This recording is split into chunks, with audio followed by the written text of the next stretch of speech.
Hello there, commanders, and welcome to Season 2 of SUNTZU League. For now, I'm here alone because Hlidin is a sleepyhead. I imagine he's going to join me soon enough. But either way, we do have a few changes coming into Season 2. There's still the classic format that you've come to enjoy. Which has been created through your feedback as well. So thank you for that. And since I went live like 2 minutes ago actually, then maybe you've seen me setting up the bracket to some extent. But I probably was mostly in Discord already, pinging people, telling them their matchups. So the matchups are, as you can see, in the round of 16 we have Lord Lever versus GapaKtus, two completely new players to SUNTZU League. Maybe they have some experience elsewhere, that I simply don't know. And Akkeinn is messaging me saying he's on his way, but he didn't join yet. Well, continuing on, whoever wins between them is going to face Berrserk in quarterfinal number 1. Quarterfinal number 2, already underway, is Hlidin versus akkeinn. That is going to be quite a hype matchup. It's 4th versus 5th seed after all, so they're pretty close. Both of them have shown up to multiple SUNTZU tournaments before, and they did pretty well, otherwise they would have been 4th and 5th seeds. Then our number 2 seed is Nerexa, waiting in quarterfinal number 3 for the victor between Fojtu, who is again a new player in SUNTZU League, and then Alrik, who, although he participated in some tournaments in the past, if I remember, he still has 0 SUNTZU League points. Therefore, he is treated as a new player when it comes to deciding the bracket, the seeds.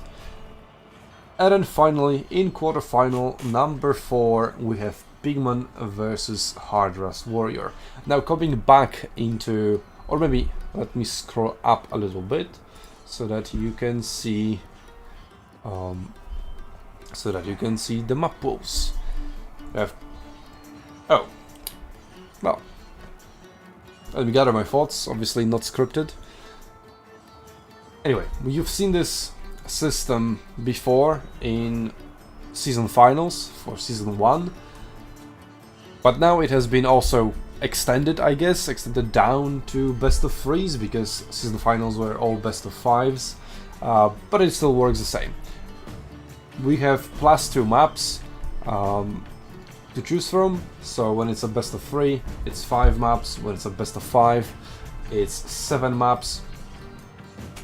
Both players ban 1 map each, and then they have 3 maps left for their match, and then they pick as they always did. But we also have a little bit of a change in terms of our drafting. So the draft has changed. Let me showcase it to you. So this is what the draft looks right now. There's only one simple change. Well, and a bit more around that, but whatever. Essentially, 2 picks happen before the bans. Meaning that players, for example, like Hlidin, who are famous for maining a specific faction like Dwarfs, in this case, they can pick those as long as Hlidin is in seed number 2 and seed number 1, or rather player number 1, doesn't pick his dwarfs away. This also means that OP factions that are OP on the patch, will slip through the bans, like quite literally. Not even quite literally, they just come before the bans, whatever. We'll get to see more of the OP factions. That being said, in the past tournaments, OP factions have slipped through the bans quite often. So, you know, if neither of the players ban them, that means they're comfortable playing either as them or against them. So, we'll see how much it actually changes. Since this is a new patch, this is Shadows of Change 2.0, I mean, Tzeentch, Grand Cafe and Kislev were already quite OP after the initial release of the DLC, and now when it has been expanded to include even more pay-to-win units, then I would imagine we're only going to see those three factions even more. And since three factions are OP, it's very easy to predict that they're going to be traded. Like, player 1 picks Kislev, player 2 will pick Grand Cafe. Tzeentch got nerfed a little bit. The Mutely Vortex Beast lost 20% of its HP. So that is a pretty big nerf. The previous nerf, which just made it 100 more expensive, that wasn't really a nerf. That was still super powerful unit, just a little bit more expensive. But now it is not as powerful.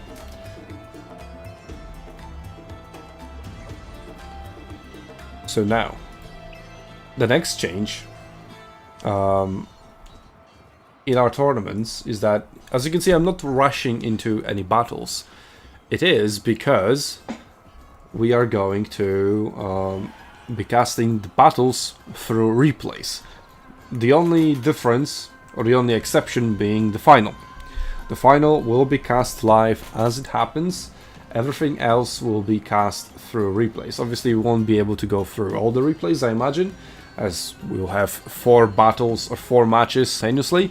But I'm pretty sure we should be able to follow 2 of them simultaneously, at least. Maybe 3. We'll see.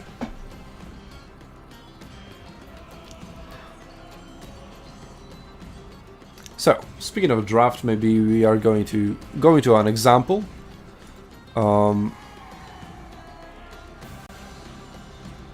Let me just give a wake-up call. Hello, because these guys are not playing.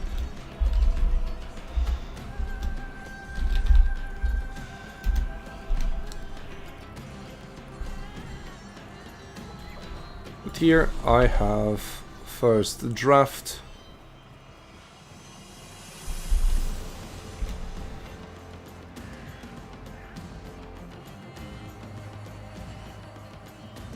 And there we go. So this is Fojtu versus Alrik. This is our round of 16, match number 6. And yeah, Kislev goes through first. And we'll see what Alrik will respond with. Tzeentch.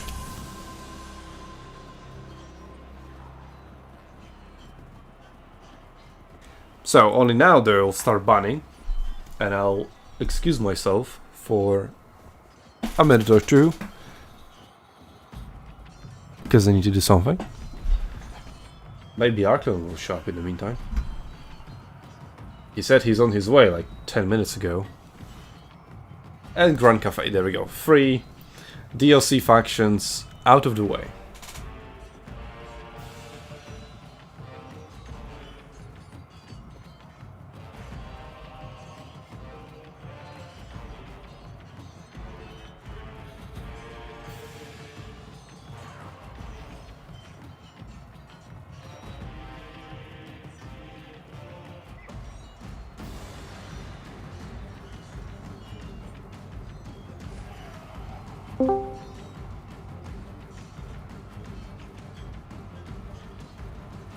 Yo.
Alright, and we're back.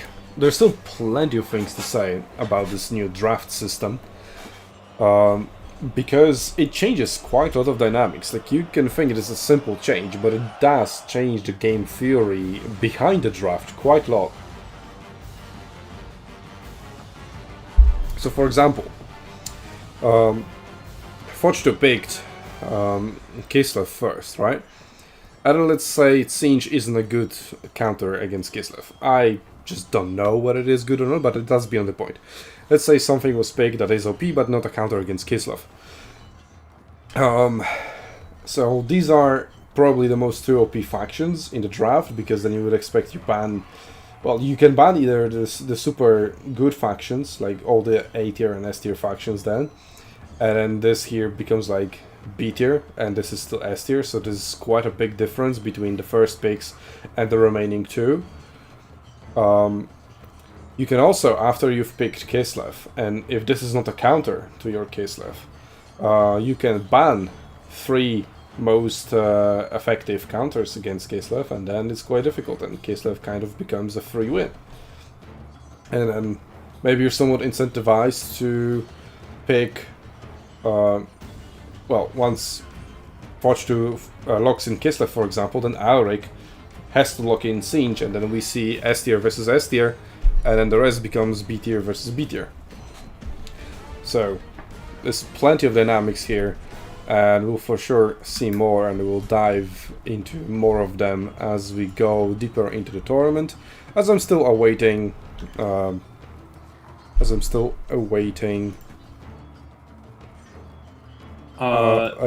there looks like there's a question about the bans in the final match too. Can you please take a look? I don't want to give them the wrong information. They still need to ban maps, right? They need to ban maps, yes. Yeah, Hlidin is referencing to rules document that doesn't say that we're banning maps, so can you please take a look?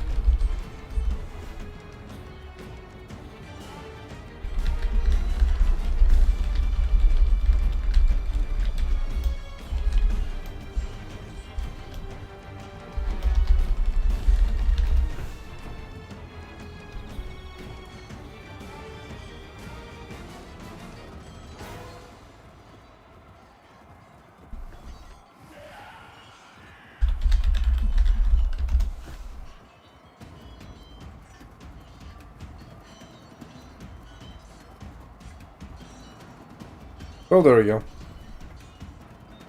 Yep. Also, yeah, I've noticed too. So, for example, in Mozilla, the pictures don't load with the faction icons, but they do in Edge. So, I don't know. I haven't tried other browsers.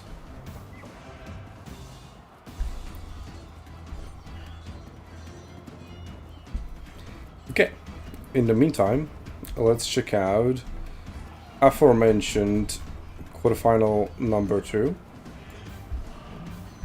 and its draft.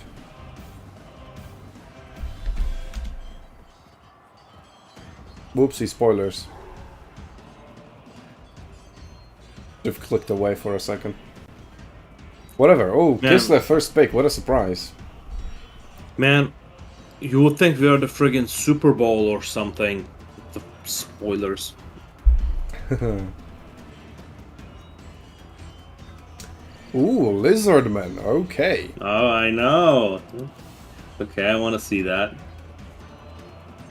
Okay, so let's talk about Kislev. I was mentioning Hlidin as the prime example of a player who would benefit from this rule change and would finally get his Dwarfs. And then he picks Kislev, and the Dwarfs are the first ban. I mean, what do you expect? CA pretty much revealed their hand that they prefer power creep over actual balance. Because it's easy. It's easy to just make numbers go higher. Well, I wouldn't really say power creep, I would just say pay to win. Because they release a DLC, then they nerf it. Like, for example, when Chaos Dwarfs released, they were super OP. They were dominating. They had like 60 to 70% win rate or something. And then after a few patches, they got knocked down. It was like, okay, the DLC sold its numbers. Cool. Now we can nerf them, and let's move on to the next overpower thing. Next DLC. Yep. You know what? You're absolutely right. Power creep would be everything they release, and a balance becomes just a little bit stronger. In this case, it is pay to win, because the only units that are affected are DLC units. This is very similar to what another RTS game was doing, Northgard. Every time a new clan comes out, they are completely broken, completely overpowered, and any mechanics that they overlap with another clan, they would completely overshadow them. So, and then later on, in the next DLC, they would get nerfed, you know, so on and so forth, and that's what we're seeing here. I think that is very lazy, very cheap, and honestly, one of the contributing factors to them falling from grace. Alright, let's have a look at another draft. So Hlidin has Kislev, Wood Elves and High Elves versus Akkein's Lizardmen, Norsca and Warriors of Chaos. I think I remember Akkeinn picking Lizardmen. Maybe it was against Serica and winning? Well, we've seen so many battles, it's hard for me to put my finger on it exactly, but I do have like a vague idea of remembering a match like that. Something similar.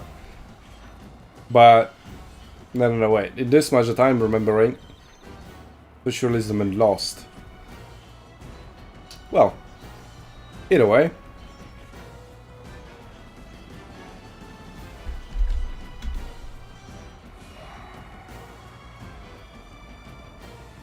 We have Warhammer Psycho, aka Hardest Warrior, versus Pigmen, who have put themselves the wrong way around in the lobby. It's Pigmen who is player 1. Funny. They could have just redone the draft. I mean, they did realize it. I mean, they asked me who is player 1. I confirm it's Pigmen, even though, well, it says so in the bracket.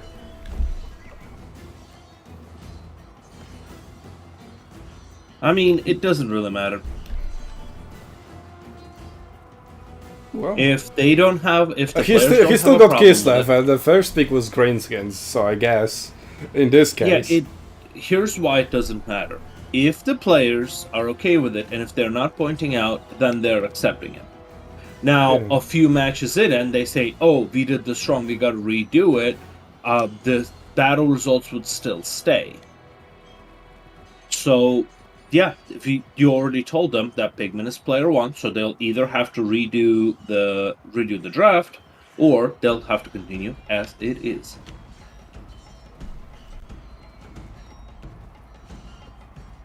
Yeah, I mean, like, it matters because it has an effect on how this will play out, but it doesn't matter in that sense where they've agreed that it's fine. Yeah. I just want to clarify it with them. Yeah. Still matters though.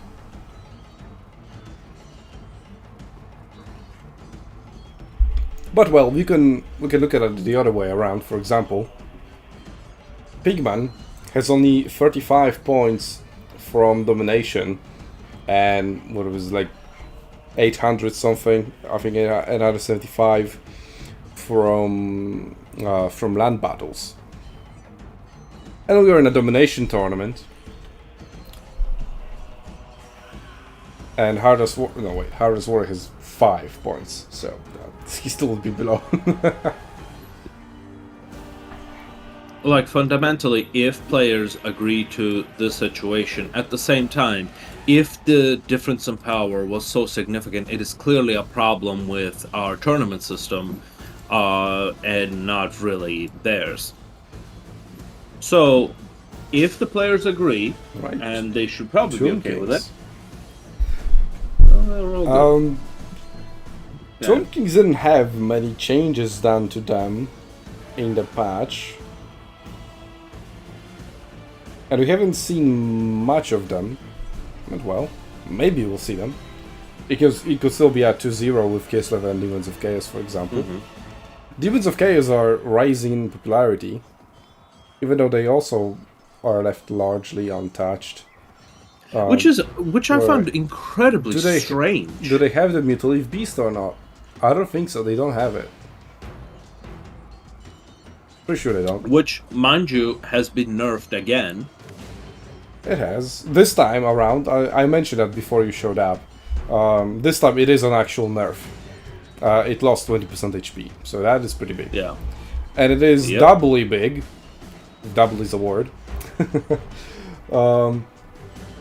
Because it also nerfs the amount of healing it can receive. Not only the maximum, but also the rate at which it will heal. Yes, absolutely. Yeah, that is a big nerf, and reducing its HP by 20% and increasing its missile resistance by 15%. I'm not sure if that really works. The other factor is now, correct me if I'm wrong on this, but does the missile resistance work like a shield? It only works from the front? Or is it just everywhere? It works everywhere. Okay. So, I think you're just taking... I mean, because you can... Well, not in case of Mutilated Beast, right? But if you have a shield, right? You can just block the projectile, and it just doesn't affect you. Yeah. But if you get hit, then the damage you receive is 15% reduced. Right. So instead of taking 100 damage, it's taking 85. Is, and I really appreciate that they removed the anti-large bonus from Mutilated Beast, because the unit is clearly anti-infantry. Why does it have 30 anti-large? Well, and the because anti-large... then it was both. It was both good against large enemies and small enemies. That's why it was super OP as well. Yes, exactly.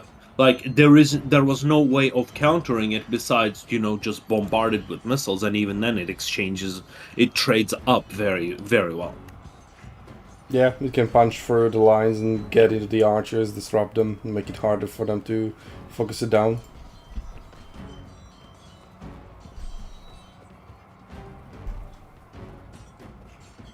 It seems like players are just only now getting into their first battles, so we should start getting our replays in 10 minutes or so, I hope.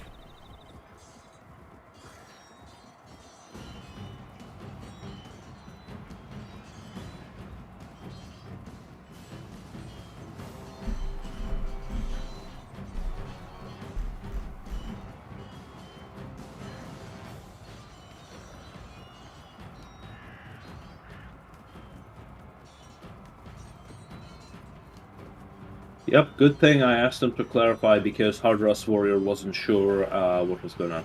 Okay.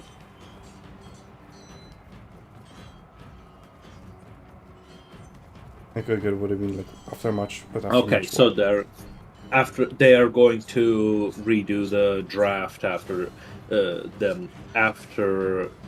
draft and the map bans after the first match. But they haven't even decided on the map. At least they haven't specified it in the Discord channel. Which you should have.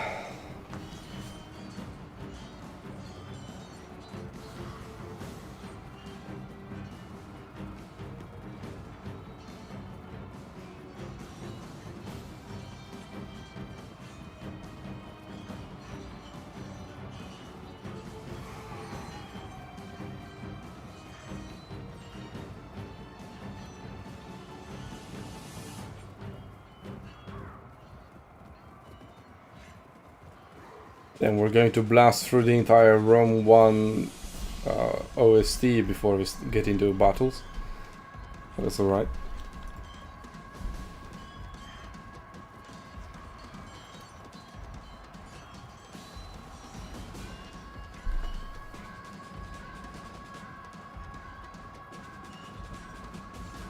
What was the statement on map bans for today? The statement was, sorry for responding so late, but there are a lot of windows to look at, and I have only so many screens and so much attention. The statement was that it is the same thing as last time, in the finals, season finals.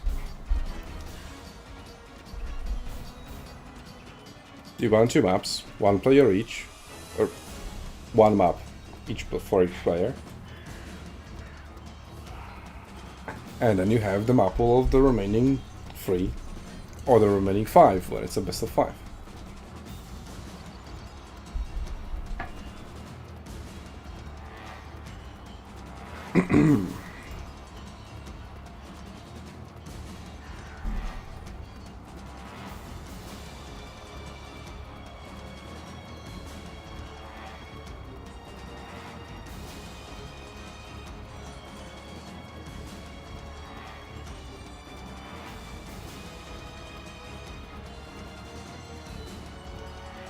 Well, Sirka is already on it, waiting for his opponent, providing feedback in tournament feedback.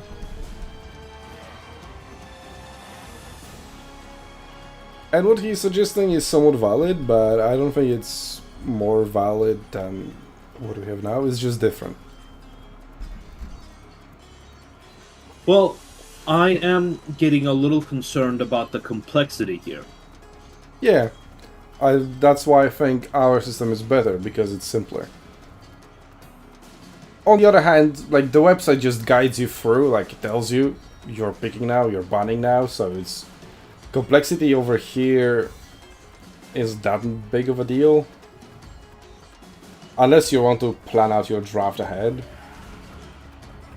Yeah. Like, complexity is a big deal because if people have to learn quantum mechanics before they get to play a game, that is a problem.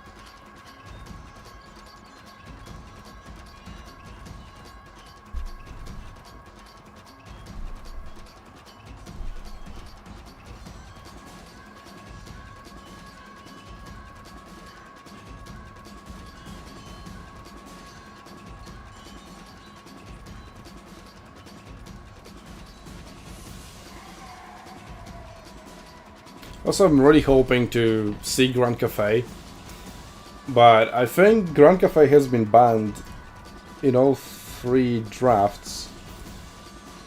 Oh yeah, speaking of which... Yeah. So, true to his name, Lord Lever has signed up for the tournament, checked in, and left. And it's been over half an hour now, and he's still not responding. Might as well promote GapaKtus to the quarterfinals so he can face Berrserk. Yikes.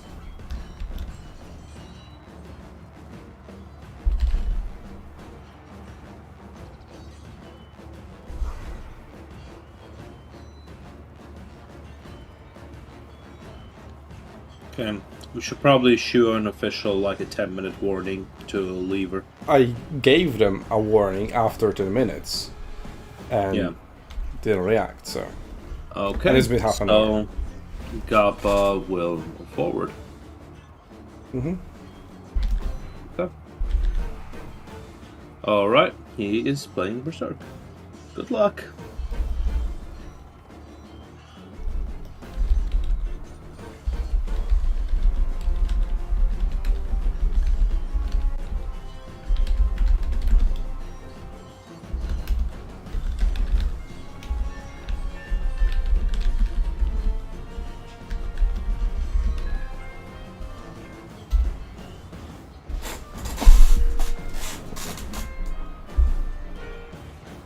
Okay.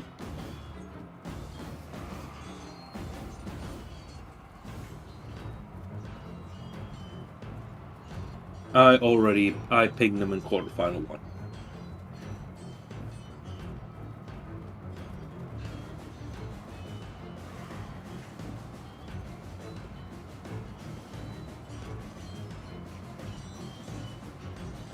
Okay, awesome. Hlidin are playing. Serika got up. No, he's still waiting for his opponent. Okay.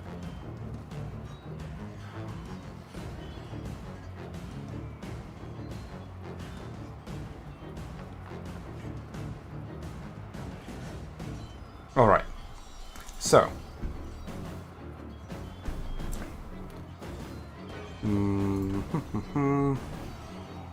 Right. So, the way it works at the moment, right, because we have 10 players, not full 16, essentially what that means is that Lord Lever over here, if he decides to wake up and show up, like he's over here, and this one is TBD, there is going to be empty. So they're going to meet over here already, so like they're skipping these 2 rounds.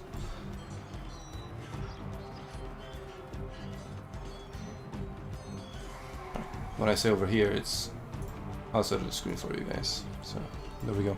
We're going to meet over here.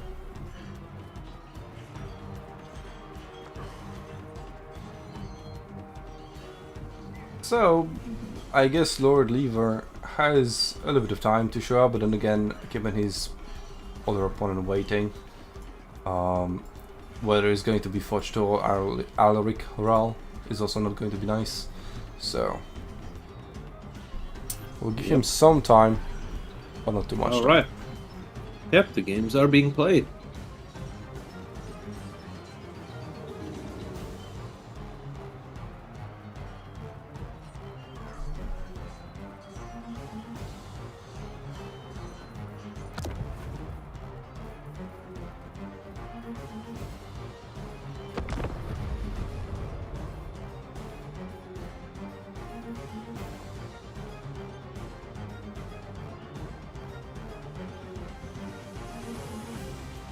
Cedric already has hosted his lobby.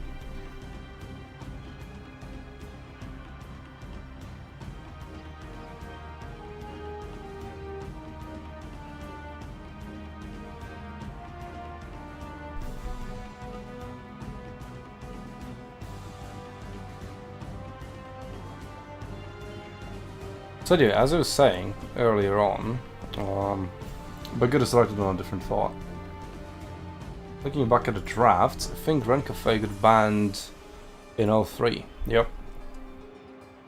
Whereas, okay, so Kislev went through here, Tzeentch got banned. So, is that because the Tzeentch new got banned, units of Kislev Cathay are very much overpowered?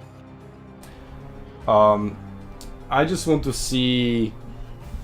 Wait, whatever his name is. The Gundam. Essentially, yeah. Mm-hmm. Tzeentch, the Watcher. He's super cool. Yeah, I do want to see him as well. I want to see how overpowered that would be. I think it would be quite cool to just watch him jump over the lines and shoot them in the back.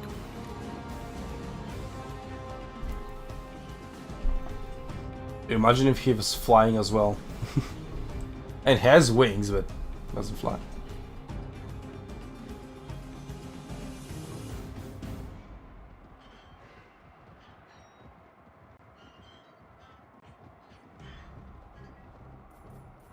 I'm still waiting to see a melee rush build from Cafe, which has now become more valid because Onyx Crowmen were changed from Yang Harmony to Yin.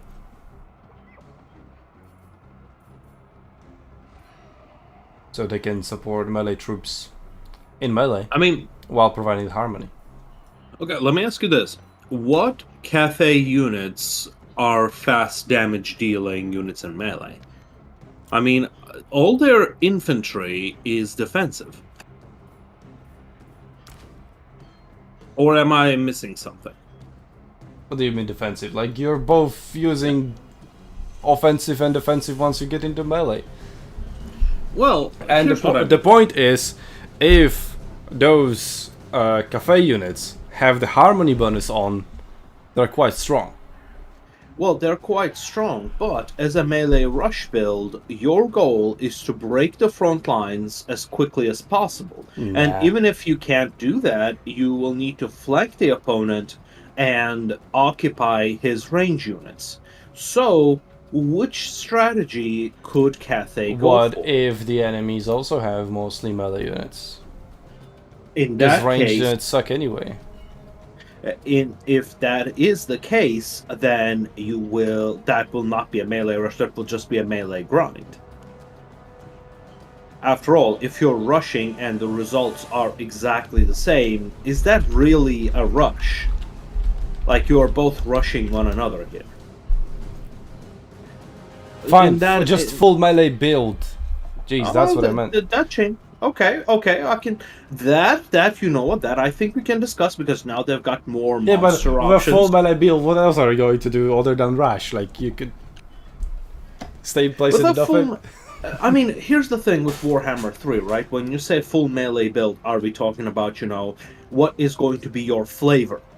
Sure, your core could be your defensive infantry, but let's say one thing that comes to my mind would be Witch Elves. You have Jet Lions, who are pretty good anti-infantry units, and they provide a yin. Yeah, which they were providing in the previous patch as well, and yet people who were picking Grand Cafe were not picking Jet Lions, and I was salty about it. They should have. Yeah, so you need to find a way to out-damage the enemy, not just outlast them. Or, you can go the other way around. But what if the enemy also doesn't damage you because your defensive stats are so high? Huh? Then it is going to be, well, a slog. But even more importantly, the question is what is going to win. Points. The question is which one of these are going to win. That is the question. Well, Cafe is going to win because it's overpowered. And that's the point. Because you see, even the only way your melee stats can be way higher that you do not take damage is something like in the case of Sula from Total War Arena. I was about to say, just imagine you have an entire army of Sulas that just doesn't take damage. If you remember the calculation for melee damage, attack is always favored over defense. So equal stats of attack versus melee defense, attack is going to win. Did you see quarterfinal match 35%. Wow. So my point is, you will need to find a way to out-damage the enemy, not just outlast them, with the only exception being an ability to AoE heal them. And Cafe, sure, they have access to healing magic, but not something passive like a Mortis Engine effect. So I think they can still do it by using their monsters to do damage. But a full infantry build, like, they don't have a way to cut through a lot of the chaff easily. Like, say, Witch Elves, say, Forsaken. Like, they don't have that shock infantry. So it would be interesting. Like, I'm just not seeing why you would go with... Oh, are we about to get our first replay?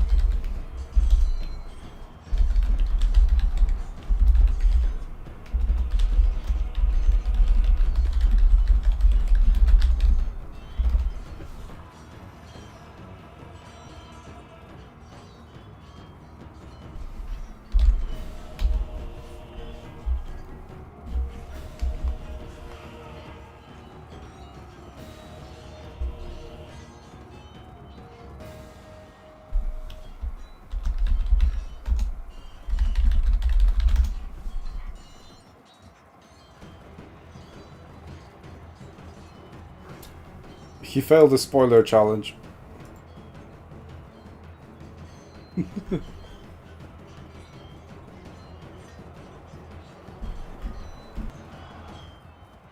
It's okay, I won't spoil it for the viewers. And I'll just have to pretend.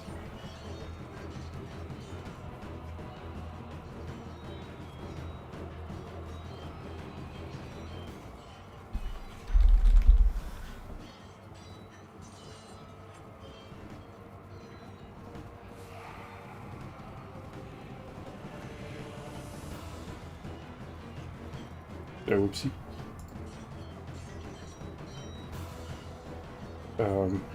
Okay.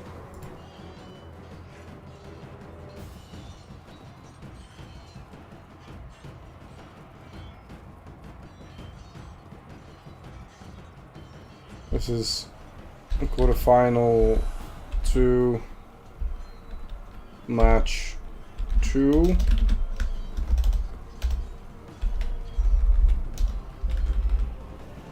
And battle 1.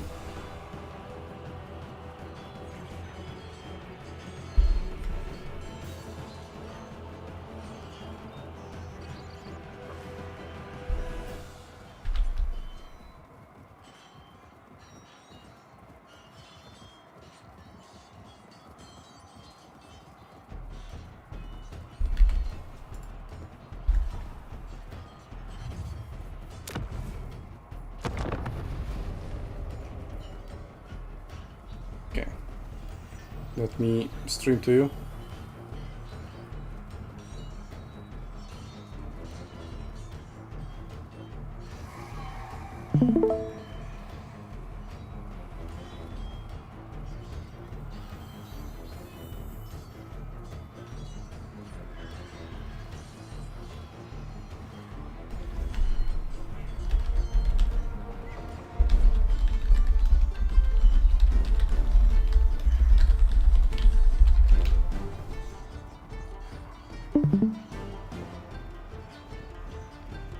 Okay, let's see. Some artillery, Kossars makes sense, makes perfect sense on Kislev's side.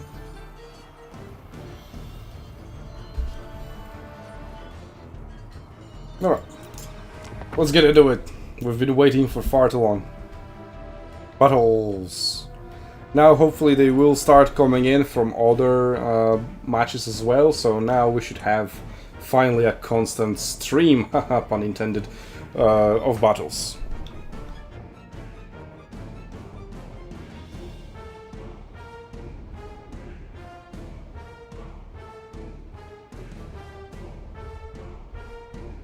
Grand Cafe is a wild card right now. No one has a clue how they play after the patch, says Nerexa in the chat. Yeah, no, that's absolutely true. I know how they play, but I'm commentating, so gonna play. Let me tell you, you pick Yuan Bo because he's OP. You pick Tzeentch the Watcher because he's super cool and also kind of OP. And then you melee spam. There we go. GG, easy. Yeah. When you stand with me, you stand in defense of Mother Kislev. Clear has additional 2 gold, advantage secured early on. 2 gold. Well, let's see if that artillery makes any difference. So yeah, Little Grom's already opening fire, but I guess they missed. I think that's a miss, yeah. Look at the formation. Maybe, no. Probably missed. The formation got disrupted because spot fighting OP. Alright, Yeah. so we are on Otsuchi Castle, I believe this is. You know, yes, CA's oldest enemy, pathfinding. Right. So we've got a line of skink skirmishers. Then we've got skink cohorts, so spam of cheap infantry across the board. And we have Fur Bastillodon, 2 units of Croxigors, and Slaanesh Priest of Life, with Earthblood, Flesh to Stone, and that's it. And obviously the Bound Banishment, as all the Slaanesh Priests do. We see some cavalry. But is it cavalry if there are no riders? Doesn't matter. Fast units, fur cold ones. They are very cost effective, I would say. And heavy war sleds from Kislev. I love heavy war sleds. In With theory, Hagrid anyway. beasts. This is going to be a little tough because on micro side, that is the problem with a lot of the units in this game. There are really, really powerful units, but they are so micro intensive that Well, let's see they the balance new themselves. Hagwitch in action. Oh, just look at that! I love this. Oh Yes. yeah. Oh, so the projectiles are different than those tank, yeah? Okay. Oh yeah, they are. Yeah. Yeah, that's 1 unit rolled, but now they're getting surrounded. They are getting surrounded. Oh, the things in the woods enchanted. Or ethereal. Yeah. That was a good drop. Let's see if the sleds can get out. Oh, and also Should be Flock fine. of Doom. Flock of Doom on top of that huge block doing tremendous damage. Beautiful. And worse Well, than I all wouldn't the say Doom. tremendous damage. Like, Flock of Doom is a pretty low damaging spell. Still, Well, when I you, would say good value, but you you know, drop it on like 6 units, and it becomes a very good damaging spell. you get like 200 value, I guess. Out of 1 cast? That's good. Okay, fine. The other thing is, it also made them go Berserk. So now they are stuck there to get hit with another. There are also Another fuck. changes to the rampage. Yeah. To Rampage, yes. So you still Now- rampage twice as you did before, except before it was never anywhere stated in the game stats, Yeah. and I wouldn't have known. So actually, Yeah. well, let's get into that later because we've got a battle going on. So you have a clash of Hang on a frontal units. Sleds are retreating, trying to preserve their HP. Proxy girls coming in, but their meat shields are almost out of HP. And this No. Skin Skirmish is actually 400 value, holy crap. Where'd they Yeah. get that? They shot a lot at the general. Otherwise, I don't know. Well, yes, General 30 armor, maybe. It's quite impressive to rack up such a high value in such a short time. Also, I feel like the game sounds a little bit too loud. Even then, Hlidin is very much ahead in 1,200 gold value. And here's the other thing, like, despite... can we look at the stats of these Kislev warriors for a second? Kislev? Yeah, the There they helmets. are. Yeah, so... Pretty standard. like, Anti-large armor pretty piercing. standard. I do want to check something, because I saw earlier today on Reddit that they have actually better stats compared to Empire Halberdiers. And they cost the same, I think, yeah. Or maybe they're 500 and 550? Well, that would be strange considering Halberdiers are Oh, tier we also 2 got unit. Druzhina. 550. Sniping The out. cost is 500 missile strength with anti-large bonus. Nice. Oh, Sniping yeah. the Mage Priest. I don't even know if Mage Priest sees this. Anyway, we've got Banishment coming across Armored Khazars. Yeah, it is very unfortunate that these heroes have this huge missile damage, and the same thing goes. This is why in Akkeinn general, is kind of bring it around though. Like he was 2k below or behind, and now he's almost equal. well, he is still 1,200 behind. Has more supplies. Yeah, Well, he needs to because spend he them. hasn't used them yet. Exactly. Yeah, these skinks are allowed to fire without any interference. That cavalry would have been much more useful fighting against those skinks. Yeah, I think it's maybe an overreaction. Winged Lancers, this is Skin Cohort. They actually might win, so okay, that's a good point. Bringing a Cold on Spear Riders to counter the Winged Lancers over here. Probably a pretty good And move. more sleds coming in to stop those skinks. That's a pretty good move as well. We'll We've see got- if points come into play. We're still quite far away from victory for either of these players in terms of points. Yeah. But if they keep You being know- close in terms of value, it might come down to this, and, well, there's an hour ahead at the moment.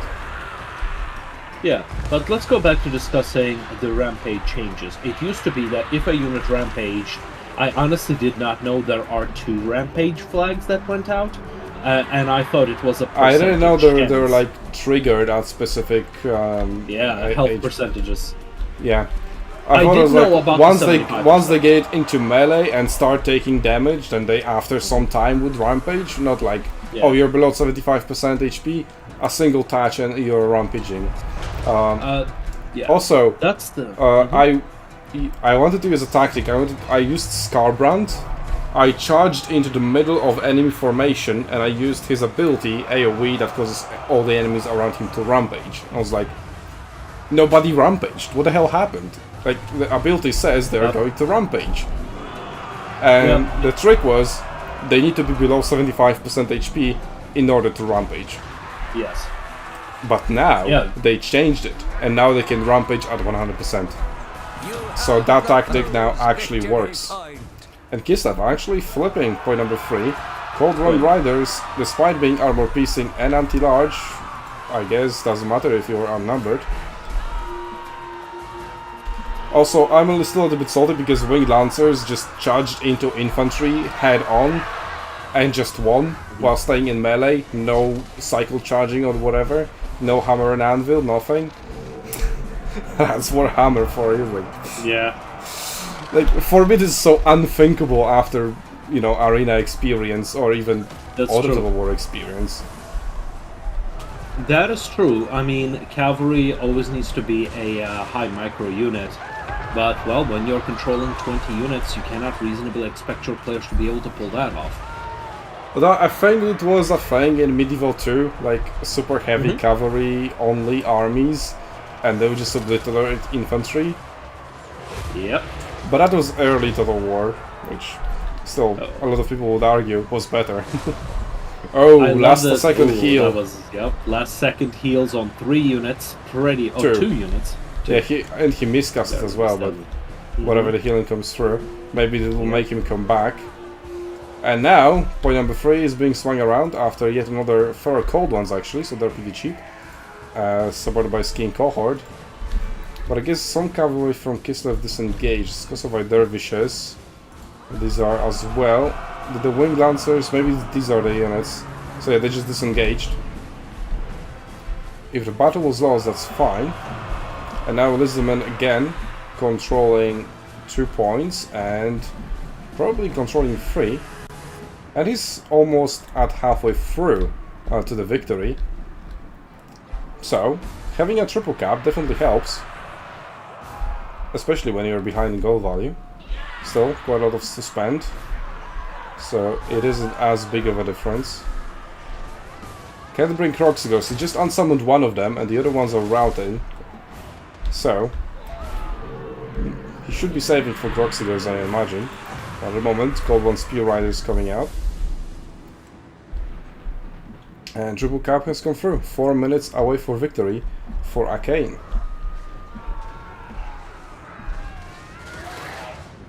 And yeah, Ferox Legion just rampaging. And you can now check. So there we go, and he's not rampaging anymore. Yeah. But also his first rampage, the 75% one, the 25% one is still yet to come. It is. I like that they changed it from 40%, the second rampage, from 40% to 25%. Well, first of all, I like that it's finally just displayed in game UI. Yes, yes, absolutely. So you can read it and know what to expect. Yeah, exactly. This data obfuscation nonsense that they had going on, it was absolutely unacceptable. Like, I should not have to consort esoteric powers in order to understand that basic game mechanic. Okay, so I have a question for you. I've seen somewhere in patch notes that it was like, this type of unit now deals both magical and flaming damage. Or maybe it was a spell or something, doesn't matter. Something deals both magical and flaming damage. One of your units has been... And now you have 20% fire resistance, 0% spell resistance, or like magic resistance or whatever. Then what damage are you dealing then? Like, how does that interact with the reductions? I think the way it interacts with reductions is both. Is that what happens is the contact effects. So dealing multiple types of damage is actually a detriment because it's more. It's you have a higher chance of the target having some kind of resistance against it. Correct. Now there is no such thing as resistance against magical attacks because there's no such thing as magic resistance. It's only spell resistance. Okay, then let's say it was a spell. If it was a spell, now I have just recently did a bit of a research on that and found out that spells deal armor-piercing damage. They always ignore armor. well, not all of them. Like some of them have specifically like stated, Yes, like, some of oh, them this is like specifically, 30% armor specifically. If it does not say, that it is armor piercing, it is armor piercing. So, for example, the best example to that is final transmutation. It is always going to deal that damage. What about what is it? Flock of Doom then? Flock of Doom deals garbage damage against armored targets. Yep. The direct damage spells so far, from what we have seen, they deal what's his name? Standard damage and not normal damage. You said all spells deal armor piercing, and I. You're right. We will have to check that out. I think you do make a good point. But then again, this is bullshit that you have to go in and test and like calculate stuff, especially when there's random. So you need like multiple tests. Especially when tooltips give you conflicting information. Yep. And also, it should just be while we're on stated that topic, and clearly explained. Absolutely. Yeah, and here's the other thing, right? The way whoever programmed this had the hardcore extreme programmer autism and elitism going on. Okay, and you know what? I saw that with it's 20 seconds until Akkein's victory. All right. Hlidin has now recaptured point number 1, extending the time for a little bit, but now it's 20 seconds again. He's capturing point number 2. There we go, extending again to 40 seconds. Oh yeah. Can he get point number 3 within 30 seconds and then also hold on to all the others? Akkeinn realized... He still holds to like advantage on the field, but he needs to translate it into capture points. Okay, more units coming in. I don't think that's going to happen. We're already half of that. Oh, this is pretty good. Holding it at the edge so this guy doesn't come in. That's arena right there. But yeah, it's disengage and come in. Yep. Alright, well, with 2 seconds now, it's not going to be enough. And boom. This was a very good battle. Now let's discuss our bracket, because we've got a few updates. Pigment actually has just dropped out of the tournament. Yeah, I did already have that. But okay, don't look at the scores that people are reporting, and don't put it in until we see it on the stream.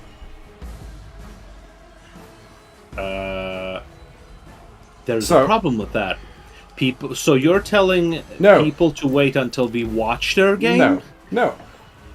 Players themselves, the interested players, know their scores. They know which quarterfinals lead to which semifinals and so on. They'll find their way around it. Don't worry. They always have. It was never an issue. It was. It wasn't. People. Every tournament, there were at least a few people who could not navigate which channel they need to go to play what, and us slowing it down for the sake of. You can ping them in the correct channel. Just don't put it in the bracket. Why? That's just gonna make it harder for us to track. No, it doesn't. Yes, it will. Chill. At one glance, we will never be able to tell if their match is over, who they're playing against. Oh, and if it happens that one bracket advances 2 steps ahead of the other, now I have to keep in mind the results of the other ones. And what are we trying to accomplish here? That our very invested sports bets industry is going to collapse if they ever find out 5 minutes earlier. You need to take a chill pill, Arklian. Also, dramatic effect. Look at a round of 16 match number 2. That's very interesting. Round 16 match number 2.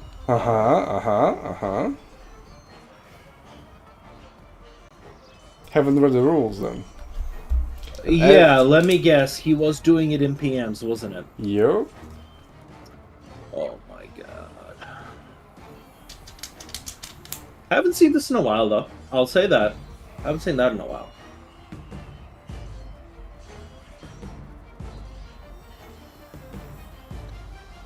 Haven't seen that in a while. I think we had something like this in our first couple of tournaments. Well, it's his first tournament, but you know what? Rules are rules. I mean, he is getting paid. Like, dude, wake up. Then he's like, you're being forfeited for inactivity. Yeah. And then 20 minutes later, we're still playing. Dude, you have been pinged. You could have said like, oh, we're actually like doing it in DMs. So we'll be like, okay, it then would have do it been here. just a warning. Yep, it would have been just a warning and no effect really. Yeah. Well, doesn't matter. He advances. Whatever. I have 2 more replays. Yeah, exactly. Okay.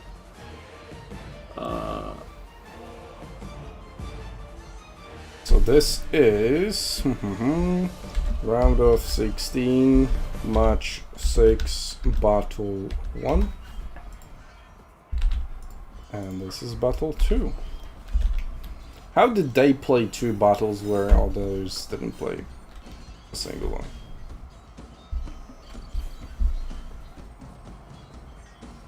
Yeah, I guess I'm gonna ping Gapa.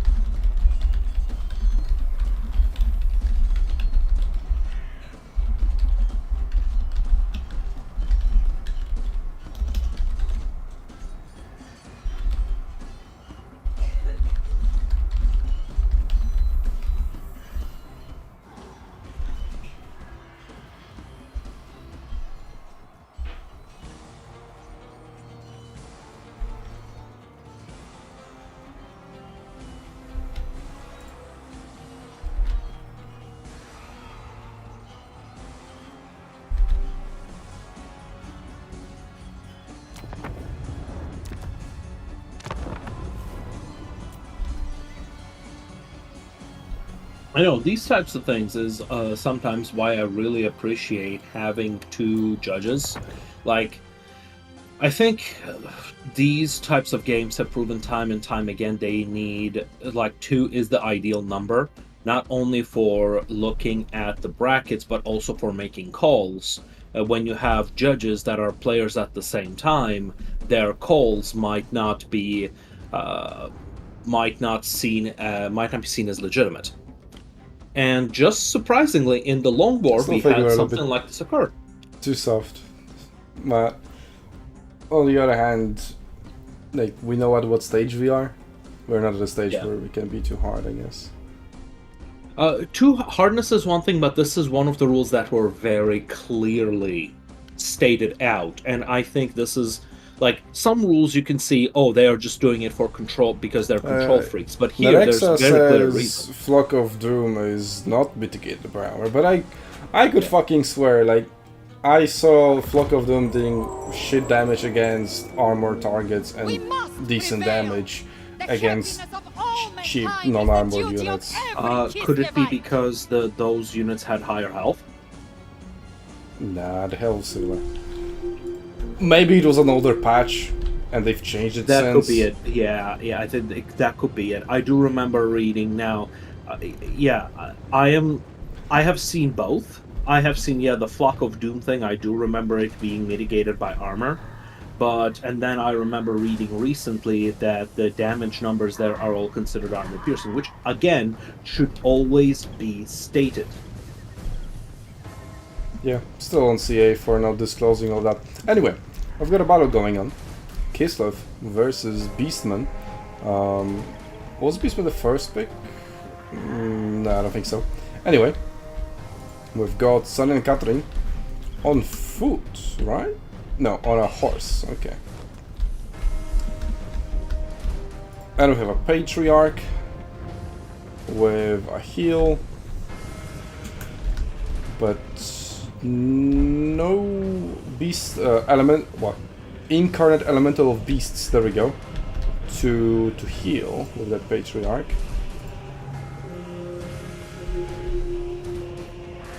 So first engagement in the forest. So Kosovo dervishes have been spotted. Damn, those monitors are fast. I guess they got their charge bonus. Alright, Kislev and Elves are getting quite wrecked over there. Losing almost half HP already. But other than that, it's just a standoff. There's an incoming fight over here. Minotaurs took quite a little bit of damage, but they do have a passive heal.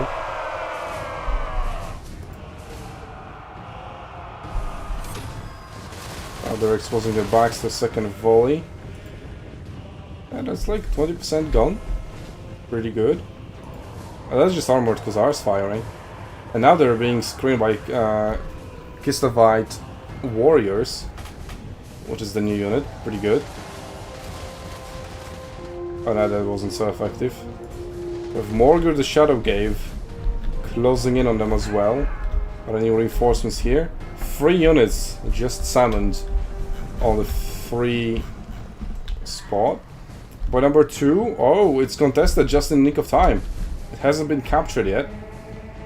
And Kislev has an advantage over here in terms of capture weight. Pretty well played over here. And Sanguis here are diving pretty deep. If these winged lancers land a good rear charge, but it seems like they're coming from the side, so it won't be as effective. And is this a summoning spell? Morgan is summoning something. Chaos Spawn unit, classic. But it is getting wrecked quite quickly. Now the Bray Shaman comes in with Traitorkin, I would imagine. Yep. Landing on 2 units.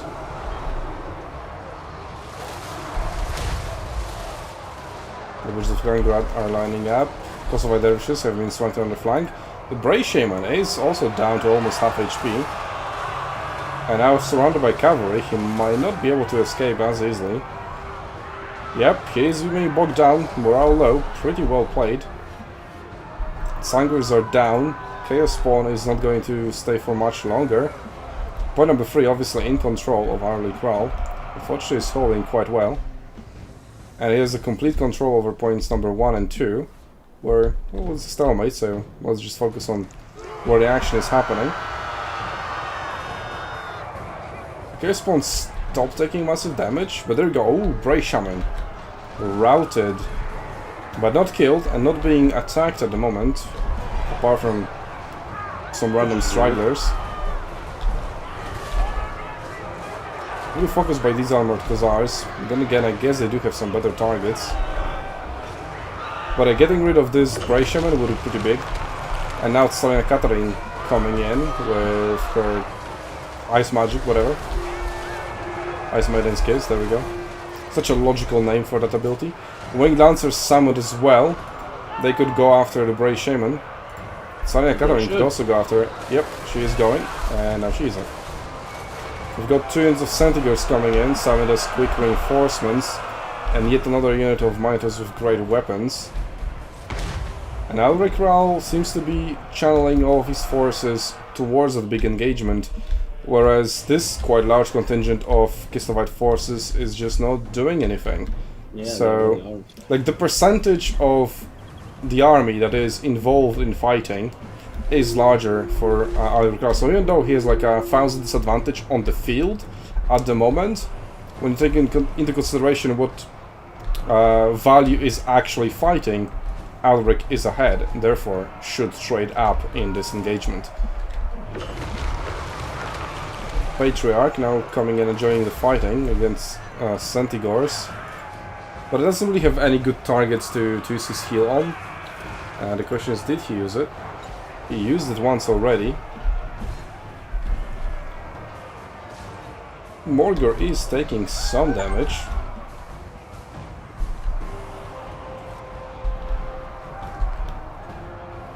And now the Lancers are going to withdraw towards Kislevite warriors. Well, and then they stopped taking damage for free, so that's a little bit of a blunder. Like if he drew in all these Centigors into the Kislevite warriors and their armor piercing anti-large bonus, that would be pretty good. Now they're pulling through, but pulling through isn't as punishing in Warhammer as it is in Arena.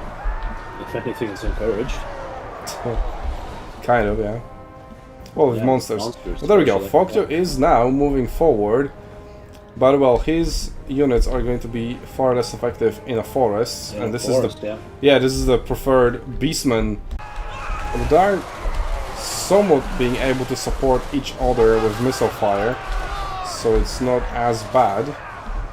This is a pretty good maneuver, right? Like, the men who are supposed to be fighting are fighting when the rest is shooting, so this is pretty effective use of these units. Point number 2 is now swinging in Beastman's favor, although there are some reinforcements incoming. Winged Lancers. It's a little bit of a shame that Fojtu isn't lining up his charges perfectly, because most of his charges went into his own unit. Then again, it's not arena, so it just goes through the unit and charge lands anyway. It's fantasy, so any semblance of realism can be thrown out of the window, but Beastmen fighting much further away from their reinforcement points, and Kislev fighting at the reinforcement points. That swung that battle in their way.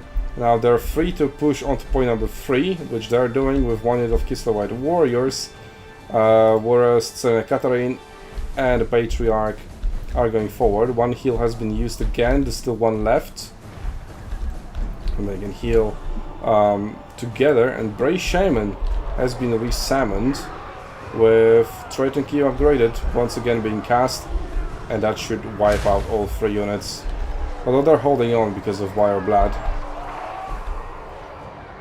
But they won't hold on for much longer. And yeah, Kossars and armored Kossars over here get absolutely obliterated. Shooting through trees is going to be effective as well. And now, finally, because for the entire battle, Fojtu had the advantage in terms of gold on the battlefield. Alrik was ahead for a little while, but if you add the supplies, they are roughly equal. Yep, there we go. Both at 16,900. Nice.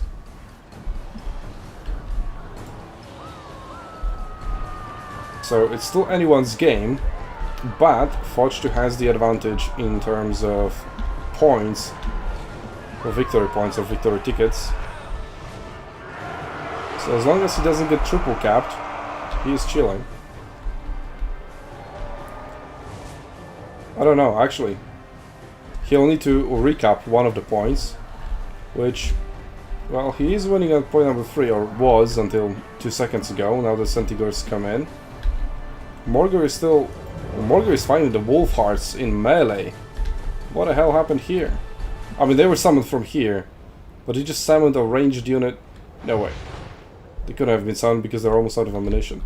They just need to, Blues Morgur come in here, but it needs some cavalry to help to shield from the Centaurs.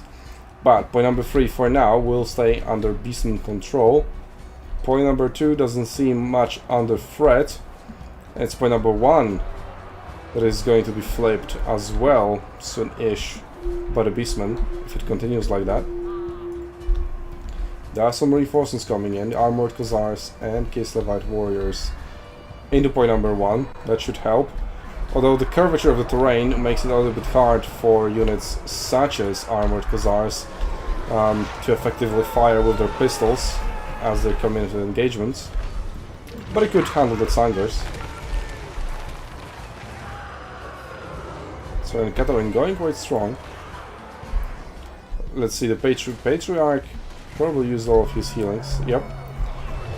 But now if he gets onto the Bray Shaman and doesn't let him go, should be able to take him down pretty quickly. Yep. Bray Shaman is going down once again. So being summoned twice and being wrecked twice, and yet still bringing 2,000 value. That is pretty good. Now Tzeentch Gathering providing some encouragement to her troops. Kislevite warriors with anti-large armor piercing. They're very effective against Minotaurs. Well, they have only 35 armor. Slash 32. Is it because they're very tired?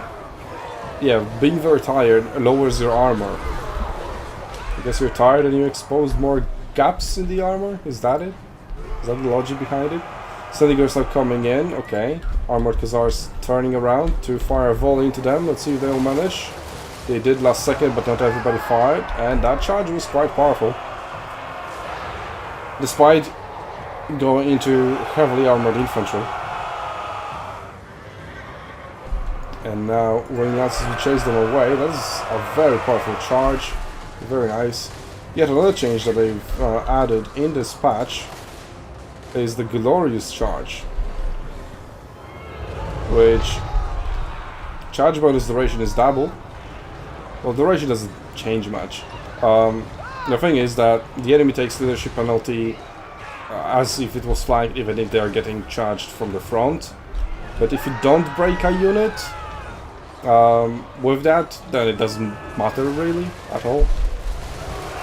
So, kind of disappointed by this change. If the charge bonus was doubled or something for a short while, it's like, for example, it was on 2-minute cooldown, if you get one glorious charge that is actually glorious, and then the few following charges are going to be regular charges, and if you survive for 2 minutes, you get the glorious charge again, something like that. So yeah, cool paper, but like, charge boost duration is double, like who cares? Like once you are in melee, it doesn't really matter. I mean, it does give you like melee attack, that's it. But well, now Kislev has been triple capped, and the points are almost equal. So Fojtu will need, well, he will need 2 to 1 caps. Point number 3 is not being flipped. Well, that unit cover isn't even standing on top of it, but it doesn't matter. The Wolf Hearts can maybe make that difference, but he will need to summon yet another unit, like Kosovo Dervishes at the very least. Or just let it go entirely. Let these 2 units rot in here because they're very slow. They cannot possibly support the rest of the engagement and just move away, which it does with the cavalry, but not with action ambushers, who are also themselves slow. But so I guess you just deal damage. One of your units has been destroyed. Beastmen are kind of running out of steam in here, but the battle is still pretty equal. 1000 value apart, so it is advantage to Beastmen in that regard. And actually themselves are worth 1000, right? This guy's 1.6 though. So like this 2000 value sitting in here and 1000 value sitting in here. So because there's 1000 difference in here, so this part of the battlefield is actually just dead equal. Well, so Nekala needs to look out. She has very low morale. And Bray Shaman hasn't been eliminated, but a Patriarch was. I don't see him anymore. But yeah, Fojtu does the correct thing. He needs to advance forward, but at this point he might need to triple cap. But even getting point number 2 is going to be quite a task ahead of him. And it is difficult to take a point such as this because it's not in the middle. It's closer, much closer to Beastmen reinforcing points. So Kislev is stretching its lines and he's not getting reinforcements anytime soon. So Beastmen definitely have the advantage while fighting here. And missing Iceman in this case, just slightly tinkling. The Blackhorn's Ravagers doesn't help much.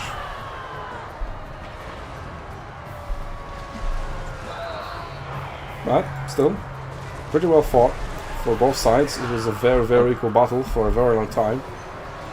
Now, sorry for being inactive. We had a lot of big changes in the bracket that I needed to administer. No, Karina died. Oh, Katarina. Well, looks like Point number Beastmen 3, are gonna therefore. win this one. Barely, somehow. That was a very close battle. I was watching on my other screen while I was waiting for some answers, but yeah, this was a very cool battle. Oh, that would be quite a switcheroo because like Beastmen are It was. like over here. Kislev could maybe like move and like somehow cap Yeah. it, but not within 5 seconds. Oh, that would be so cool. And like the values point number too, three like isn't even- Kislev was like 2-3k ahead, and you know, Beastmen flipped it. That was a good So- battle, and that was just a round of 16. Now, I do have some big updates on our roster. So Lord Lever actually won those 2 games, and I asked Gapa if he was going to accept that, or he was going to take his technical victory.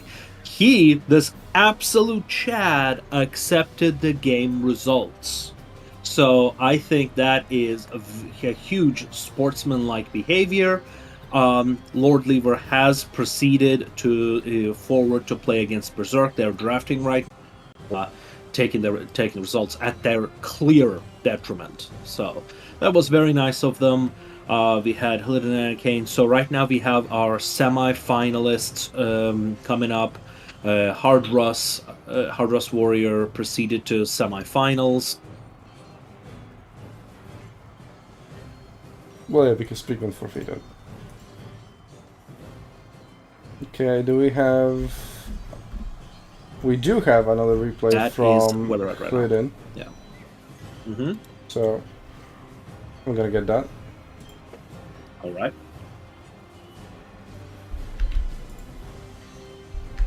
I don't know who won. I am not spoiled. Please don't spoil. Maybe they're playing the third battle. Maybe we already have a semi-finalist. I'm not looking. La la la la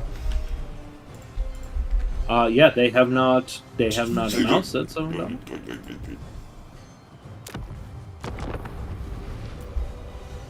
Elves versus Norsca. Let's go. I will say this though, the tournament, I think this was the fastest progression we have seen so far. I also like casting. I mean, we're switching we between had- matches, but at least we have battles all the time. Like once we get into Yes. battles, we have battles. Yeah, you know, that's the other good thing is that we are not slowing down the tournament. So this is great. Like in an hour and a half, we actually completed, about 2 rounds. We are now in semifinals. No, we aren't. Yeah. Well, no, we're not. We're finishing up the quarterfinals, but half the quarterfinals are finished. We've got the 9th place match going on. So Ah, you just what? stop spoiling. Hlidin has 3 gold advantage. Let's go. I wonder where it comes from. Maybe the experience thing is like calculated weirdly.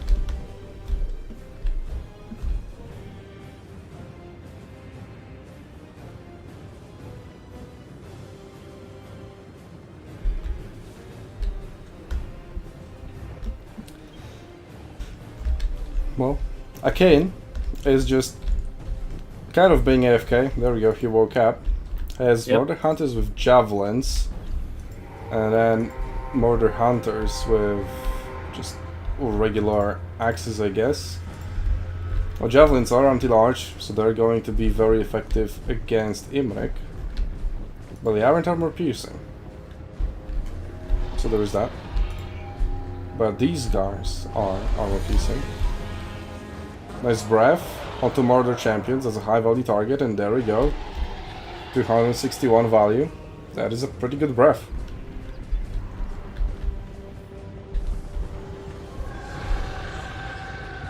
So, well done for Hlidin. As Wildlands of Thrace, so armor piercing infantry, they will be good against murder champions. And since their own armor is pretty high, they're going to be good against murders who lack any armor piercing. Not necessarily against murders with great weapons. Murders with great weapons should be straight up. What is a 20 melee defense difference? It's 36 melee attack versus 40 defense, so they should be fine doing damage.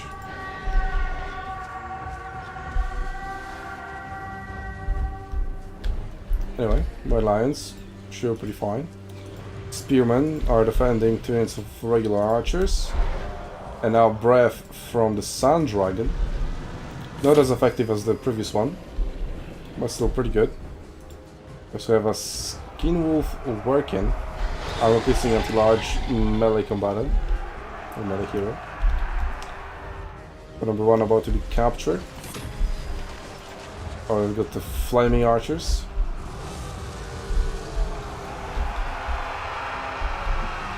They are imbuing flammable, and then if you breath with a dragon on top of them, that is quite an effective combo. The dragon is landing very nicely lined up, a little bit of friendly fire, but overall I think it was worth it. And a healing spell now to heal up that damage. Maybe could have come out a little bit earlier. White Lines of Trace hanging out onto their morale just a tiny little bit. Dragon could now land in here to rout the remaining 2 units, or maybe disrupt the Murder Hunters, but Imrik is absolutely getting wrecked. It's a combo that slowed him down, making it impossible for him to run away. Yep. And it's kind of on, it was on him. Flesh to Stone, a very good reactionary spell. Too fast, so too fat to get out of that. He's gonna get wrecked. Well, he went in too aggressive. He should have just stayed away from all the danger. Oh It's yeah. surrounded by Skin Wolves who have anti-large weapon strength. And there we go, that's Imrik routed, just barely doing 500. Like, throughout the history of our SUNTZU League, that there is some history established already. We've seen Imrik doing like 4k value, maybe even 5k at some point. But he's been consistently a very high value Risk friendly fire. Instead, they can fire at something else. And that's exactly what they're doing. Well, I think friendly fire wouldn't be that big of an issue because it is still quite a much larger target. And It's they need really to be not an quite issue, close but there's because better of their targets. low range. The other dragon is a good target. Yeah, exactly. They're just more high value targets to Rangers counter. versus Skin Wolves. Oof, that impact damage took out 25% of their health. Yeah, they're only 30 armor, so they're quite vulnerable to charges. Very much so. They are anti-infantry while fighting monsters. Then again, these monsters are anti-large while fighting infantry, but monsters are monsters, so they'll do fine. So yeah, Hlidin is getting kind of wrecked with 1,000 of a difference in terms of gold value in the battlefield. A bit of shades onto 2 remaining units of White Lines of Trace. Oh, they're almost dead, so maybe I'll question, maybe over here would be better, or even over here. But still not bad, I guess. Also, maybe the sorcerer was in trouble. Sorcerer, well, Bale Fiend. Ohio's still hanging on to 2 points, but not for long. Yep. And with this difference, it might not come into play as in the previous battle.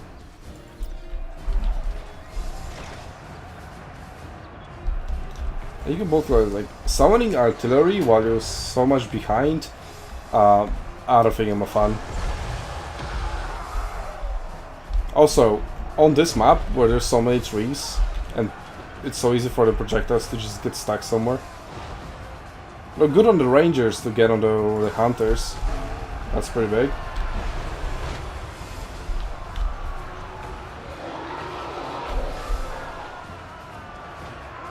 And maybe the dragon can still turn it around.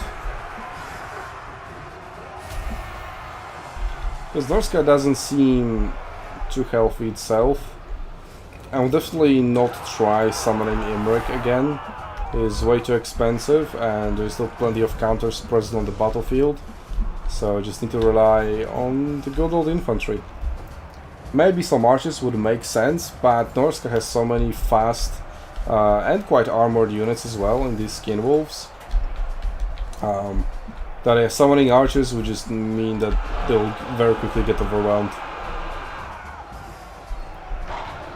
And on one side you need to get your dragon on top of Wolfric, trying to deal with him. But if you do, you're getting surrounded by Skin Wolves. the dragon essentially doesn't get to pick where he operates. He just needs to run away from threats such as it's working. They're super fast. They're able to follow the dragon anywhere. And there we go. Milk of Mystifying Miasma. It's more of a just for the slowdown because it deals garbage damage to a single target. Yep. But it's just so that these skin wolves can just surround the dragon and log it down, just like they did with Imric. And now Pit of Shades on the archers. Pretty good cast. Well, the Sylvan Guards I think would have been a much better target, but whatever. And yeah, that dragon within a single span of Milk of Mystifying Miasma is already routing. The anti-large capabilities of Norsca are nothing to be taken lightly. Skin Wolves easily MVPs, 1000 value here, 1700 here. Only 12 on Imric. Not Imric, sorry, Wolfric. Feels lucky to get even that. That was a big These blunder. Skin Wolves, look at that. 3.2k, and they're still at half 3.2K. HP. And they've got regeneration and frenzy. Yeah. Absolute, like, frenzy is one of the stats a lot of people forget, and then they wonder, hey, why is this unit with mediocre stats doing so good? Because frenzy gives a lot of attack power. Can you hover over frenzy real quick? We're finally getting some cavalry. There we go. Yeah, 10%. exactly. 10% immune to psychology and charge bonus. Oh, I was wondering, is Rampage a psychology effect? I do not believe so. Okay, Mage of Life routed. What it does, all it does is just heal. Flesh to Stone, like no damaging spells, no. Dwellers from below. Well, Dwellers below are not that much of. Yeah, there we go. Awakening of Fluid is the one I was looking for. A cheap explosion spell. Yep. You can put it down on. Well, Marauders can probably dodge it if they were paying attention, but yeah, on units like Marauders. Yeah, you can't. Even Marauder champions. Oh yeah, like Marauder champions are such a great unit. They have the stat lineup of, actually I think might even be better than Chaos Warriors. Yeah, 80 armor is quite uncommon in Norsca. Like, you think of them all just savages with axes, but they come out like, yo, 80 armor. And like, look at that stats. 36 attack, 54 defense. Oh my god. That's an endgame unit levels. Like, that's a tier 3, tier 4 levels. Actually, maybe even higher levels of stat lineups. Yeah. Like, that's massive. Weapon strength of 46. So whenever it hits, they are gonna feel it.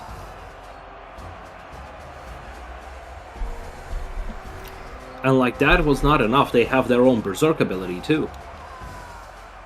So, that theory didn't work out well in the end. Not at all. Not at all. Yeah, like, in this map, artillery is surprisingly bad because these trees are very tall. So it was even being ignored for all this time. Yeah. Why wouldn't they ignore it? Yeah. I mean, it's not even doing anything. In fact, the only reason he would be charging into it is for an unsummoning. It got recalled despite being like in melee over here, but no. Almost in melee. Yo, I remember like the funniest shit I've seen in Arena. I was playing cavalry. I mean, it was frustrating because it was like bad to me, but it was funny in the end. I was playing cavalry. I ran over a unit of archers, like completely. I knocked down the entire unit, so I couldn't damage them because you can damage a unit once when it's lying. You know, very chivalrous, right? Yes. But it started channeling the teleport back to the base as soon as I ran them over. So I finished my charge. I told them get back to these archers, but they got fucking get summoned before I could attack them. Alright, guys, stay on the ground, stay on the ground. Their vision is based on movement. They teleported. Remember the rules, they can't touch you if you're lying on the ground. Yes. Just teleport away. Like, that was so much bullshit. We were playing a 4-man party then, and everybody was like, yo, what the fuck was that? Yeah. That was that's a thing that happened. That also reminds me, instead of fixing that nonsense with not being able to damage the units that are on the ground, they instead added. Remember how Kanane had the attack the units on the ground ability, slaughter, whatever. They moved it to South. Yes, they moved to South later. Yeah, rather than fixing that issue, they were like, "No, let's make that a game mechanic." Ridiculous. I don't know if it was just by design, not really an issue, like a bug. Like, it was intended. It was fully intended. It's just bullshit. It is nonsensical. Like, if you've got a spear. I remember another example. It was in the Steam version while I was still playing artillery. So I used the burning coal, and I also knocked down the entire unit because, like, it's right dead in the center, right? My logic was like, okay, they're scattered, they cannot brace, go and charge them. And my friend charges them and just runs over them, dealing no damage because they were all knocked down. It's like, what the fuck is wrong? That's so funny. Like, shouldn't they get trampled at least? I know, right? Like, you're lying on the ground, 60 horses just run over you, and like, pfft, I'm fine. This is but a scratch. Yeah. Oh, elephants have that mechanic. Like, they could walk over and knock down units and deal damage to them. So, if you're an elephant, you're big enough to do that damage. If you're a horse, then no. Anyway, that was the battle between Hlidin and Akkeinn. So, as Arcanon spoiled, Akkeinn won.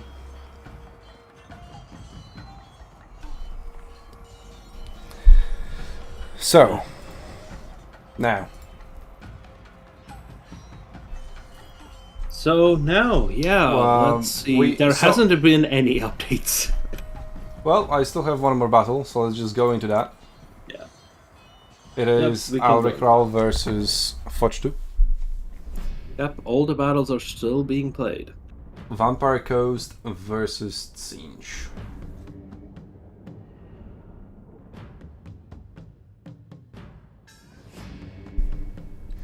And we have two more battles, two more replays from round of 16 match 2. The guys who played in DMs. Yeah, we do. We can always fall back onto that, but we'll try to get like the battles as close to live as possible, right? Like, it's impossible probably to get all the battles in. Yep. So we'll just keep at pace with the tournament as well. So it wouldn't be like, oh, they're already playing a final and we're still going for the quarterfinals. Yeah. No, this is good. This is good. The fact that we are doing replays is much better. It speeds things up, so that way we don't have to slow things down because we're observers, less chance of lags, and we've got a constant stream of games. So I'm happy with this. Yeah. Also, the live games can be affected by lag, so even though the game itself says the battle lasted 10 minutes, it could have actually lasted 12 because it's like 2% lag. Oh yeah, whatever. like 20 minutes. 20 minutes is pretty normal too. 30% Not lag. in these tournaments, but yeah, it's a real factor. So this is better for player experience as well. Okay, let's see. Tzeentch, another OP faction of the patch. Let's see what they have. So they have Blue Horrors, Chromatic Abominations. So the Tzeentch got the least amount of units from the expansion, but that's because it got the most in the original DLC. Then we have two Tsangors and Marauders of Tzeentch on the right flank, and then we have Pink Horrors behind, and some artillery already firing at them, the Scourgats. Not breaking the barrier yet. There we go, barrier broken, HP, some lost HP. Yeah, attacking Sargoths makes perfect sense here because what makes them Regiment of Renown is that they deal damage when the models, when the entities die. That does make sense, yeah. Yep. Then again, sadly they can just, well, sadly, good for Tzeentch, I guess, they can just hide in the forest and just regenerate the barrier. Yep, as all they by are design. now. As it was planned, yeah. I quite enjoy... yeah, so the only damage at stake is the 180. Yep. Okay, let's have a look at the Vampire Coast army.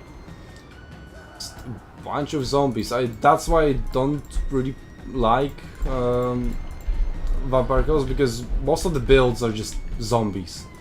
They're super slow, they're not very effective at dealing damage. Like the ranged guys, sure. But having bombers in the front line, they need to start firing back fast while still have the models to do so. But wisely they're being focused and retreating away from. Well, yeah, they don't want to get a return fire. Okay, they got some return fire, even though they ran out of the range. But they're absolutely getting focused, and there we go, just one volley. So usually these are like your main damage dealers that you want them to deal more damage than they are themselves worth. Definitely the case with this unit. But the second one is coming in, let's see how they can do. Yeah, still quite powerful, like one volley is over 100. So that's very, very effective. But they need to do more than just one volley. And Tzeentch forces are kiting pretty nicely. I'm also taking quite some damage. This P4 is already getting wrecked.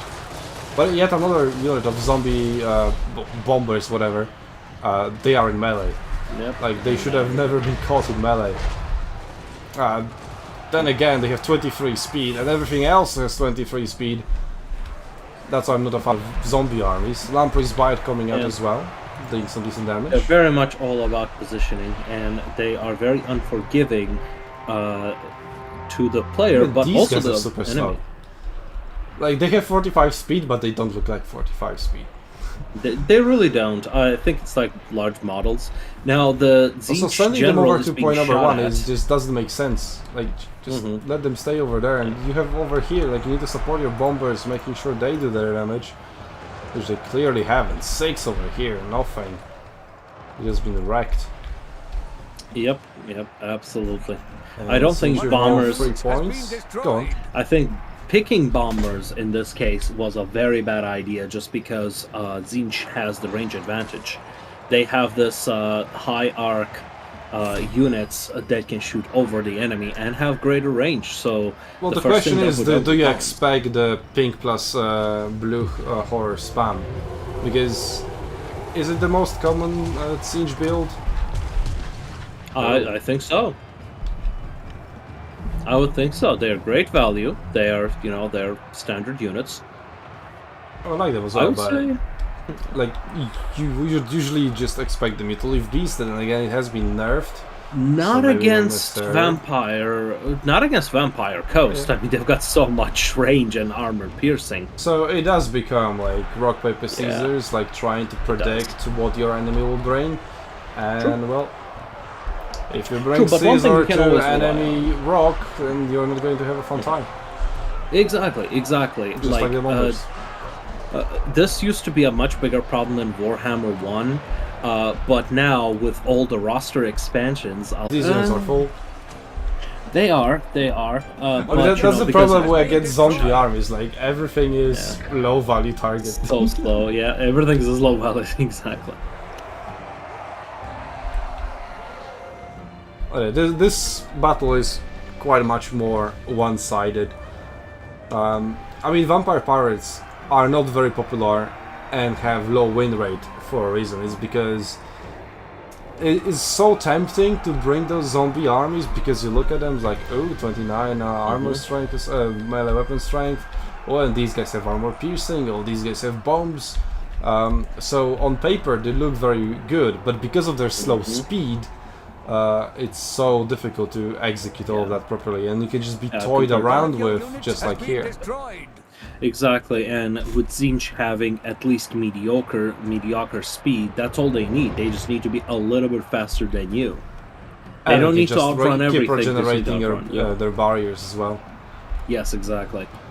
And that's a huge factor too, because a lot of the times you will only be able to get a couple of volleys off in a ranged exchange, and having that regenerating barrier is the difference.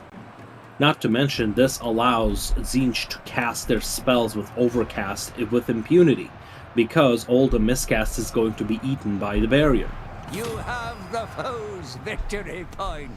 Yeah, when you're facing against Tzeentch, you need to have a way to keep the barrier down. Like, once you've broken through the barrier, you cannot allow the enemy units to regenerate that barrier. One of your units has been And Vampire destroyed. Pirates are like the opposite of that, with 23 speed across the board. You do make a great point. I think that's a great point here that really works against the Vampire Pirates. They are all about skirmish, and skirmish it allows Tzeentch to regenerate One of your barriers. units So has been destroyed. yeah, I think Tzeentch really has it in the bag. I mean, 3,100 gold value difference. It is difficult to see it going any other way. Quite. There is a sneak up coming through, but it still is a triple cap, so it'll be just 2-1. Let's speed it up, because I feel like Fojtu should just concede defeat at this point. Like, One of your what is he units going has to been destroyed. pull out? Like, more zombies? Yeah, like, look at these You guys, for have example. Oh, been there we go. bested. There is only defeat. He admitted defeat. Yeah, like, zombie pirate deck and mobs, like, they cost, like, 300 something or whatever, and they have anti-large and armor piercing, but they have shit armor, shit morale, and shit speed. And speed is one of the most underrated stats. I've always very highly valued speed, and I know so many players undervalue it. And speed is where skill expression comes in. Alright, we have Oh yeah. replay from Berrserk and GG's from Nerexa, so I would imagine we are going to receive a replay from there as well soon. Yep.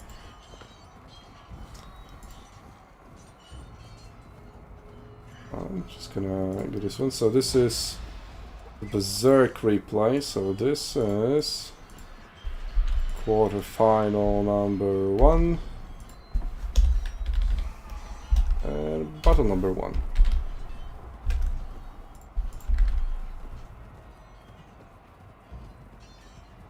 Alright. Can see Berserk. Slaanesh versus Skaven. What? Holy. Slaanesh wins. Or not. Stop spoiling. I mean, come on. How is Skaven going to deal with all that speed? Although, I mean, I would say I don't it is know. Berserk. It is Berserk we're talking about, I don't right? know. Yeah, No, that's why I think, Slaanesh has the advantage here in terms of picks. Just knowing their faction mechanics, right? Slaanesh has high speed. They also have Health Scourges is the best weapon for holding the line. So they're the perfect anvil. I mean, hammer and anvil just everywhere. The thing is, they don't have any cavalry. They do have characters, so they probably have in the reinforcing armies, which makes perfect sense to me. So, we will see. Got Regiment of Renowned Jezzails, we've got Globadiers. Globadiers are a great anti-infantry unit. So, we will see.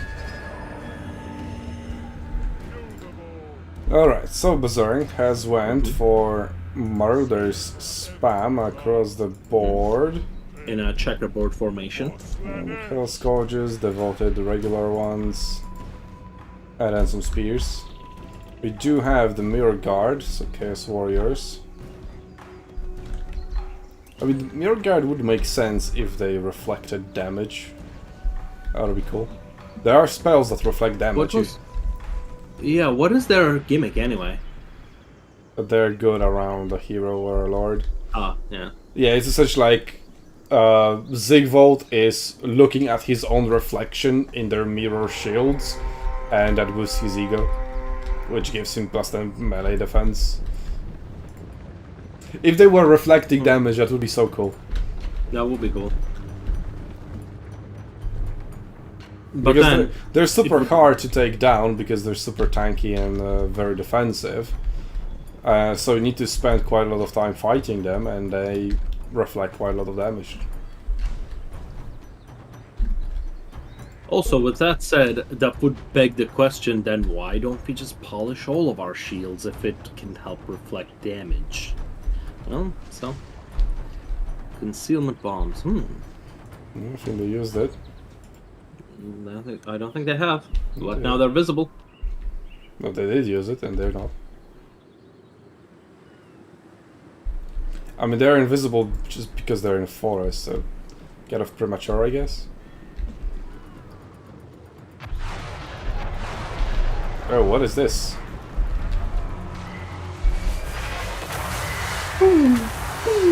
I know what this is. This is the dark magic thing. Wait, that's shadows. I think Rod that's of the Rod Torment. Yep, Oh yeah, so this is it's tracking. an item. Yeah, it's an item, and the item has the exact same thing as whatever the spell is. Yeah, I know what you mean. Yeah. It's from Lord of Dark. Anyway, Skaven actually going to triple cap. So he's just maneuvering. And that spell missed. Gracier of Ruin. So that was not work right now. Was this Scorch? Alright, first engagement is going on. Rampage going for Chaos Lord of Slaanesh. Is euphoric. So upon contact for 10 seconds, they're going to rampage. So we use that. I guess lure them in. We'll get a charge from Quest Riders. Not a fan of them. They're very fast, but the damage just feels underwhelming. Very.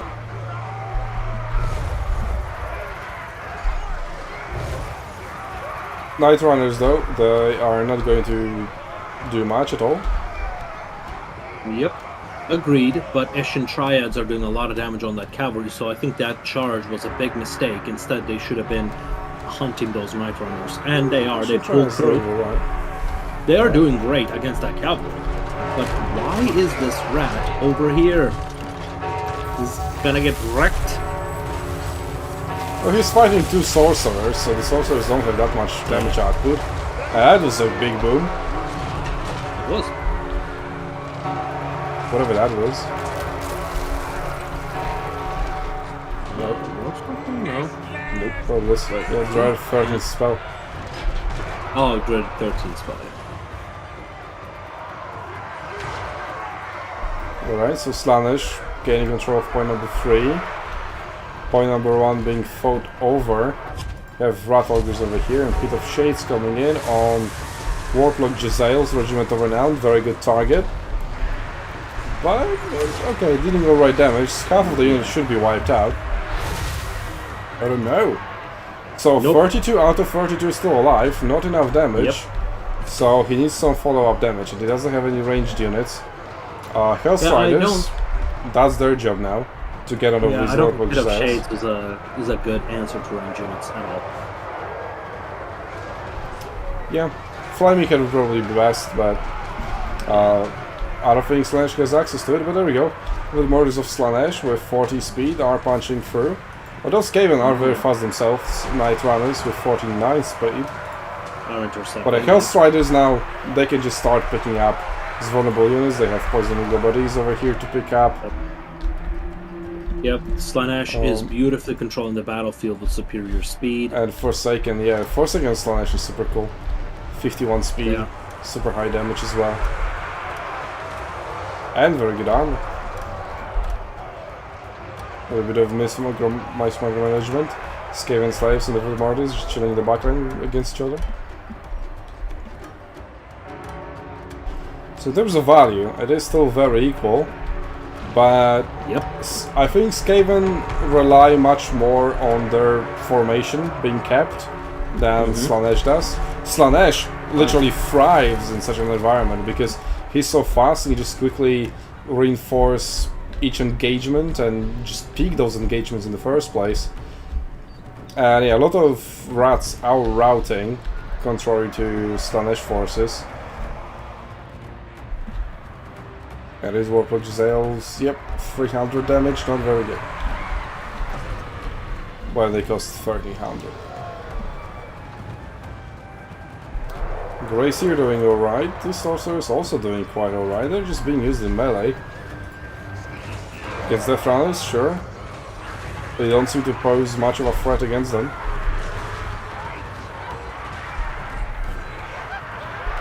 In case of the Slaanesh just doing his things, just running around doing nothing.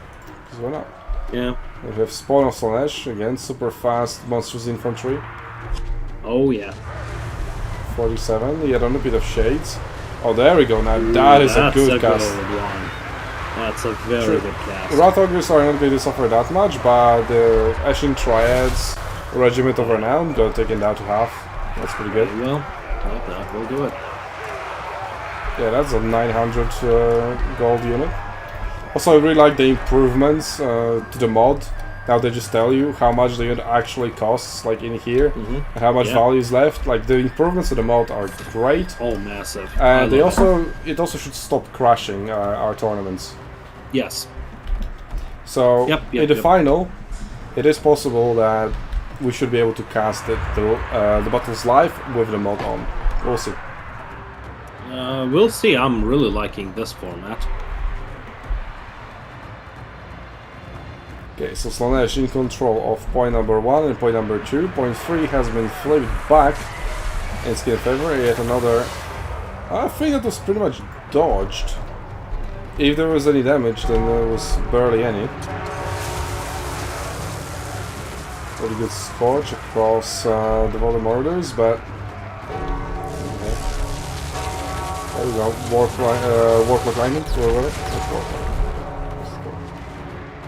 Warp line, just warp. Berrserk slowly pulling ahead, fighting the rats like in their spawn territory right now, so that exposes him a little bit, but that's kind of less detrimental to Slaanesh because of his speed. He can actually just reinforce himself pretty quickly. Yep. Pretty big blob fight over here, and he spells. There we go. Warp lightning yet again. Oh, that was alright. Alright, Health Striders, and there we go. Now their 100 speed comes in. Apart from they're in shallow water. Although I don't know if this is recognized as shallow water. Also would be cool if being in a terrain would just show up over here as a status, like you're in shallow water. Like in Arena, for example. Arena had that.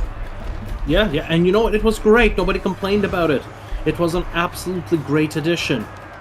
Like, guys, data information obfuscation is bad. Stop it. Get some help. Yes, another Warp Lightning. Holy shit, what's the cooldown on this? Oh, that was very effective. It took quite a lot of damage. 1.6 value on this guy. Pretty good. Yeah, the Warp Lightning, only 30 seconds cooldown. And you know, is it the 13th spell? No, that's Speed of Shades. That's from the other side. And that's on, it's just Climate of Shields. So very low value target, but then again, nothing better in sight. As yeah, there's only 2k value on the battlefield left. Rat Ogres all the way back. Chasing Forsaken, holy shit. Yeah, I need to get some priorities, like these points are a bit more important than a unit of Forsaken chasing away your routed unit. So it also applies to this Forsaken, like what the hell are they doing over there? But then again, if you're a Berserk and you're winning, like you have triple the amount of value on the battlefield. Despite like the damage numbers were pretty close. But anyway, the map control and map control was significantly different, and yeah, Berrserk really showed us how well you can play with Slaanesh infantry. That fundamental speed difference is significant. Not only do they have good melee stats, but also good speed stats. So, all right, let's see what else we have. Players are still playing their games. I have a replay from Serika versus Alrik. Empire versus Ogre Kingdoms. I feel like we should maybe look at the draft, but...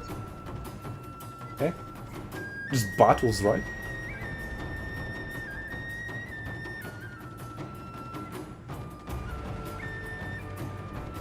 Yet on the battle on Otsuchi Castle. Seems like players like this one. Oh, is that like a fish? No, it's not, right? Oh no, these are war wagons. And if it's a regiment over now, that means they're with Hellblasters, so that's going to be interesting. I think they're pretty good against Ogres, right? So that's a pretty good counter. Then you have the Huntsmen, who have anti-large missiles, and then just a bunch of halberds and spears. So pretty much the entire roster from the Empire is anti-large. We'll see how well that fares against what Ogre brings. Let's have a look at these Hellblasters. 823 armor piercing. Alright. Doesn't need to be anti-large when they hit you this hard. 250 range, also quite important because lead belchers, which there aren't any at the moment on the battlefield, but I would be surprised if they aren't in reinforcements at least. They have only 200, so they are outranged by that. We have Sky Striders, 2.3k value unit. Slaughter Master for only 1000, with Troll Guts only.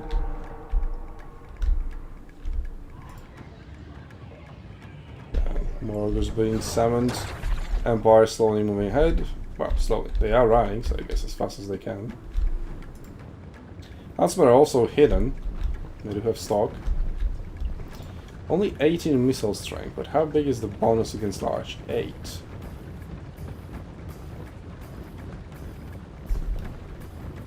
Let's see how effective they are. Before in for 650. That is not that big of a weapon strength, or missile strength rather.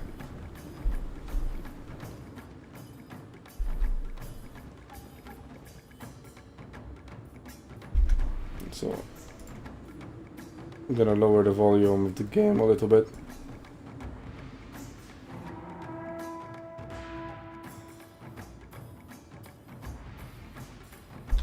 So I can hear myself and you better. I feel like it was a little bit overwhelming at times. Okay, Hellblasters have range, but I think like they shouldn't fire. And it looks like Serika has disabled fire at will. Logical. I mean, lots of players wouldn't do that, and they would just waste their ammunition. Although it doesn't say they can fire while running or while moving. I don't think they can. So I think it just needs to stay where it is.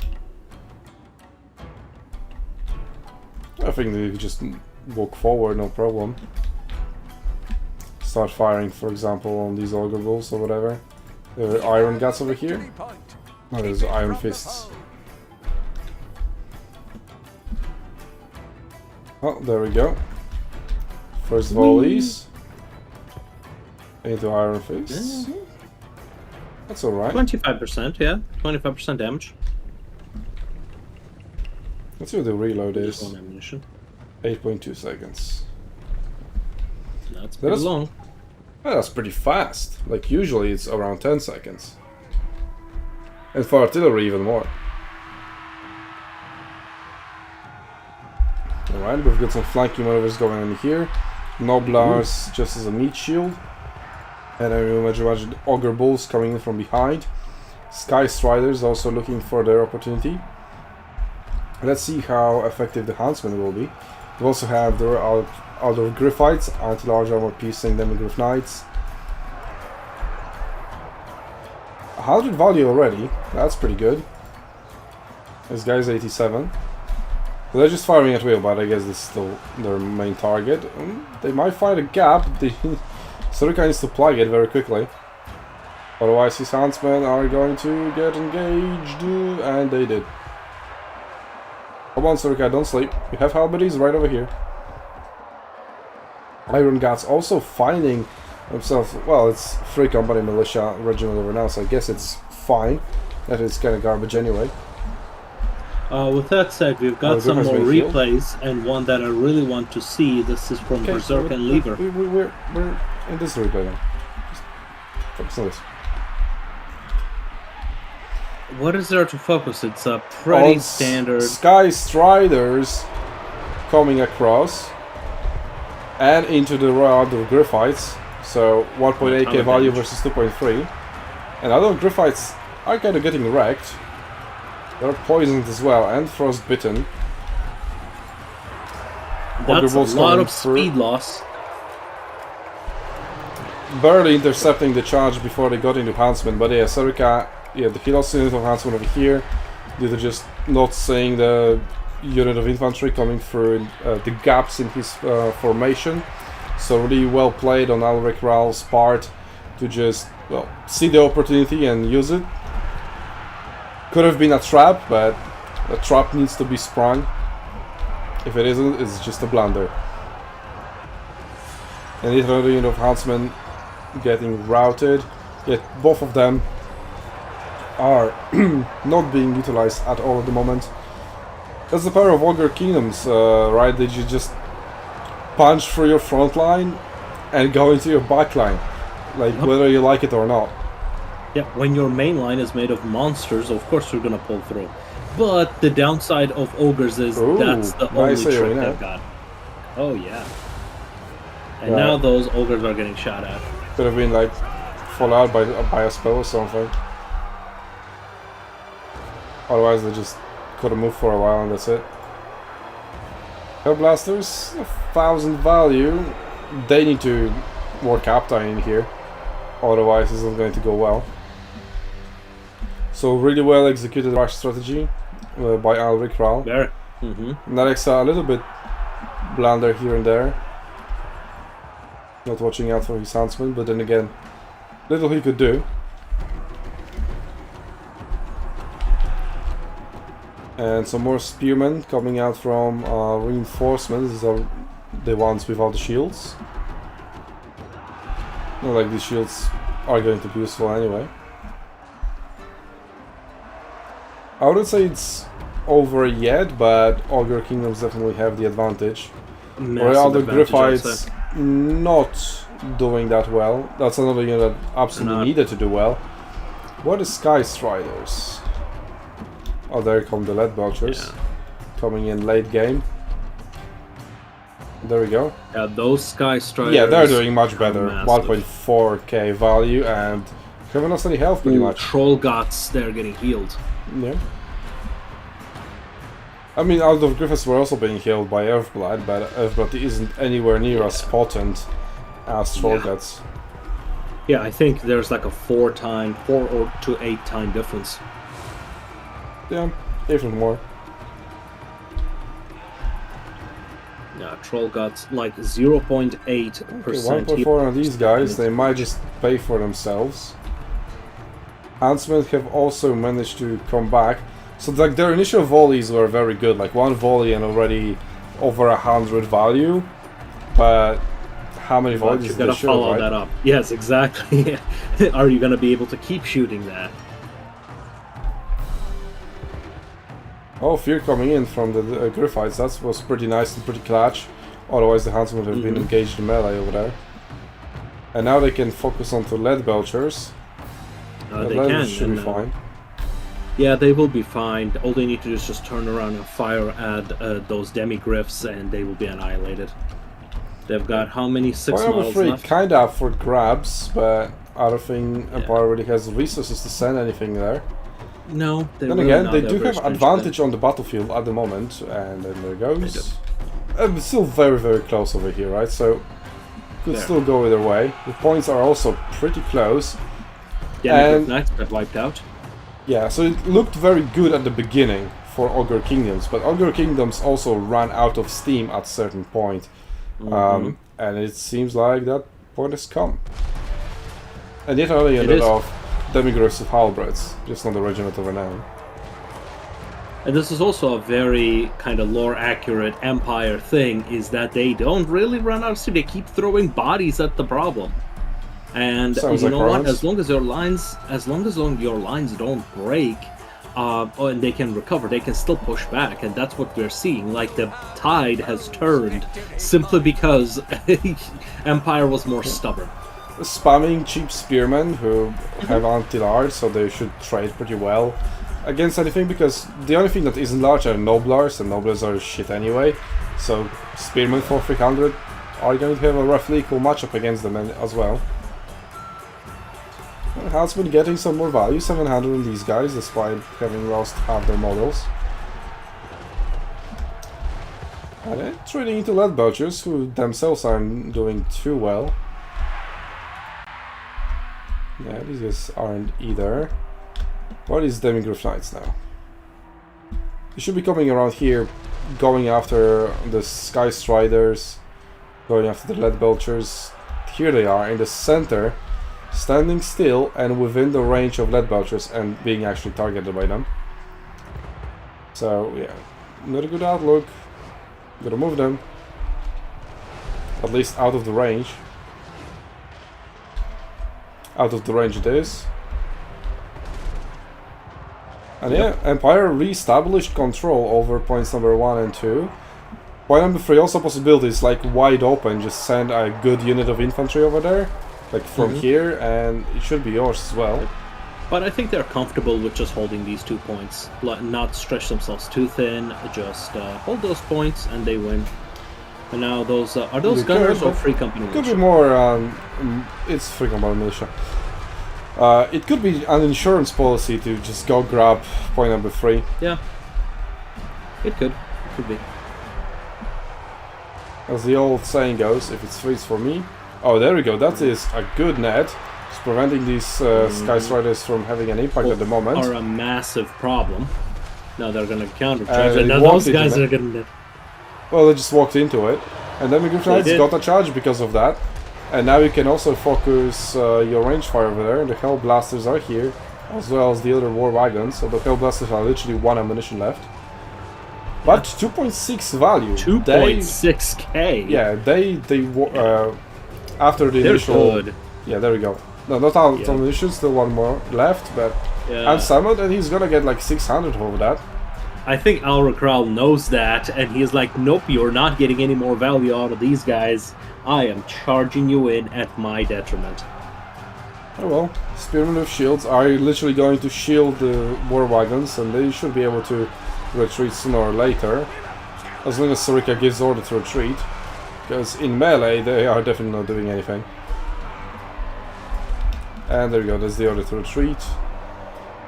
And Ogre Kingdoms are trying to get their second win, again on the point number 2. And see if now Alrik gets point number 2 and flips it, well, Sorika could have really used point number 3, which was kind of free for grabs. Yep. I think all to take is just a single unit of spearmen, just 300 gold, commit there. And it should have been fine. But these wagons also doing quite decent.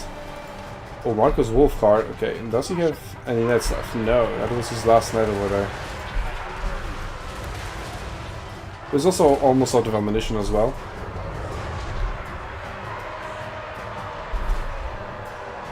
And that looks like a massive second win for Empire as well, with 5 fresh units coming in now.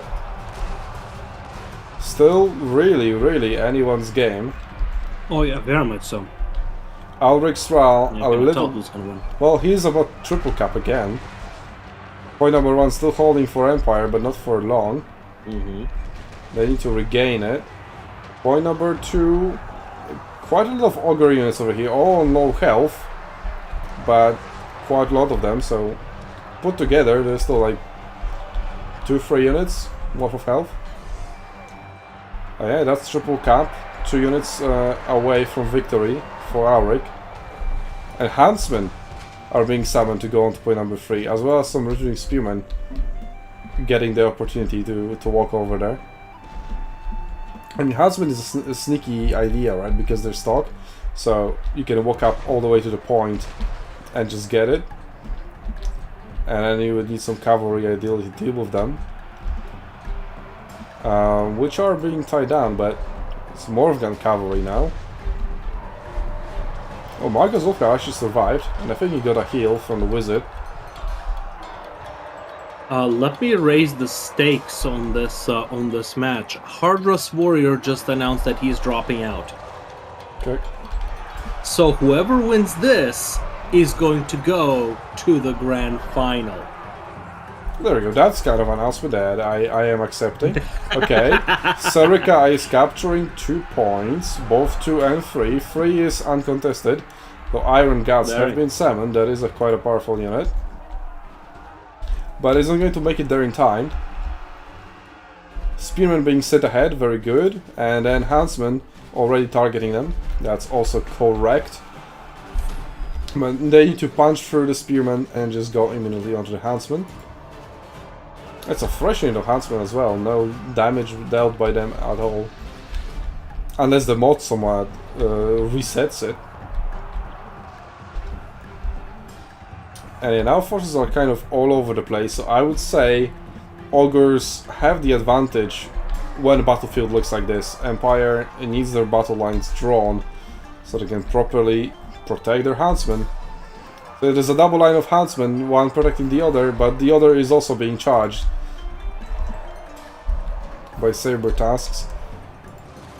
Marcus Wolfgar should go down now. Point number 2 still being flipped, and now it's going back and forth. And hasn't been secured for the Empire. So it's only 1.2 minutes, 80 seconds for Alrik to get to victory. And these Huntsmen are dealing nice damage, but they are only contesting points, and that is by far the most important thing now. 2 units of cavalry just unsummoned. Huh. He has 2k in the bank now, but I'm not so sure about that. Like, these 2 units of cavalry were still very healthy and could have done a lot. Well, that's an opportunity for Empire, a little bit of a power vacuum to plunge themselves into, but instead it's going to be a triple cap for Alrik. The enemy has captured one of your victory points. Ogre Bulls with Iron Fists coming through to help, and Iron Guns just charging ahead into following unit of Huntsmen. And well, that secures the victory for Alrik. Although Empire did put up quite a good fight. 20k damage for both players. You have been bested. Very well played. Yep. And we are getting at the very least one more battle of this. Yes, we are.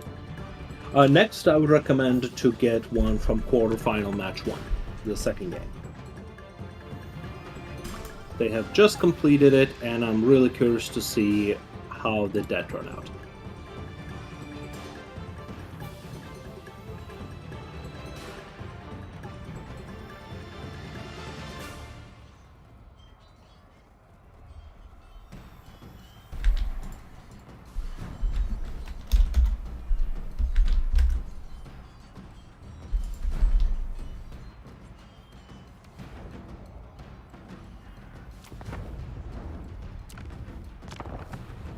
Alright, here it is. Tzeentch versus Chaos Dwarfs. Ooh. We have Chaos, but no Mutaleaf Beast. No Mutaleaf Beast. Can hover over here to check the spells. We've got Soul Grinder, and the new hero. Exalted Champion, I think it is. Exalted Hero? Exalted something. Exalted Hero, yes. And my game crashed, okay. Oof. That was too high octane.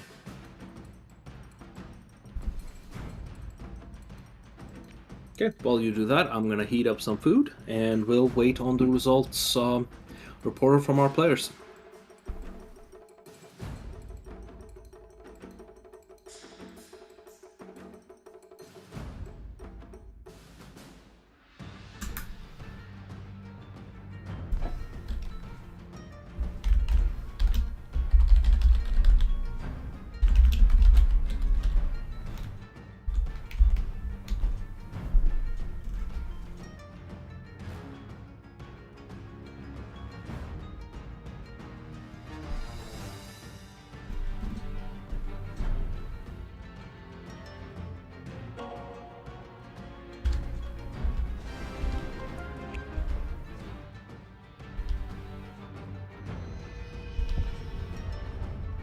Alright.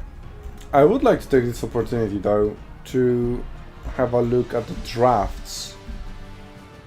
So let's have a look at the drafts from quarterfinal match number 1 and quarterfinal match number 3. So Berrserk versus Lord Lever and Serika versus Alrik.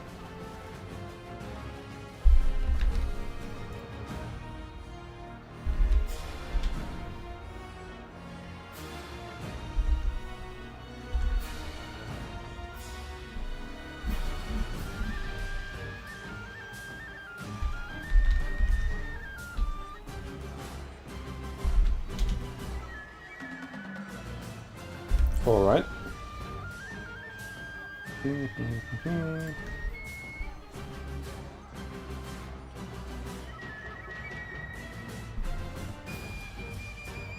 Here's the draft.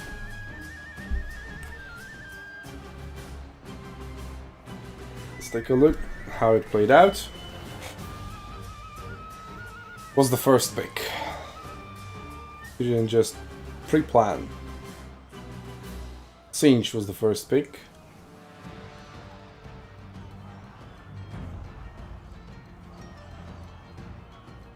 So, it's in the battle we are about to see. Tzeentch versus Chaos Dwarfs, so we know that.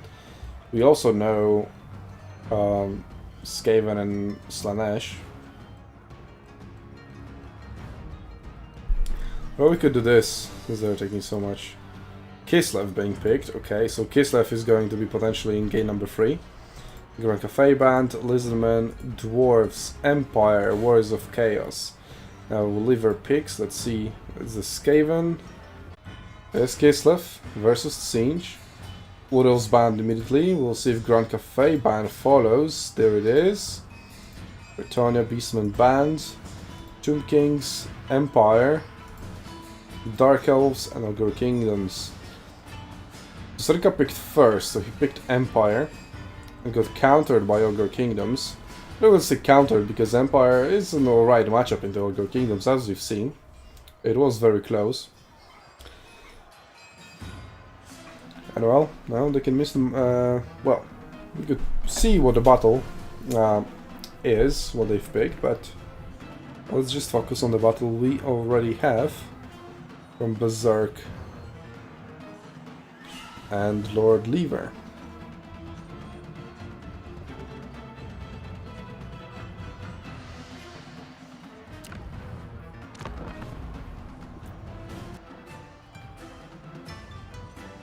That's the correct one, let's go. Hopefully it doesn't crash now.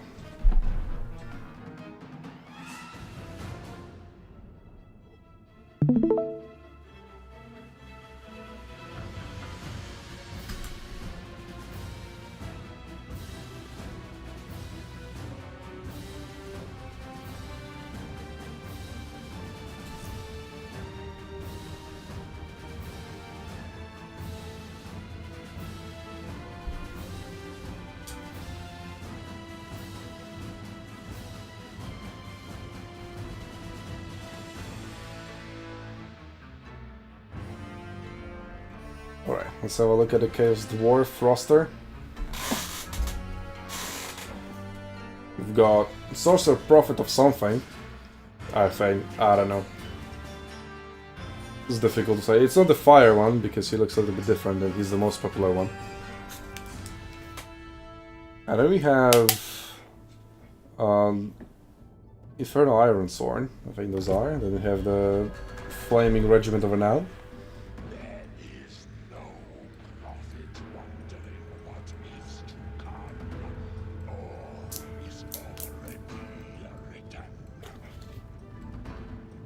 And yet another battle on SUNTZU Castle.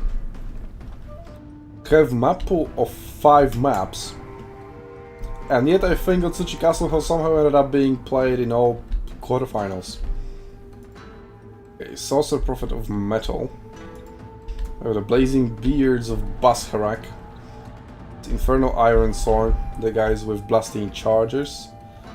Then we have Goblin Neighbors as a front line, and then that follows up by Chaos Dwarf Warriors with great weapons.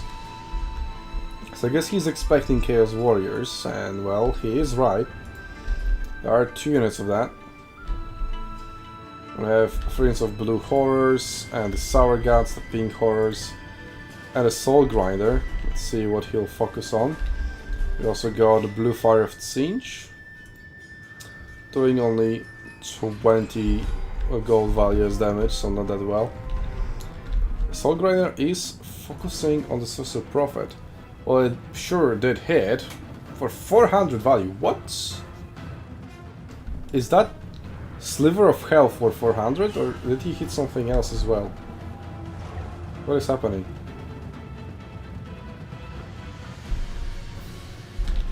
Okay.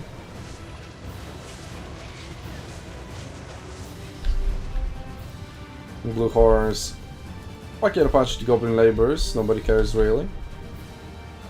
The Chaos Dwarfs surely don't. And Chaos landing into the Infernal Ironsworn, trying to disrupt them. Lamprey's Bite coming in as well, pretty much wiping out the Laborers, and Terror from Chaos also settling in.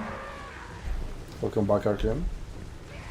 I mean, what else are the laborers going to do? Why would you even take them? Ooh, and Gaze of Fate. Okay, is it just for the melee attack debuff, or is he going to put a spell on top of them?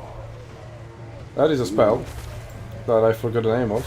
Oh, it's a Tzeentch's Firestorm. Yeah, there we go. Pretty combo. As well as the other one. Oh, wait, that's Tzeentch's Firestorm, the Vortex one. Oh. Gaze of Fate is an ability. No, I thought it was the Vortex that doesn't move. Because it also has like an eye inside of it. You're thinking of Infernal Gateway, which is my favorite Tzeentch spell. Yeah. It's basically Pit of Shades. Look at them. 0 damage dealt and almost obliterated. Dude, that is nuts. That's a really good damage on those horrors. Completely. Also, it has like 125 armor. Right? Like they just don't care. And Silver Shield too. But also, I mean, okay, they're holding on, and there's 70 of them still. But they I aren't think throwing. I know why. It's because when they were engaged, their backs were turned, so their missile block was not working. Well, they can throw into Chaos Wars of Tzeentch now. Yes. Let's see, where are the other ones? The other ones are full HP. Well, they have attack order on the Blue Horse. No, throw it into Chaos Warriors. Hello? Yeah. Uh-oh. Oh, okay. We are repositioning. I mean, if they threw, that would be so much friendly fire as well. Yes, exactly. Straight into Chaos Warriors. Come on. Yeah, this is the... Oh, now they're throwing. They just don't feel like it, I think. They just really don't like it. They're not feeling like it. I mean, yeah, that's the thing. Should have ordered it back then when it was tied down and it was perfect target. Like, they were clamped up as well for additional AoE damage. Absolutely, and also with these units, it really takes a lot of skill to use them because they behave differently than your usual range units. They have to switch from their attack stance into a throwing animation, which takes at least 4 seconds. Anyway, Berrserk quite heavily ahead. The battle literally just started and he's already over 3k ahead. Well, not over, 2.5. I'm bad at maths, okay. These Infernal Ironsworn, they also barely threw anything, but they're doing alright against the Chaos Warriors of Tzeentch. There's some Blue Horrors coming in, yeah, these are not going to swing that either way. This guy 1.6 in the meantime, constantly sniping the general. And yet again, landing some good hits. The Shrieking Skywars could also go around and start attacking the Sorcerer Prophet. They really should. But is he stuck in some kind of weird animation? Oh, there we go. I think Oh, that's weird. Yep. And yeah, I think he just miscast the Plague of Rust, yeah. The Soul Grinder just hit him. Yeah, and he's also about to go out of ammunition, just 2 volleys left. So we had another Gaze of Fate plus Tzeentch's Firestorm. I think that's just Tzeentch's Firestorm. No, Gaze of Fate is also... It still has the eye. It still has the eye. Oh, no, Gaze of Fate was cast. Yep, you're right, you're right. Yeah, that's the eye. Okay, now these Infernal Sworn are being focused, and it's really largely... Oh, that was good. That was the Tzeentch army ability. I think it's tier 2. So Grinder, now having spent all the ammunition, is charging into Infernal Fire Sworn. Iron Sword. Everything is just being thrown at them. Yeah. I mean, so far they have traded down. I mean, try trading up when you're this surrounded. So, but a good target focus. The new Exalted Hero. Let's see what his gimmick is. Let's just see. His gimmick is that it's melee, because everybody else is... 420. What is that ability? Book of Secrets? It is. Withering Heat. Enfeebling Foe. Oh my. Is that random? Fate of Buna? Wait, no. He cast Soul 3. Right? Nice. Yeah. It seems like it. No, he still love the he's still yet to use it. Yeah. That Fate of Buna. Wait, that Fate of Buna would have been ideal for Infernal Swordsman. Like, that deletes them. Why did he use it? Is he aware that he has it? I think he doesn't trust it. Oh, so if Lord dies, 8 leadership across the board. Decent, I guess.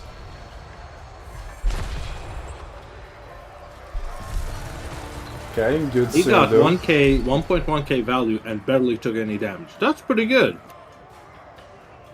I guess. Maybe there are more uses of it, and then there's just one left. Anyway, it makes sense. Berserk's still doing pretty well. 2k value ahead, still, or not, there's 2k damage ahead. In terms of value, 1.4, 1.5. That's still pretty good.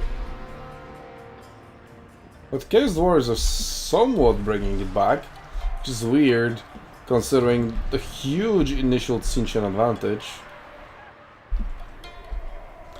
But I guess, started running out of ammunition, started running out of barriers. So now it's time to bring it back around. And despite all of that ammunition being spent towards killing the Sorcerer Prophet, it's still alive and still casting spells. So, points number 3 and 1 under the control of Dwarfs. And he's actually up to 1,000 points. Whereas Berserk has only 150, he just barely captured point number 2 down. So Berserk needs to start converting his damage advantage into actual captures.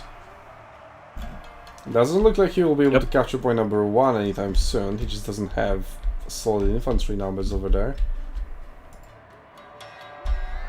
I don't see any Chaos Knights, they're just Marauders. I think he's gonna spend way too much time trying to generate value and is gonna forget about the capture points. Shrieking Skywars got re-summoned, because now they're full HP again. But there's plenty of very low units over here. Are those... yeah, Bullsetter Raiders. Oh yeah, that's going to be painful. Gonna be bad. Yeah, anti-large armor piercing, super high stats. Well, Chaos I say that, but 10 attack, 12 defense at the moment. Wah wah. Oh, Book of Secrets being cast. Uh-oh. Oh, good. That's the Book of Secrets, right? So the only thing he got was the enfeebling foe.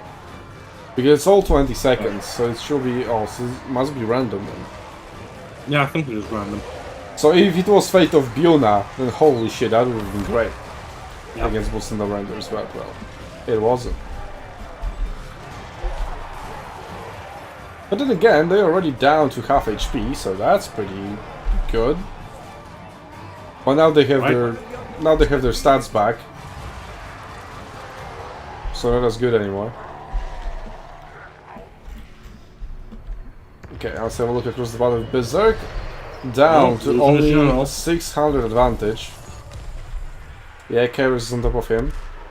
And point number 3 should be flipped. The only thing remaining here are Olgakhan's Wolf Boys. There's the full unit of Blue Fires over here. Well, Karis isn't doing that well against the Sorcerer Prophet. He needs to start landing some hits.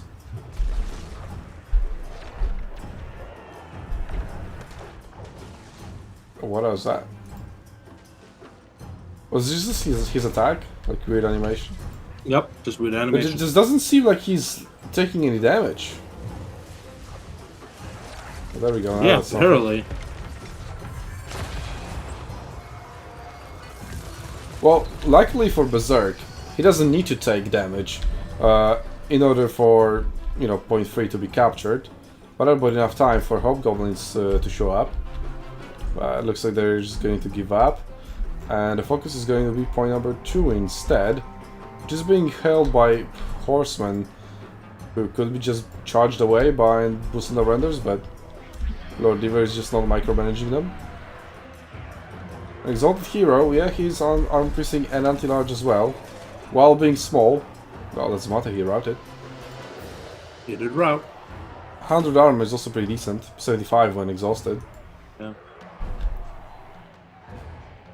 Boosting the renders, yeah, kind of massacring him. Yeah. So point number 2 that's what they do. going to be flipped back, and that means only 50 seconds away from victory. And that blue fire used to be Completely so missed. accurate. It's just crazy because it is supposed to be such an accurate spell, and they fucked it up during the latest patch. Well, not the latest, they not the one from 2 days ago, but the previous one, and they still haven't fixed it. Yeah, it used to be so accurate, but now it's like back to where it was. And boom, they win. Which brings us to Yes, 1-1. Like, Berserk It is to does. sweat. This is why I wanted us to watch it. 1-1. Oh I mean, boy. So, I don't know anything about these newcomers to SUNTZU League, but they're showing up.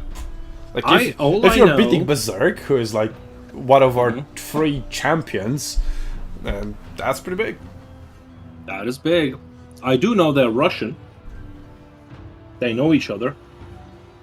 Considering that Berrserk just wrote something in Russian, I guess. Okay, so They this know is that the third battle, so I'll just jump right into it immediately. Just so you have a nice follow-up. Okay. So no spoilers who won, we'll see. Norsca versus Kislev.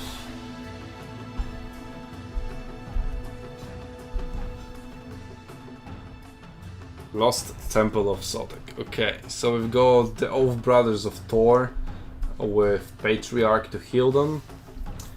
Ostankia, I really don't like her. And then just Khazars. Norsca, on the other hand, you have Norsca Ice Trolls, only one unit of champions. Skin Wolves, Female Warriors? I think there's a Female Warriors. Then the Ice Wolves, and then just regular Murders, one of them with great weapons. I would rather see more Murders with great weapons, because Kislev is pretty much armored across the board. It just makes more sense.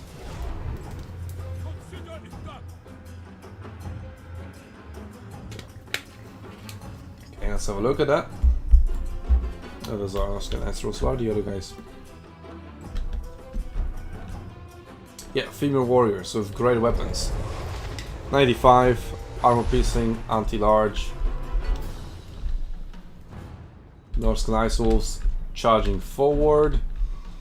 I mean, I would say they're scouting, but he sees everything anyway. Point number 3, completely neglected by Kislev. Let's take a fire ring and dealing no damage. I think she just hit trees. Berserk already summoning something, summoning the Beast of Tashnar. They are anti-large, and they're very fast. They can just get on top of Mother Ostanka and start trading up. That would be pretty good. But instead, they're just going to hover around. There we go. Now they are charging in. Kind of weird to go for such an angle. Oh, she just fired point blank. And yeah, it took her 25% of their health. Yeah, oh. Is she healing? Yeah, she can heal. Is that the goulash thing? I don't know. I didn't see the animation. She doesn't even have that. Doesn't even have it. It's probably the lullaby of the patriarch. I don't think he used it. No, He hasn't. How did she heal? Axe, that's what it is. Yeah, pay to win. She doesn't have regeneration, what the hell? Yeah. She's not healing anymore. So I already have no idea what the fuck was that. Oh yeah. Because I saw it too. Okay, point number 3 is going to go for Berserk. Point number 1 as well. Kislev using its range advantage to their advantage. Berserk trying to dodge, but by doing so, he's just increasing the distance between himself and his targets. Yeah, oh! Exactly. Okay, very good cast of the sword from Wolfric.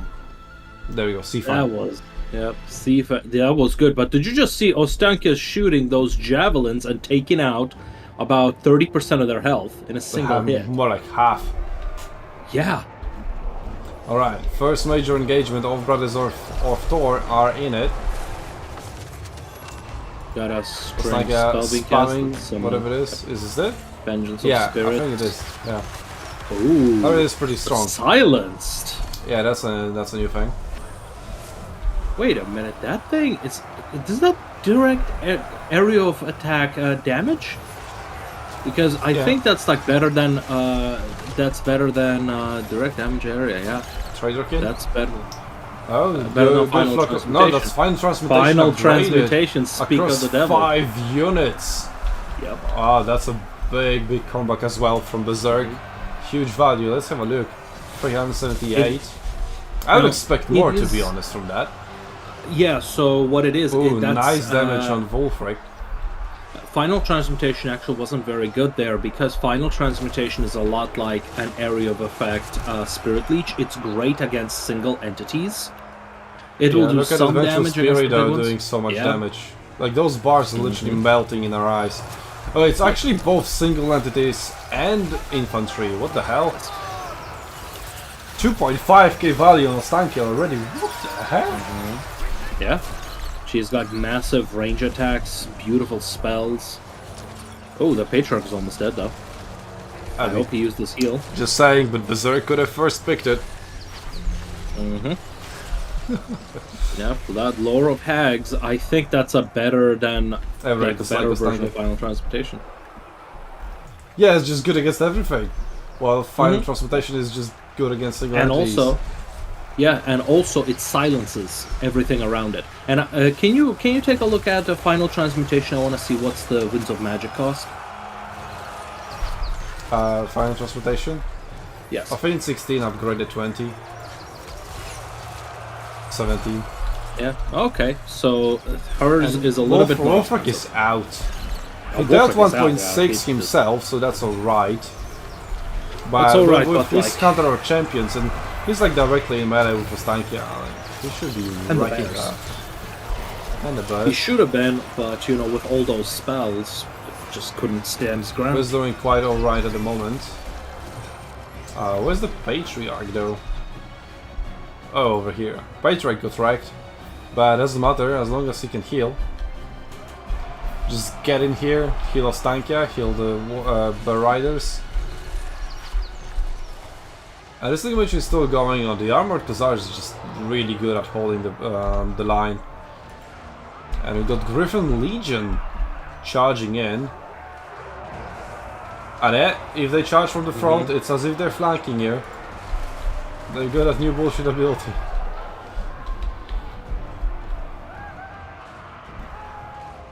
So still undecided here. Skin Wolves though, 2 units. They are going to be pretty good against the Stankia and of Riders of Thor. Although of Brothers of Thor themselves have also nice. It's yet another Vengeance of Spirits. It should be like 20 winds of magic on with how well it does. It's just everything from Norsca is dead, apart from this one unit that just gets summoned. Either routing or just dead. I mean, look at the gold values on the field. It's a 3-to-1 difference, almost 3-to-1 difference. The lullaby got kind of wasted, but it doesn't matter at this point. Yeah, it's too late. The Skin Wolves are going to return. Oh, that's one unit. Where's the other one? It's over here. Okay. Somewhat rampaging in the backlines. Could pick up the Cossars with Spear, I guess. Maybe go after the Winged Lances at point number 3. And this blob, like, yeah, you should lullaby over here.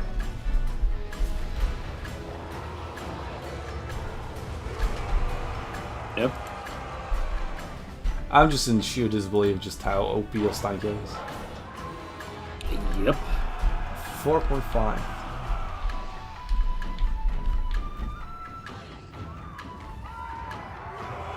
Oh nice, spawning spears on top of the cavalry. And now Skin Wolves on top of that as well. And then there we go, yet again. Look at them all dying.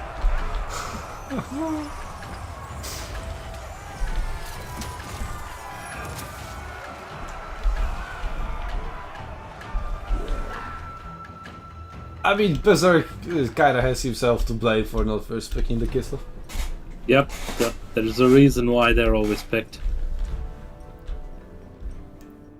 I mean, the Stankia was OP before because of her chariot. And when she just had Lore of Ice or Lore of Tempest, I don't even know which one she had. Nobody cared about that one, but now with the Lore of Hacks, what the More like Lore of Hacks. Exactly. And Silence too, what the fuck? Like, as soon as Silence somebody's is just the hitting- cherry on top, or just... It is. Or rather, like, unnecessarily a large amount of sprinkles. Yeah. Also, so this is 150. Actually, I wanna see it. It's 12 mana. Really? Mm-hmm. Yeah. Oh, sorry, not mana. Winds of Magic. So like it's cheaper than Final Transmutation while being better than Final Transmutation. And also silences, because why not? Of course, it's better. Of course, yeah, totally not pay to win. I mean, shouldn't they have some kind of a table where there's like, okay, if it deals this much damage, then it costs this.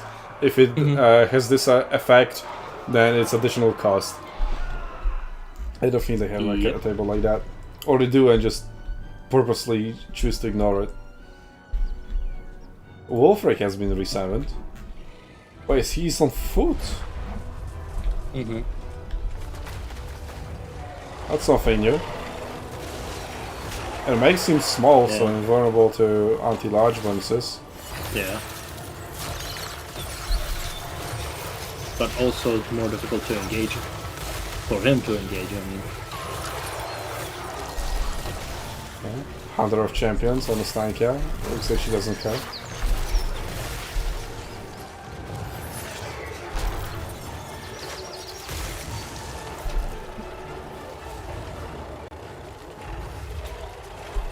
Yep, looks like it.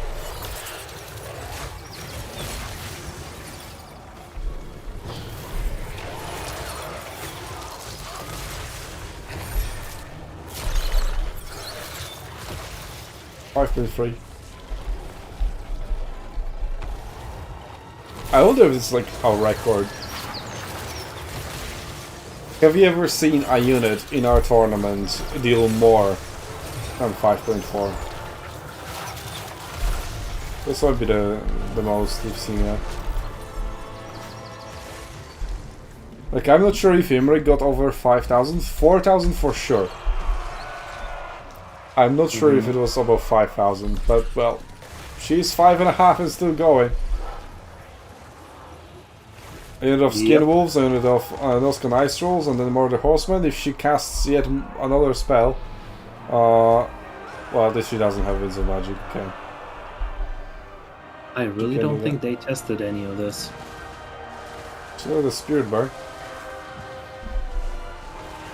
You pull her out now and you use the Spirit Bar. So even in melee she was dealing like crazy amount of damage. Come on, cast the Spirit Bear. I'll just do this.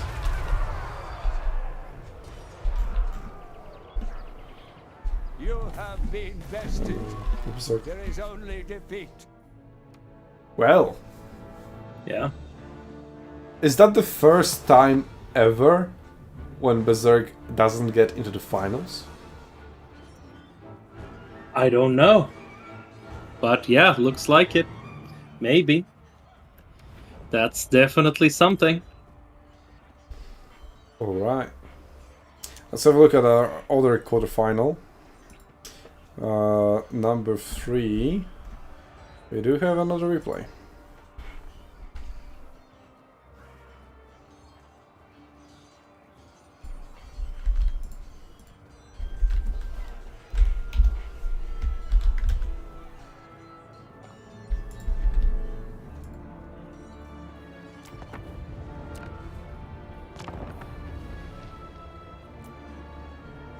Dark Elves versus Tzeentch.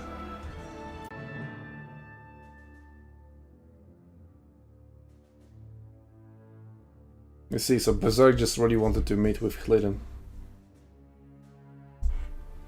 I think they faced each other like 2 times already at the very least. Yep. We've got, match is progressing. I'm not gonna spoil anything for you, just not paying out competitors. Yeah, I'm just operating the replays. Let's go. Okay, so I see Kairos, I see Knights of Immolation, I see Soul Grinder, and then 2 Marauders of Tzeentch, Sangors, and then Scour Gods and Chromatic Abominations. What was it, Aberrations? Oh, aberrations. I mean, they're ugly as well. Yeah. And Serica has Sorceress of I don't know which lore. That's death. Although, no. I mean the Lord. The other one is Death. I can see that. Yeah. Although it probably also doesn't matter. Like, could it be Dark with just the increase to Winds of Magic spell and just here in the corner? That's what they often do. But then a Master. I think Master got cheaper in this patch, if I remember correctly. So maybe they just weren't picked, and yeah, that's the first time I see a Master. On a Pegasus. And then we have some Bleak Swords. Well, that's a regiment of renowned archers with shields. And a Black Arc Corsairs, the melee variant. Yep, sitting in the corner, casting Power of Darkness.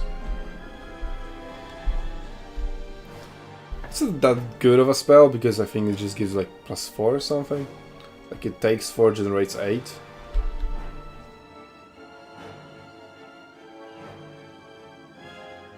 No. More. 14. When you Okay, get so a that's chance, 10. could you take a look at quarterfinals match 3? Alrik is asking questions about the pick and ban system. Like everything is spelled out step by step in the initial message. No, that's not the question. Well, look at the battle though. Soul Grinder targeting the Master, who just stopped moving. Yikes. Well, that is 136 value already. Just like that. A good volley.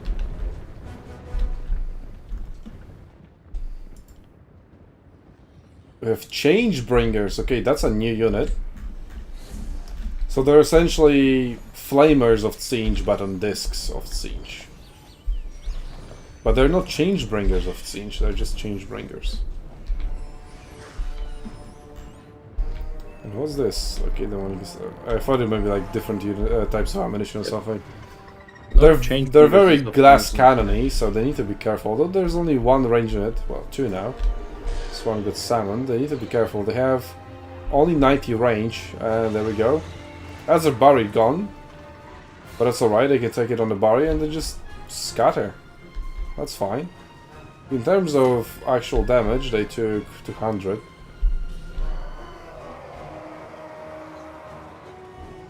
Bleak Swords, I mean, they didn't get that much damage. Oh yeah, 1000 actually, so not that bad. And Knights of Immolation just bombarding the shit out of these Bleak Swords. Chaos Furies, nicely, Crows of Cain, sorry. Summoned, but well, Knights of Immolation, I have 120 armor and super good melee stats.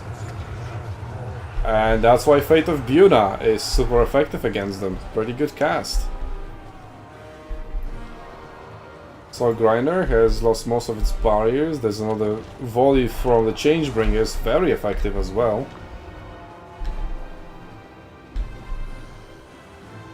And the Crows of Cain in pursuit.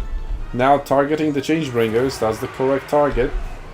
Blue Fire, oh, that was a lot of damage. And maybe some Friendly Fire as well. And the Gaze of Fate to stop them in their tracks. Knights of Immolation now turn around and deal with the Crows. Soul Grinder in a very interesting position, right in the middle of the enemy formation.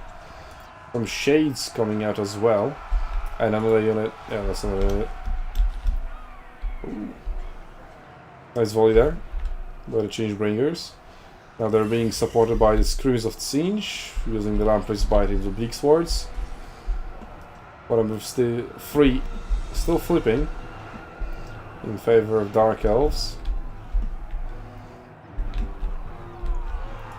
And Sanguis just randomly being engaged at the very edge of the battlefield, while the majority of the force is just chilling at point number 1.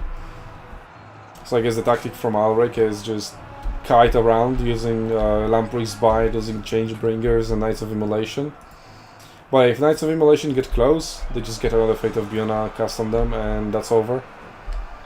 Master is trying to screen his units. And, well, it seems to be working. But then again, Master is getting wrecked. But a few volleys more from Dark Shots, who have armor-piercing ammunition, and Knights of Immolation will go down even without Fate of Buna being involved.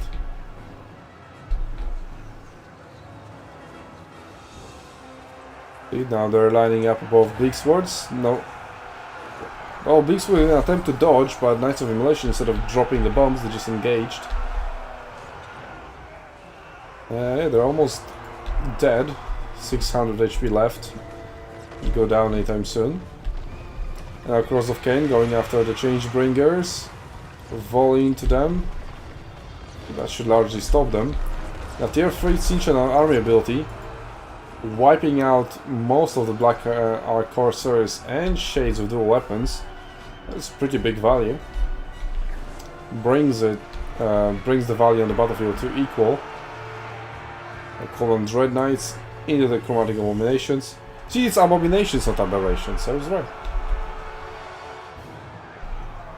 I don't know where I got the Aberrations from.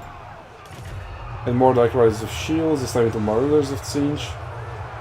And Fate of Buna on Sour Guts, I'm not so sure about that. Okay, maybe not that many better targets. Yeah. So it's alright. Other than that, there's also Doom and Darkness available. AoE minus 16 leadership when upgraded. Honestly, it's one of the placeholder spells. It's never seemed to be good. I like it, but not against Tzeentch. I mean, if you rout a big blob of enemies and then never let them go, it's pretty good. But depends what Tzeentch brings. Like, Tsangos can rout, so that's fine. Well, speaking of Tsangos, 3 units advancing towards point number 3, but it should be largely outnumbered when fighting there. Centaurs could go in support.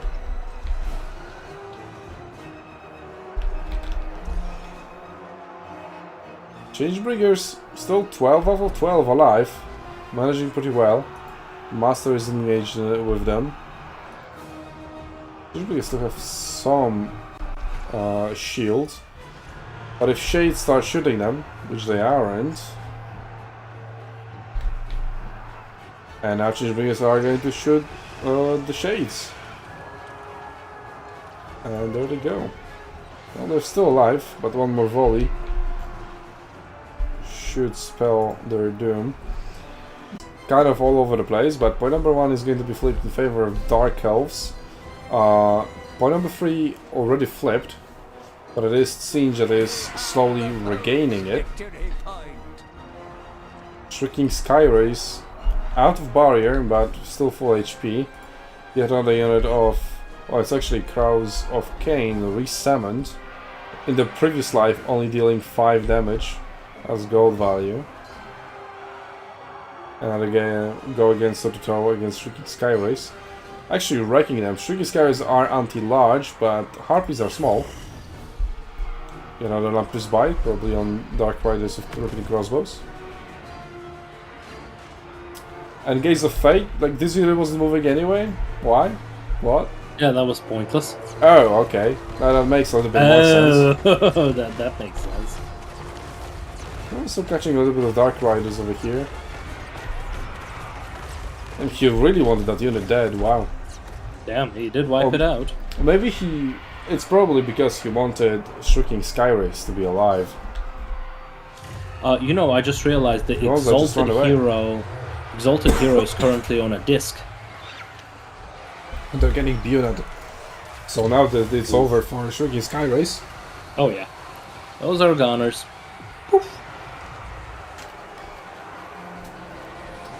And they're gone. Yep, Kairos So still has full barrier. Alrik Kral, health. 2k ahead. But Dark Elves are almost 1,000 points and 3 minutes away from victory with a triple cap. Yeah, that's gonna be... well, let's see if Tzeentch can So- capitalize on their advantage. How is he 2k ahead? Like, I just look at the battlefield and I don't see it. Is it Kairos? Probably. Kairos alone is 2.3k. Kairos, What is the the Exalted? hero. That's another one, 0.2. So where's the rest? It's still like Yeah. 5k unaccounted for. It's like few Tsangers and that's it. Oh, there we go. Soul Yeah, Grinder. Soul Grinder. Oh, Yeah, right. that's- Okay, that should roughly add up now. Take it yeah, back. that will do it. Well, point number 1 has been retaken, which slows down Sarika's progress down to 3.5 minutes. Still, Alrik Kral absolutely needs a triple cap if he wants to win. Looks like Sarika intends to fight for both point number 2 and point number 3, Yes, and he has resources to do so. he does. The question I is, would can even he say- capitalize on it enough? Well, I would even say that it's Tzeentch that doesn't have resources to attack either at the moment. It is Helebronite, they're just chilling, fighting in Sangers in here. Doing fine. I mean, they have 52 melee defense and they have poison attacks. yeah. Oh yeah, nothing is getting past those guys. Now the cavalry can go in and charge them in the back. That would be quite effective, or maybe they're just going for a frontal charge of Black Ark Corsairs. There's a unit of Dark Riders. Oh, Fate of Bjorn on the Centaurs. That's a pretty good target. Let's see what the Dark Riders will do. They're just going to chase off the Murder Horsemen. And now they stopped. We just go after the Centaurs. Punish them with Black Ark Corsairs. Instead, they're just going to do nothing. Well, is this like a new Echoed Hellbrass where he just doesn't take damage? I guess so. He does have 50 defense, but that's not that much. I don't know, maybe something is with his animation? Is Serica trying to deal damage to him though? Maybe that's the thing. I mean, he's fighting a ranged at the moment, so... Well, Sendigos are out. Oh, the Darkrai who are chasing them are also out. But they're running in the correct direction, whereas the Sendigos are about to leave the battlefield. And someone over here, and someone over here, and Sendigos are out. That's a little bit of a loss. And yeah, Serica down to just 1.5k disadvantage from 2k before. The Fate of Bina definitely helped. But he has only 12 Winds of Magic left. So well, maybe we'll see Doom and Darkness. There's nothing else really to do. Unless he summons his Lord and uses Power of Darkness again. That is an option. That would give him enough Winds of Magic for another Fate of Bina. Yep. Okay. And then, since Alrik needed a triple cap and instead he lost point number 1, technically still holds the advantage, but... Yep. Yeah, not enough. I mean, yeah, exactly, the single entities, because that's pretty much where all his value is. Like the Exalted Hero, the Soul Grinder, and Kairos. Like, they are garbage at capturing points. Yes. They're also not that good at just dealing damage, just straight up dealing damage. So this guy, whereas he held and took no damage, he also dealt no significant damage that would clear a point off of the enemy infantry that was capping and holding it. So that brings us to 1-1 for Serica, Nerexa, and Alrik. Sounds like 3 people, I know. Question is, have they posted the third replay? Looks like it. I'm not looking who won because they spoiled it. I'm not looking. I'm not seeing it. I think that will be something you will have to figure out how to deal with. Oh. Is that like a controversial match? What is? Well, the battle I'm about to watch? A little bit. Not really from what my understanding, but Alrik does have some problems with the pick system. I asked them to direct it to the tournament feedback. Basically, he says the way it is done, it really favors the first player to pick just most overpowered things and getting a free match. Kislev,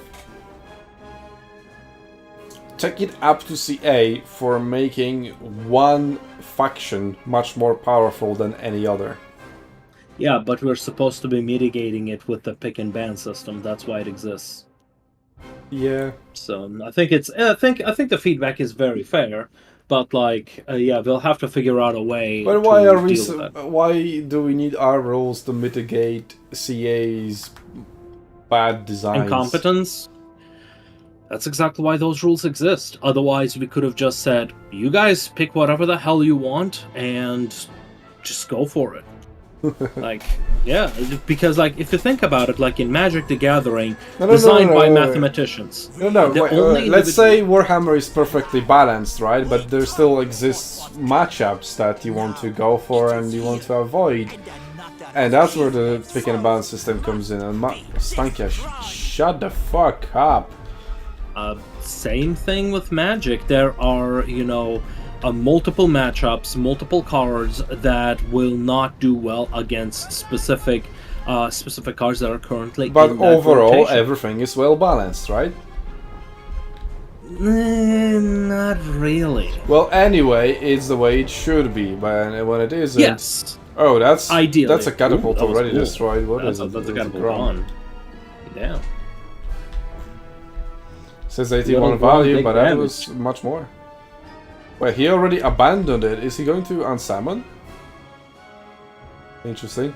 Oh no, maybe you can't target it when the crew is unattached. Huh. Yeah, you can. Yeah, you can attach and detach artillery crew. I actually do it all the time. Spawn giant versus little Grom 1v1 artillery duel. Alright. This is a baseball game now. Okay, so we've got the pitchers exchanging hands. He's just not sure that he just put in an arrow that was like, nah. I think he ran out of range. I don't know. I mean, it's 35 speed, little Grom. Like, how are you going to dodge at 35 speed? Well, 67. 2 more and it would be nice. Okay, catapults are back. I'm getting a deja vu. We've seen an artillery duel on this map before. And I think it involved Tomb Kings as well, just not Kislev on the other side. Okay. Point number 3 for Tomb Kings, and point number 2 and 1 for Kislev. The other one, I don't remember. We can look at it after this battle, as this will conclude the quarterfinals. And 2 quarterfinals going to 3 battles, so that's nice. I thought they were doing some numbers. Well, also the number is being done on them. Already 3 catapults gone.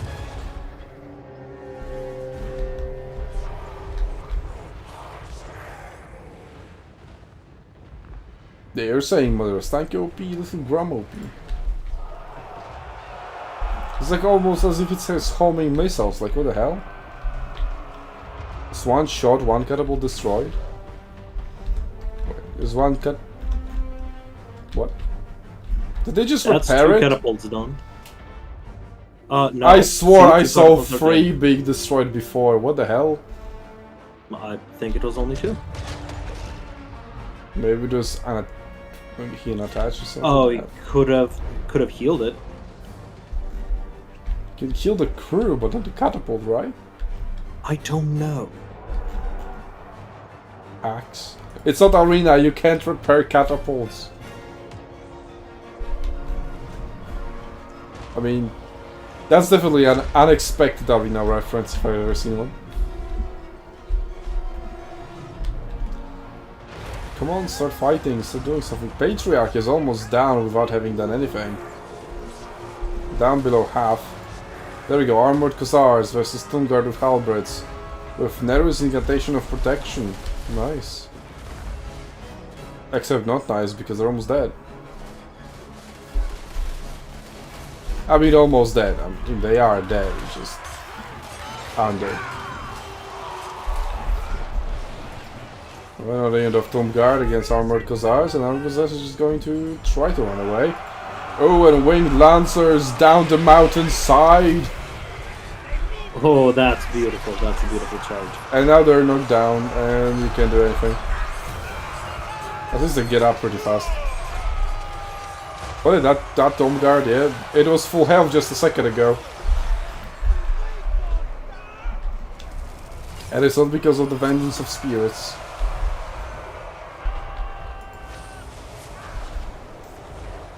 Ostanka only 320 so far. Ooh, out of the Spirit Bear into Skeleton Warriors. Which takes her up to 400. So I have those Shapti with Great Bows, the Chosen of the Gods. 500 value already, doing pretty well under these Armored Hussars. Also we have Winged Lancers, who are probably disengaging to go after them now. So summoning a unit of Spears over there probably would be a good idea. Catapults still shooting. Still 2 of them. But despite being like very effective, they're not maybe very efficient. Hard to tell. Shapti being summoned now. And hey, there we go, Winged Lancers.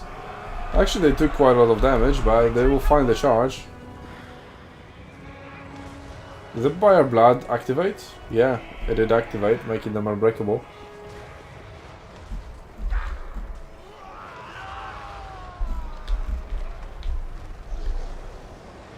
And another unit of shop, this time salmon, but way over here. I wonder. Could have been like on top of enemy. And Nerexa not even committing half of his forces really. Doesn't feel like it. So the catapults really want to kill this unit of Khazars instead of targeting a unit of Bull. Also doing quite alright over here with another unit of Tomb Guard. The Vengeance Spirit being cast in a weird place. Oh, this unit is also being caught up in it. Ushapti walked into it, but not for long. They've kept our guard as well. The anti-infantry variant of the Tomb Guard. The enemy has... Oh, Stange just got sniped. I just like completely missed that. Yeah, what the happened there? Must have been the Bone Giant. Well, good, nobody likes her. At least I don't. She's so annoying. We've got the Wolf Hearts, but also down to half HP. And Alrik is doing pretty well, like sniping on Stankia. She didn't even use all the Winds of Magic, she still has like 45 left. And yeah, Sorika, like, if he was casting the Vengeance of Spears over here on these Tomb Guards, it would have been much better than on like Skeleton Warriors. And I guess he cast it on this unit, so that's also fine. Oh, Snow Leopard. That's quite uncommon. Here we find Kafeb with 40% protection. Also just healing. This is just two cheapest spells, I imagine. Just spamming them for the AoE heal. That somehow revives catapults. Oh, there's another Snow Leopard just capping the point. So you might see a triple cap. And with Kislev's advantage, it's going to be difficult to see Tomb Kings come back from it. The Bone Giant is out of ammunition now. Having the 3.2k value, most of it is probably just sniping of Stankia. Let's see how well he can do in melee. 400 weapon strength with armor piercing, not that bad. Decent melee stats as well.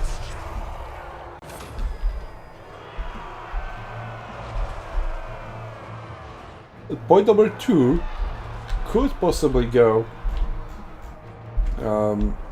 in favor of Tomb Kings. There's still plenty of Kislevite units around.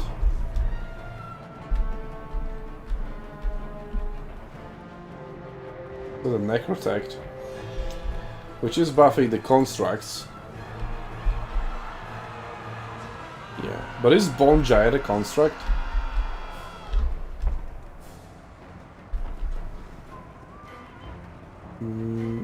It is. Since he's bone, I don't think he should be a construct, but apparently.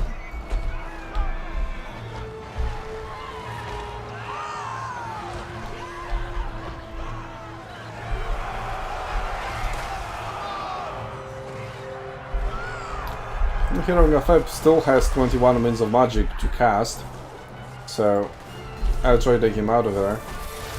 Once he's on foot, it is going to be quite difficult.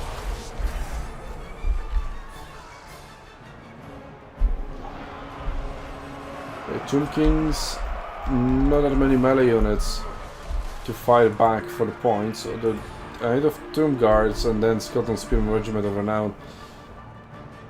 I would like to see some Nekihara Warriors, cheap anti-infantry units. They should do quite well. Instead we see lots of Tomb Guards, which are doing well against Kislevite Warriors and armored Khazars and whatnot. And there we go. I don't think it was Victorian points, I think Tomb Kings just gave. So, Lord Lever versus Akkeinn in semi-final number 1. Serika, well, not. So Serika already in the final. Looking at the Lord Lever versus Akkeinn battle. And then in the lower bracket we have Hlidin versus Berrserk and then Alrik waiting for whoever goes there.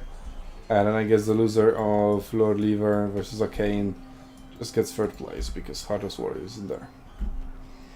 So Pigman dropped out and Heartless Warrior dropped out and they haven't even played and so well, whatever.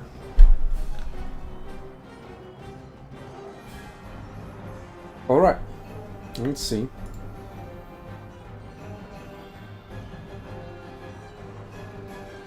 Venue replays. Semi-finals. No replays here. Well, only one semi-final.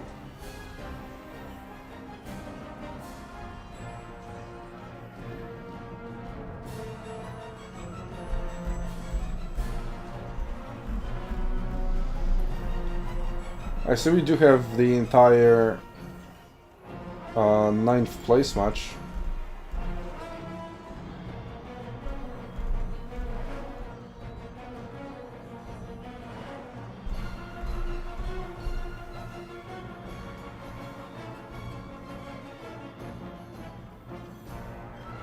Yep, that we do.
Right, I think those are literally all battles that have been played so far.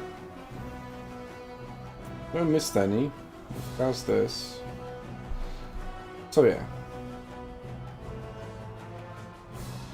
So this was a loss for Kislev, right? Lizardmen won. Yeah. On Atsuchi Castle, I remember. So Drużyna as the Lord.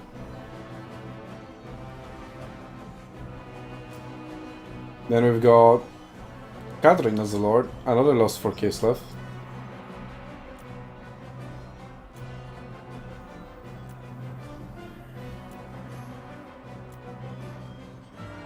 Then we've got Wulfric versus Ostankia, win for Kislev.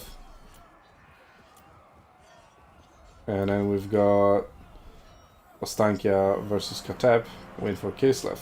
I think I see a pattern here. Although Ostankia in this battle didn't do that much, right? She did not.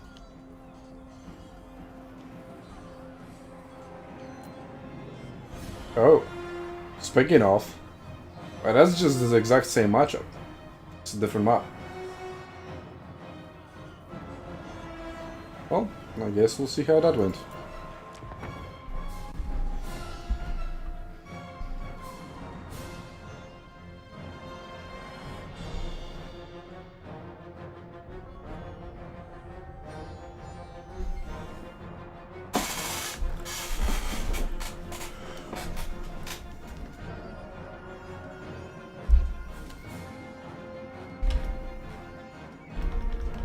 Speaking of which, I was showing up all those replays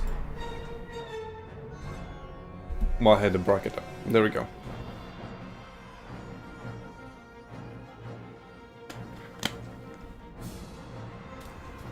So anyway, Kislev, from what we've seen, is so far 2-2 Overrated. in the tournament. But 2-0 for Ostankia and 0-2 for other lords. Yeah. Well, didn't Ostankia just lose? No. With the Gen Snipe? Yeah.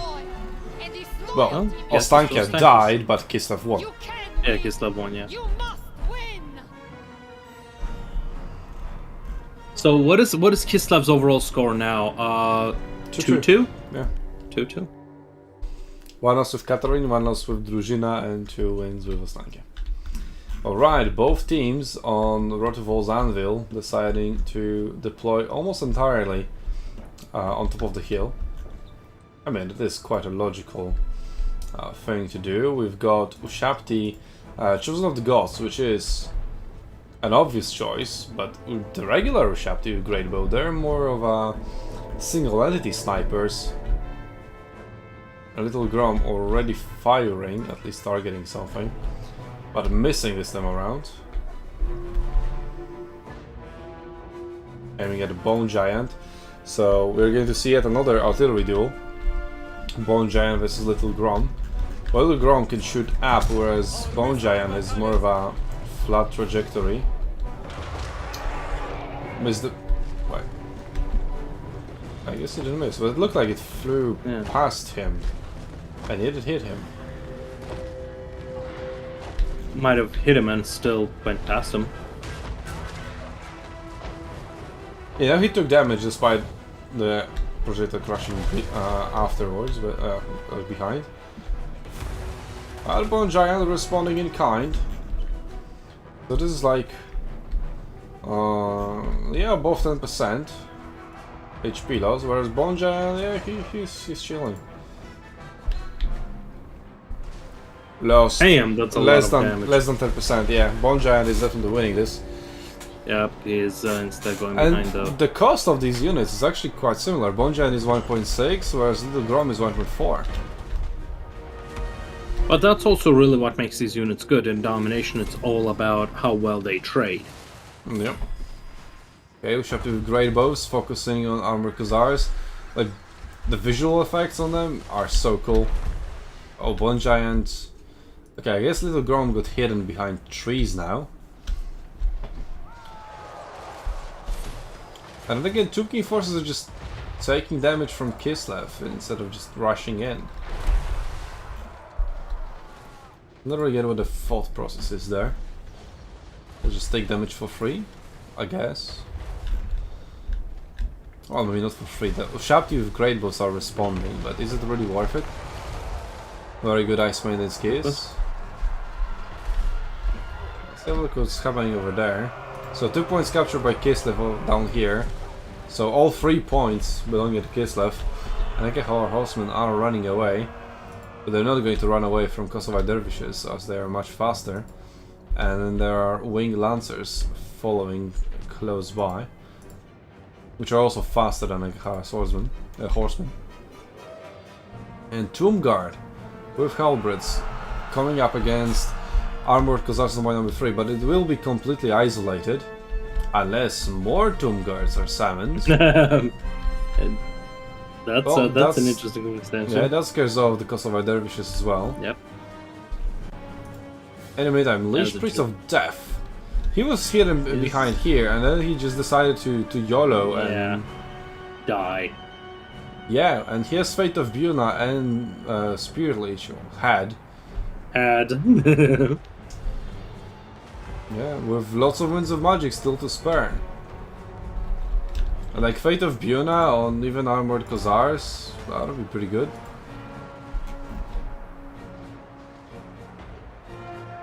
Bone Giant trying to snipe the Little Grom, but can't hit him because of the trees. But can Little Grom shoot while having a tree right in front of him as well?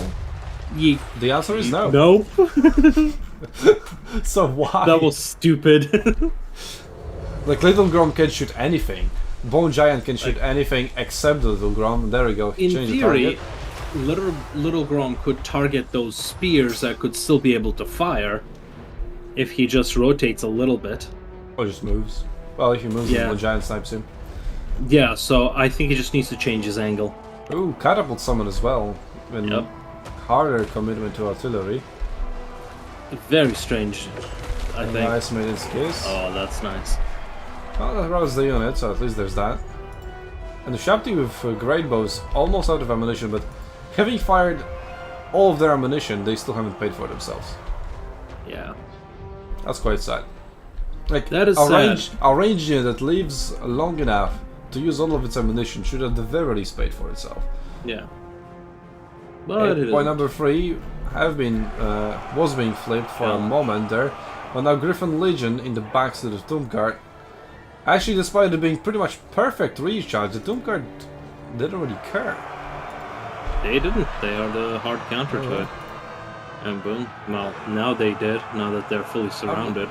Yeah, but for me, a recharge should still be a recharge, and this is Griffin Legion. They're a top tier cavalry unit. 72 charge bonus. And those wings, those beautiful wings. And then the Tomb Guard's gone. There's another one, but still not enough capture weight to even flip point number 2.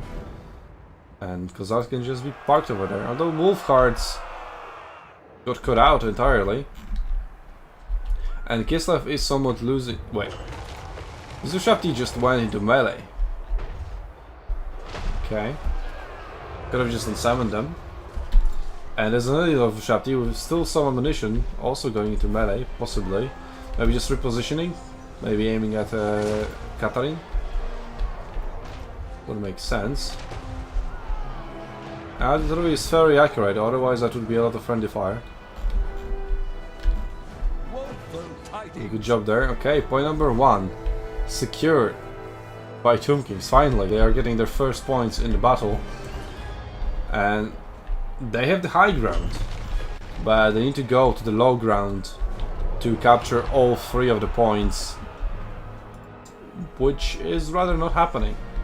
I would imagine with all of these units coming up, all that cavalry, it will be even hard for them to hold on to point number 1. At least they got rid of the Little Grom. Maybe it got unsummoned. So did the Bone Giant. Because I can't imagine Bone Giant just died. I was like, no way. Yeah, probably ran out of ammunition and got unsummoned. Yeah. Although Bone Giants have a lot of ammunition. The other Ushabti with great bows should probably get unsummoned at this point. They are out of ammunition. Should have been done so a long time ago. Also, that artillery got quite unlucky there because Oof. it did again. Classic.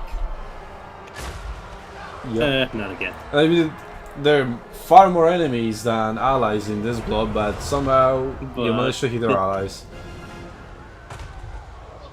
Yep.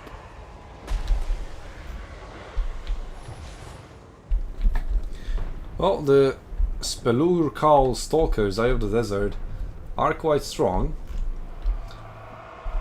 And as Tomb Kings look like they should be able to take point number 2 back. Those Shapti with great bows in melee. That does not... But there's like 4 or 5 units in here. How does one little unit of winged lancers how does it hold it? Quietly, apparently. But these guys do pack a punch. Oh yeah. Anti-large, But- just great animations.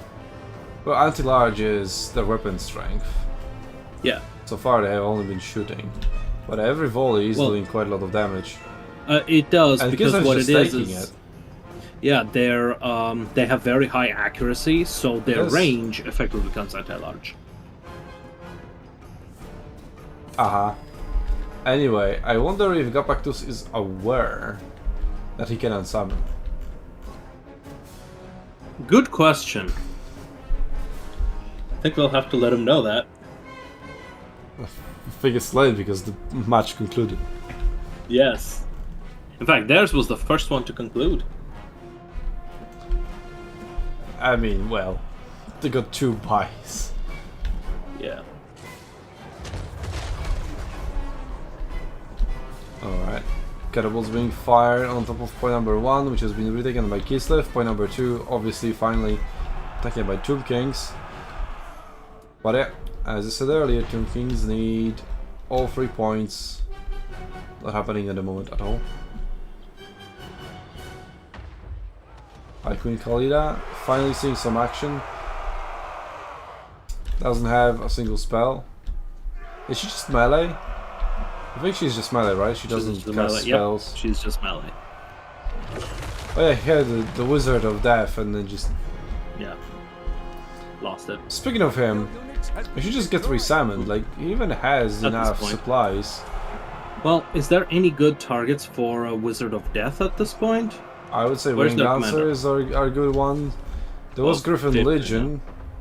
Yep, the General is still alive, so... Yeah, there was Spirit Leech, yeah. So yeah, plenty of good targets. Oh, Spectral Stalkers, up close. They should focus the Patriarch or Catherine. But the angle is horrible here.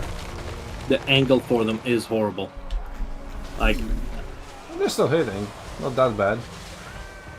Yeah, most of them. Yeah. They're very accurate. Yeah, that's their thing. Like, yeah, that is their thing. It's that's why they're such a good anti-large unit too.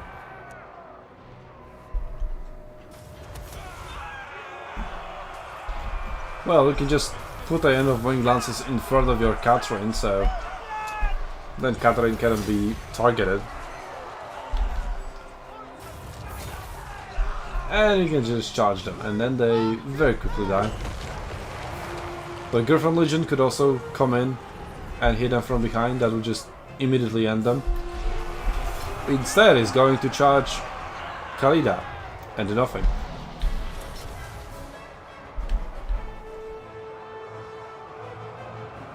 And instead, some reinforcements arrive for Tomb Kings, and it is the Winged Lancers getting wiped out.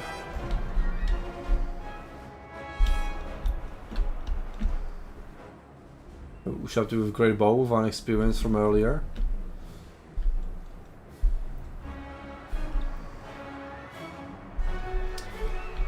But then again, we were about to see winning points. But a ninth place match. I mean, Fojtu fought really well against Alrik Ral. Here, he didn't get much opportunities to display his skills. So it was ninth place match, battle number 1. Instead of these, back their names.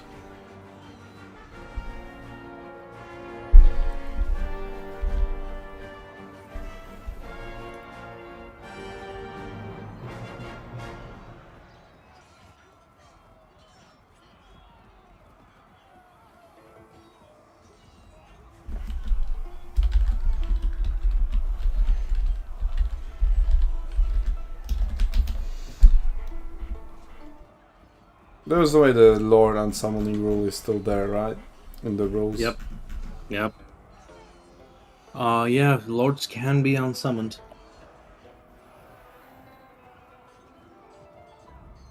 Yeah, when I typed in that Catherine's sled is banned, that's where it would be that you can't unsummon. So yeah, that rule is gone. Yeah.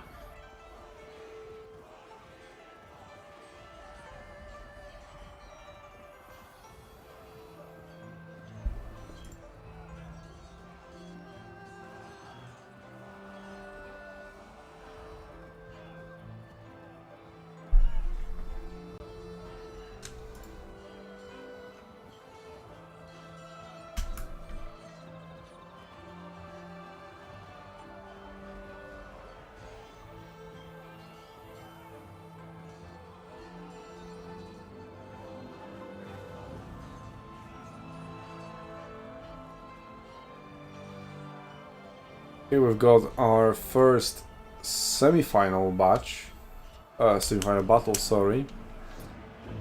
And then what else was supposed to be happening simultaneously?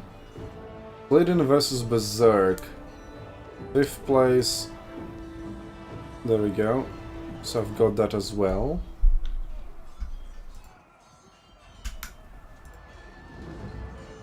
So this is semi-final match 1, battle 1, and this is 5th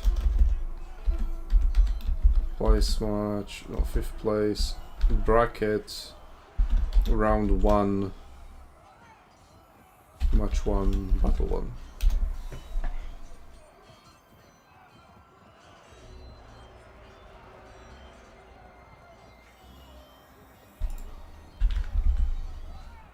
As I said, we're going to try to keep up with the flow of the tournament, so we have 2 fresh replays.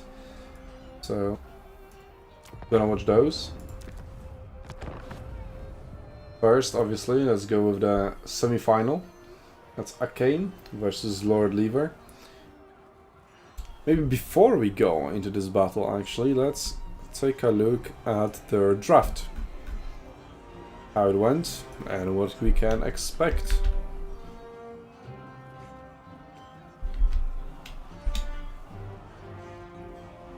Says this draft does not exist. Hello? They haven't posted any other one. They did post a screenshot though. Interesting.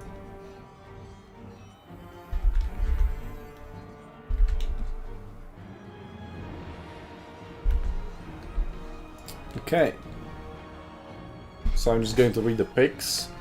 Lever has Slaanesh, which he picked in this battle, and then Chaos Dwarfs and Beastmen, whereas Akkeinn has Norsca, Lizardmen and Greenskins. No Kislev. See? Semi-finals and no Kislev, unless they had Gentleman's agreement of no Kislev. Yeah. No Kislev yet.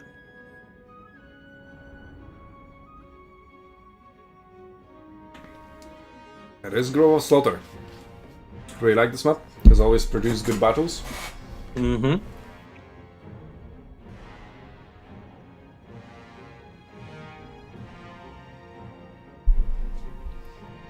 Got a Salamander pack, I think it is.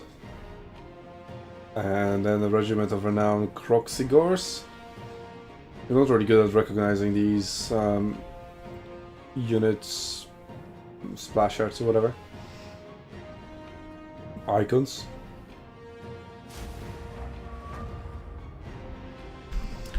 Alright, let's have a look. The Shredder of Lastria. Okay, we're spicing shit up. Holy shit. Okay, so it wasn't the Salamander hunting pack. This is way better. It's a Dread Saurian. Yeah, I was like, this army is quite small. But yeah, this guy costs 3.7k. Jesus. Alright. We've got skin cohorts and some skin skirmishers, I guess, just to screen them. 15k HP. 715 weapon strength, yep. That's going to be spicy. More than 3/3 of the value on the field. I mean, he's countered quite heavily by ranged units, but Slaanesh doesn't have any. Yeah. At least on the battlefield at the moment. And other than that, what is the Slaanesh roster from ranged units? It's just Lord of the Horsemen, right? Not much more. So yeah, very good pick against Slaanesh. Because, well, it's very hard to counter. There are Marauders with spears, but they are Marauders. Yeah, they are Marauders, so they're not going to build all long. Melee defense is quite low, only 36, so it should still land. A Vein of Slaanesh upgraded. It rampages, so oh no, it easy go in. rampages instantly. Yep. And direct damage, but the direct damage is quite low. We got Exalted Keeper of Secrets, Anti-Large, and Armor Piercing, so he's going to do alright. We have the Voldemort of Slaanesh Spears, Regiment of Renown, and the Mirror Guard. Not that well. We would need some Warriors of Chaos with Halberds. Question is, were those brought at all? Demons of Slaanesh with Armor Piercing could do fine. Well, the Dreadsorian already took 1.5 point, 2k damage now. It's Yes, still now that, rampaging. it's very interesting. And Both Banishment players now. are fighting around this whole just one unit. Yeah, the banishment kind of went the wrong way. So not the best result, not the one he hoped for, definitely. Demons of Slaanesh now landing rear attacks on the Dreadsorian. I mean, from what I've seen from the Dreadsorian, this isn't the first time I see him. Maybe it is definitely the first time we've seen him in our tournaments. But the thing is, he's kind of just taking damage very quickly, like already down to 11k. But there we go, Earthblood upgraded. That should heal him up quite a bit. And he starts dealing some damage back.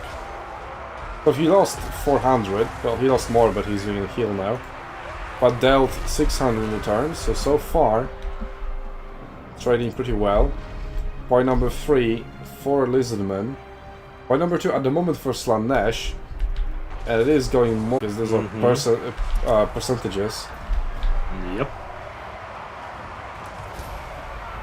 Okay. Somewhat trading equally despite being healed. Oh, there The we shield go. of the old ones goes down. Yeah, that's almost the entire army that got affected by it, so that's pretty good. Now, 3 units of Kroxigors are going to fight in the front lines. Earthblood is going to have huge value over here. And for some reason, Skinning Skirmishers are also here. But the girl, there's And now the the Earthblood. general. Wait, Earthblood didn't get on top of the Shredder of Lastria. That's a waste. Well, it was in range, but it only heals up to 4 units, so it went on all the Kroxigors and top of the general, who has full HP. So that's kinda not cool. But now, the general and the Dreadsorian were exchanging blows, but right now their HP percentages are pretty close. Yeah, 1.5k on the general of the Lever, and 1.3 on the Dreadsorian. But, you know, Dreadsorian is much more expensive, so you'd expect more from him.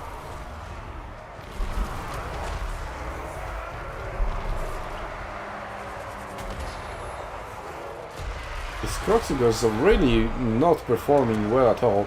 They are armor piercing and anti-infantry, and they're only facing heavily armored infantry in here. They should be doing alright. I mean, and some marauders, but still. No? Skin Skirmishers getting rampaged. That's actually a pretty good spell. They mentioned that in the patch notes that they're worried about Slaanesh being too OP with the new rampage mechanics, so they tone it down a little bit. But hey, you can just rampage a ranged unit and just make it go into your melee. Yes, exactly. Point number 3, no, is also still holding on, just barely, but barely, for Lizardmen. Cap it. There are some Yeah, they're reinforcements gonna coming. Yeah, but that's not No, going to not matter. too They're much. going to get Oh. shot in the back. Oh, wait a minute. Not so fast. Well, there's attack order on the blow of cavalry, but I guess they still got charged a little bit. And there's a spell coming in. What is it? The Vein of Oh, it's Slaanesh. Fascination. No, Fascination. The damage per second very high as well, and rampage. But a direct damage on shitty Skin Skirmishes for 400? Not sure about that. Then again, it's pretty much only that in terms of like the big units, because everything else is just Kroxigors and a Dreadsorian, obviously. 2.5k on him. Doing alright. And healing up. Yeah, and I think the general is dead, right? For Slaanesh. Yeah, looks like it. Must have missed notification. Sorry for being a noob caster. So yeah, having killed the enemy general, still being at I'm not 10k HP and still having 2.6k left to heal. I'm not seeing this going well for for Slaanesh at this point. They just don't have the anti-launch power to be able to defeat that Dread Saurian. Slaanesh has the advantage in terms of points, and Lizardmen essentially need to move away from the forest to capture something else. But moving away from the forest isn't really a problem for them, like, at all. Yeah.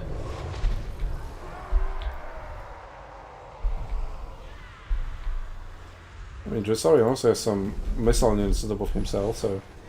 for itself. Oh, that would be a nice charge. Chaos Knights of Slaanesh. Well, Dread Saurian has, like, obviously a bad capture weight. Yeah. But the advantage is quite significant. Massive. So, the idea for Slaanesh would be to use numbers advantage to try to hold on to points either way and just kind of ignore the Dread Saurian as much as possible, at least. And try to win that way. But yeah, I'm not seeing that happening. It would be more likely if the difference in value would be smaller than 3k. Yeah. It's like 2k at most. Maybe it would be manageable.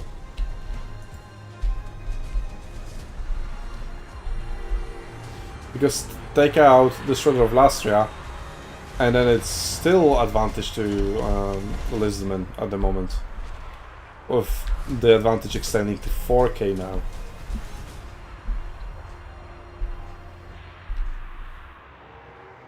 Yeah, the Lizardmen proving that they are top pick, and very good use of the Dread Saurian. Oh yeah. It's always cool Saurian was to MVP. see, to see such an uncommon unit, but Yes.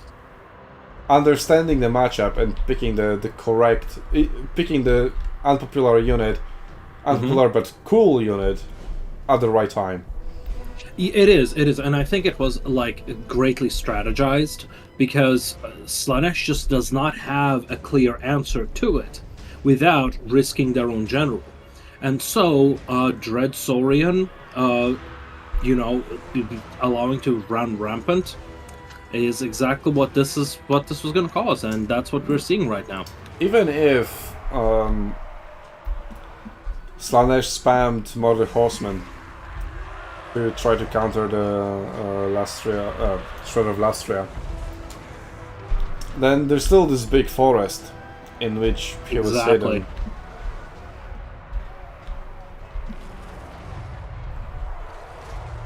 I mean, at the beginning it didn't look so good, but then it started paying off once it started rolling. And then it never stopped. 3.2k already.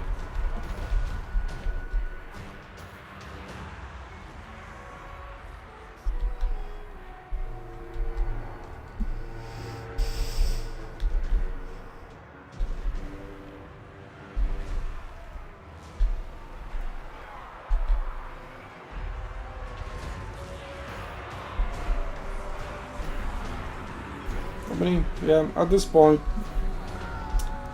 maybe Lever could concede defeat. Maybe we could speed it up. Yep. Let's say let's speed it up. Yeah. It is pretty much over. Pretty much. Chaos Unshrouded, yeah, just Chaos Fury is not doing much at all. Just not being able to at all in this situation. King Skirmishers, sneakily, and there we go. Like, wow, Lord Lever beats Berrserk, our tournament favorite, and now he is losing 1-0 to Akkeinn. This is really unexpected. Okay. See any new replays? No. So after watching this, we'll be caught up essentially. But then we can just fall on to some of the older replays in the meantime. Yeah, we still have got, I think, 5th place match. No, this is the 5th do you place have it? match. No, this is okay. Because these are the 2 matches happening at the moment. Have we seen the 9th place match? We could catch up on those afterwards if there's nothing. Yeah, we've seen the first battle of that. Mm-hmm. There are 2 more to go there. Let's buy them some time. They have, I would say, you know, at the start I was saying how quickly we are progressing, but now things have slowed down to a crawl. And it took us how long? 2-3 hours to move from quarterfinals to semifinals. Well, quarters were scattered, right? Because Yes. we had like a pre-elimination, right? Yep. Now we already have one finalist. We do. Well, the other one, at most 2 battles away. Tales about Maybe just 1 battle away. Mother Ostankya and her curses and her cauldron. Take heart. Ah, because shut up, the Ostankya. enemy does not. But I will Shut the teach fuck them. up, bitch! Jeez, so annoying. Yeah, she's very loud.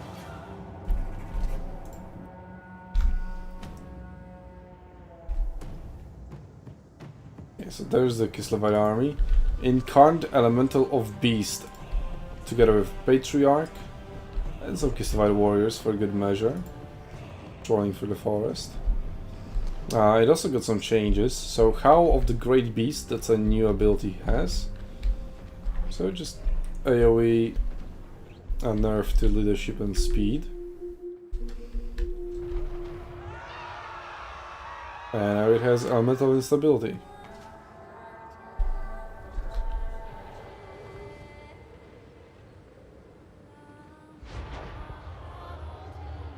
Got some physical resistance though.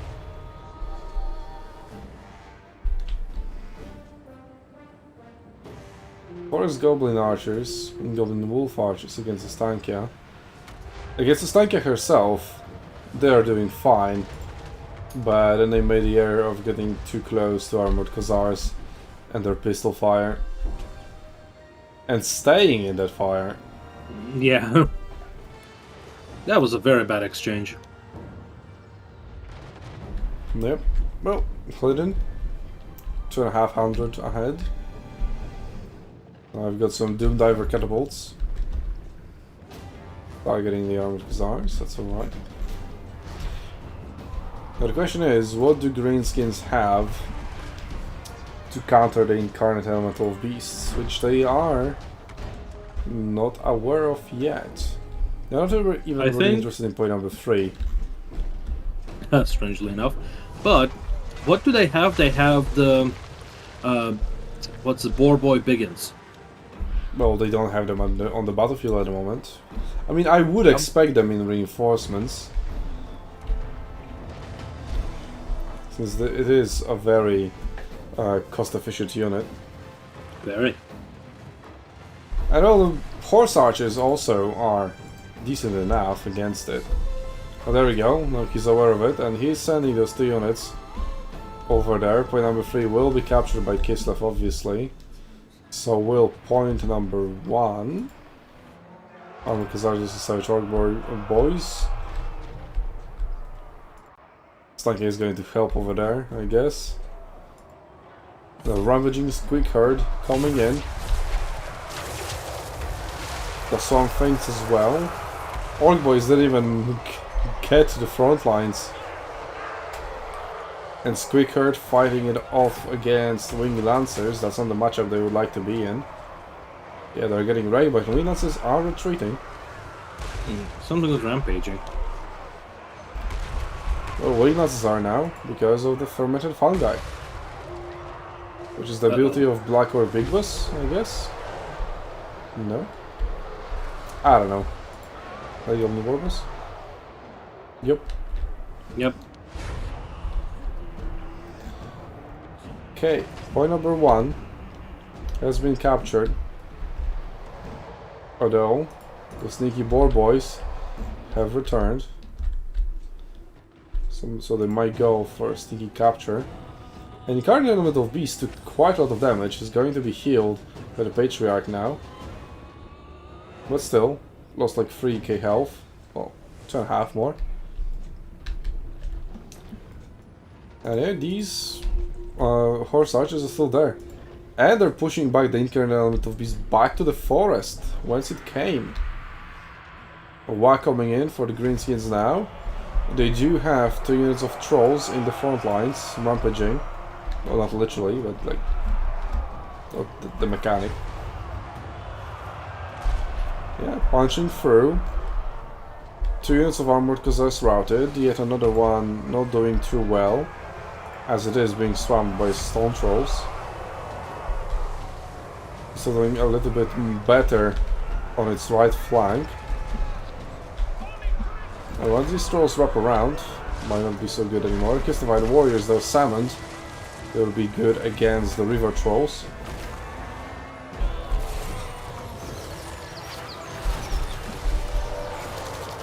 Didn't have catapults doing alright.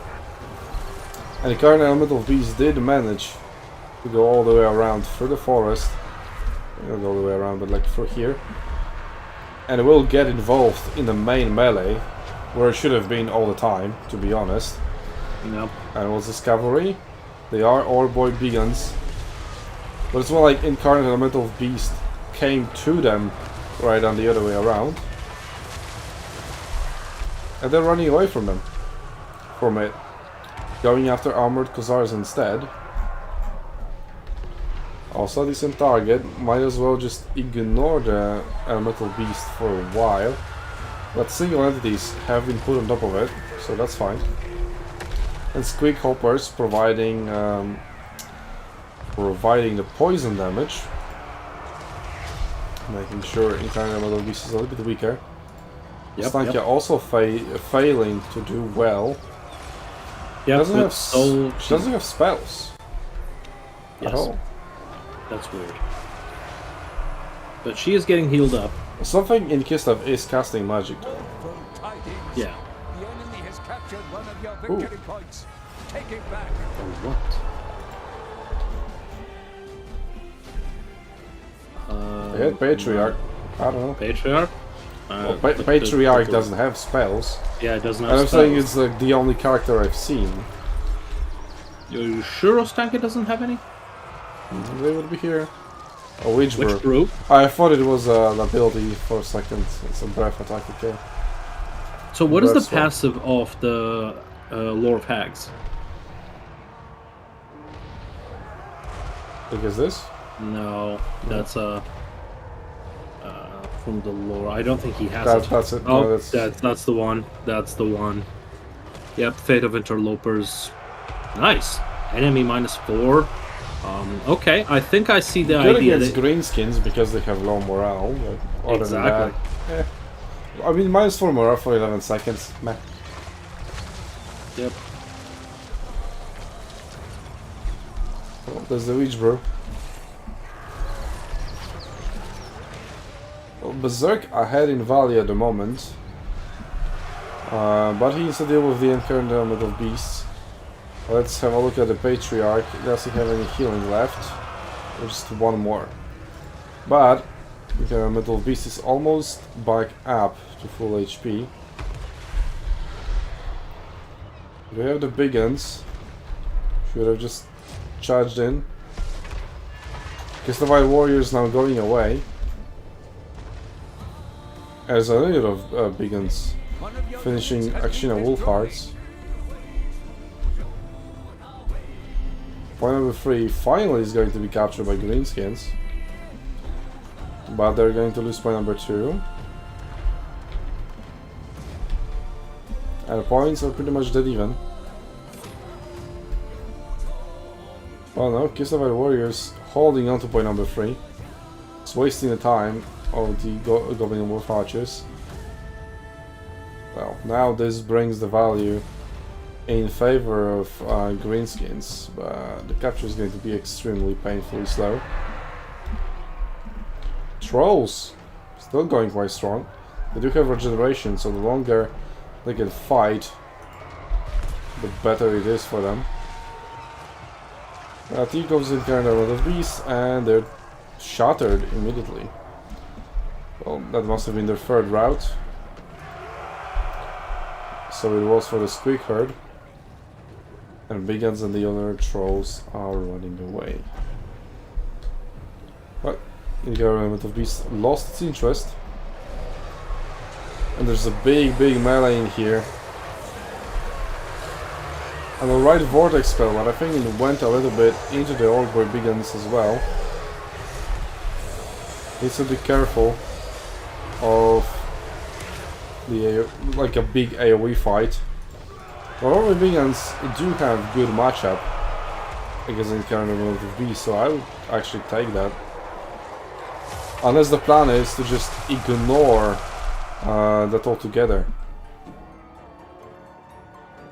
So Stone Trolls got wrecked. The Begins, yeah, they're into the well. But the point number 1 is holding on for quite a while for Greenskins, so that is good for them. And point number 3 should flip sooner or later. And there is nothing coming from Kislev. But Kislev is pulling ahead.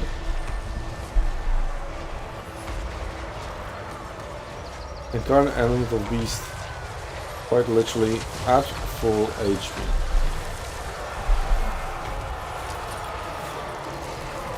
So yeah, that is actually a premature heal, unless you wanted to heal some other units in the area.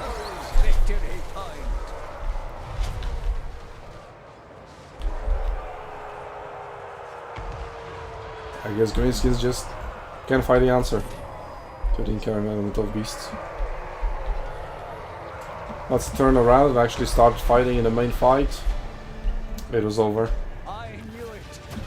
And as I say, so does Berrserk.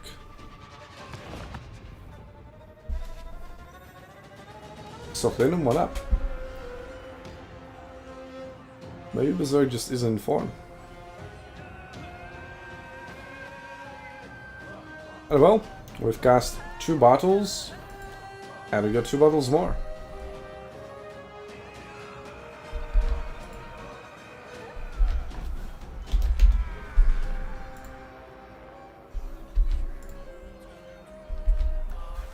We actually have some more battles for semi-final.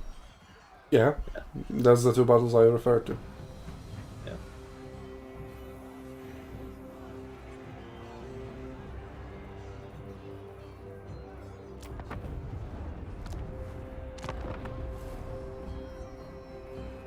Alright. And then paste it over to the replay folder. There we go.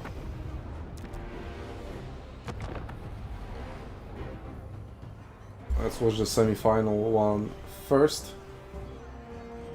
Beastmen versus Greenskins.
I'll rehold my game will crash. There we go. Okay, we're good.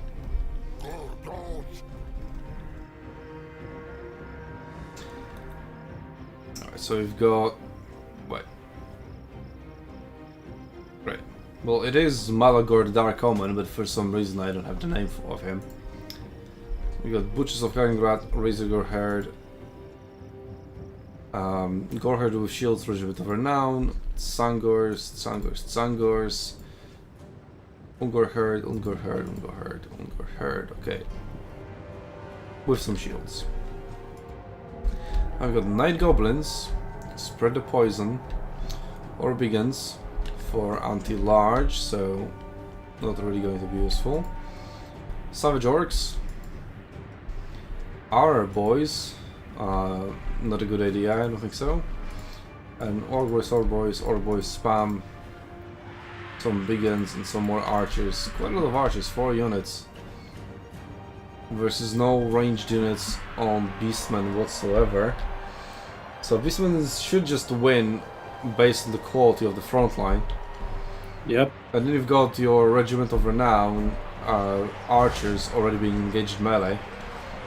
So that's not necessarily good. Those Night Goblins crushed immediately. Oh yeah. So they haven't spread that poison that was going to be important much at all. And then you have all these ranged units. Well, 2 of them useless, and the other one firing into a forest, so also useless. There's actually 5 ranged units from Greenskins, like one of the most prominent melee rush factions. Yeah. Very strange that they bring so many range. Savage Orcs, done for. The only thing is that's holding the front line are Orc Boy Biggins, and they're not doing well either. Razor Herd and Sangors punching through them. Sangors actually just ignoring the Biggins and just going after the archers, which they aren't doing much at all, so might as well just leave them. And we have some more reinforcements coming in, Centigors and Centigors with great weapons. A Regiment of Renown, extremely fast, 92 speed. And well, Akkeinn is exposing his flanks. So Lord Lever, well, yeah, Akkeinn is just asking for it, he's just going to go straight for it. And the Greenskins are just absolutely getting wrecked across the board. Are just unable to achieve much of anything. Well, they are holding on, holding by the cavalry, buying some time for Orc boys to come in and try to do something. Is that? Rock of Doom upgraded. Cast on Savage Orc boys and Orc boys.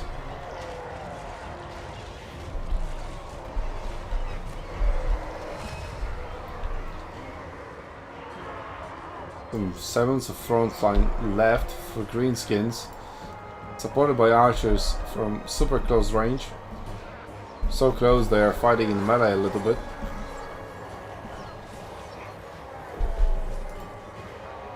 And Razor Herd actually chasing off Ogre Biggins. Maybe the Orbis can save them. Greenskins do have a unit of Goblin Wolf Riders in the backline, just chasing off routed units. But I think it has much better things to do at the moment. And then the Butchers of Kakingrat, just not touched at all. Still full HP. And already at 900 value. Malagor at 1000. Just use Slug of Doom. Mother of Gorok, I wonder if that was used.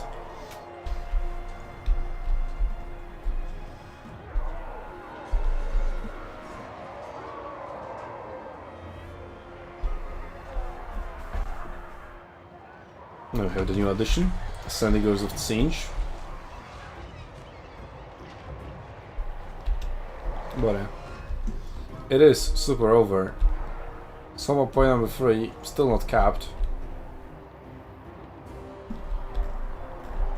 There's a slight advantage in capture weight to Beastmen.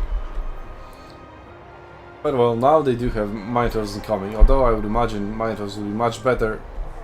Exactly. Over in this blob fight, Sangors are slowly giving in. With the zoning of Sangors, and now with the Minotaurs in, the Minotaurs should turn that engagement around. And these 2 units of Night Goblins and or Biggins are reject anyway. Point number 3 secured, triple cap, 4 Beastmen super early, over 3000 advantage. Yeah, like, why? Why would you bring 5 ranged units? That makes no sense.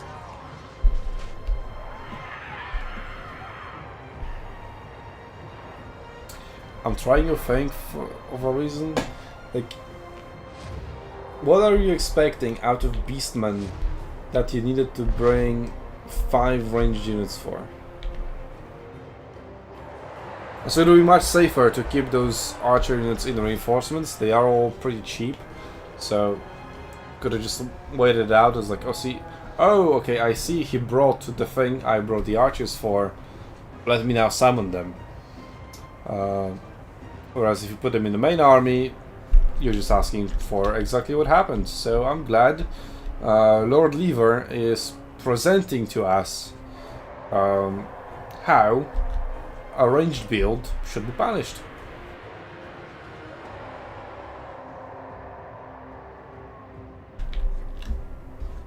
And it never stood a chance.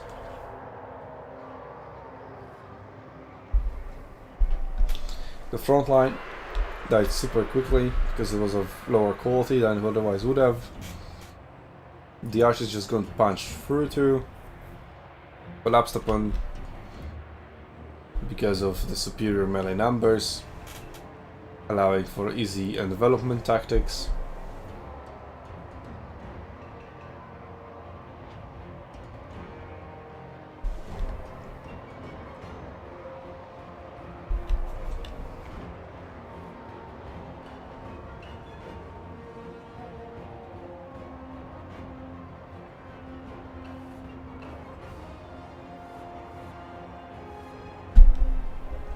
The players are even barely summoning reinforcements, even they are not feeling like it anymore. Here are harpies and some sangers, some fast reinforcements. Yeah, harpies will be good against the cavalry. It's 4 faster, but faster. We'll be able to catch them.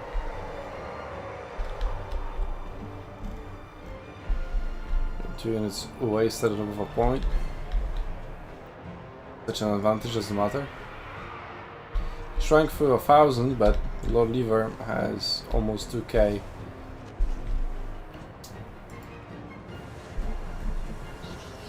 Rampage Razor Gore Herd, and I kind of regret it.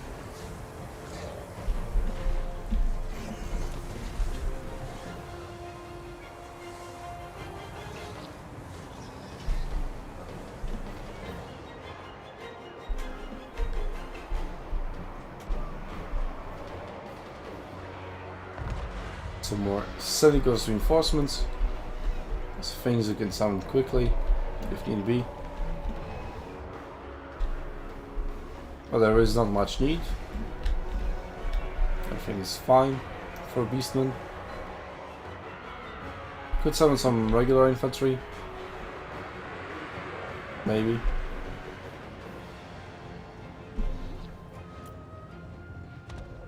There's some things coming out. Maybe to deal with the Razor Gore Herd. First things first, to free up your single entities.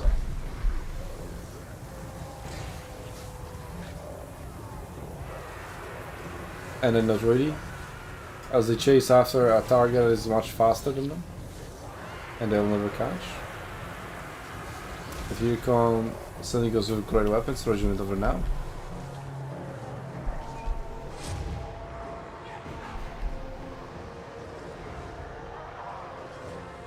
I guess he's just trying surrounding tactics.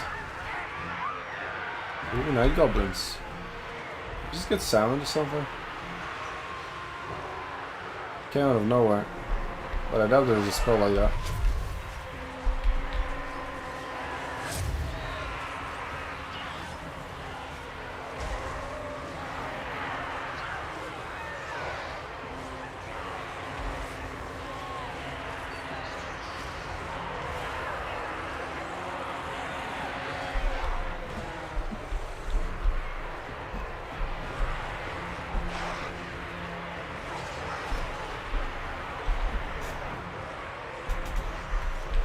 Well, I'm kind of less speechless because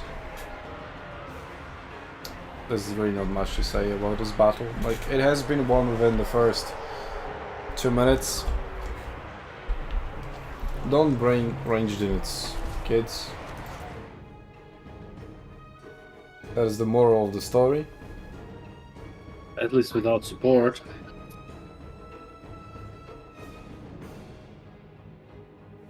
They had support. It was just the enemy melee was much stronger, which of course it was, because you spent so much money on archers. Yeah.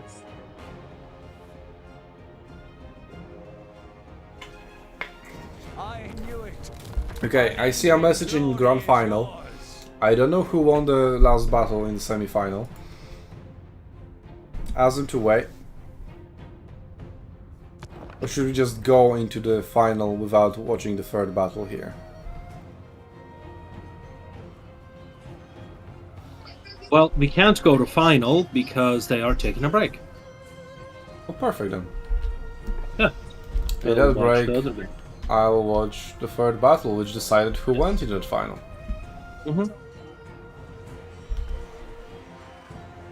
Since Hardrus Warrior left, the loser of the semi-final one automatically becomes third place. Yeah.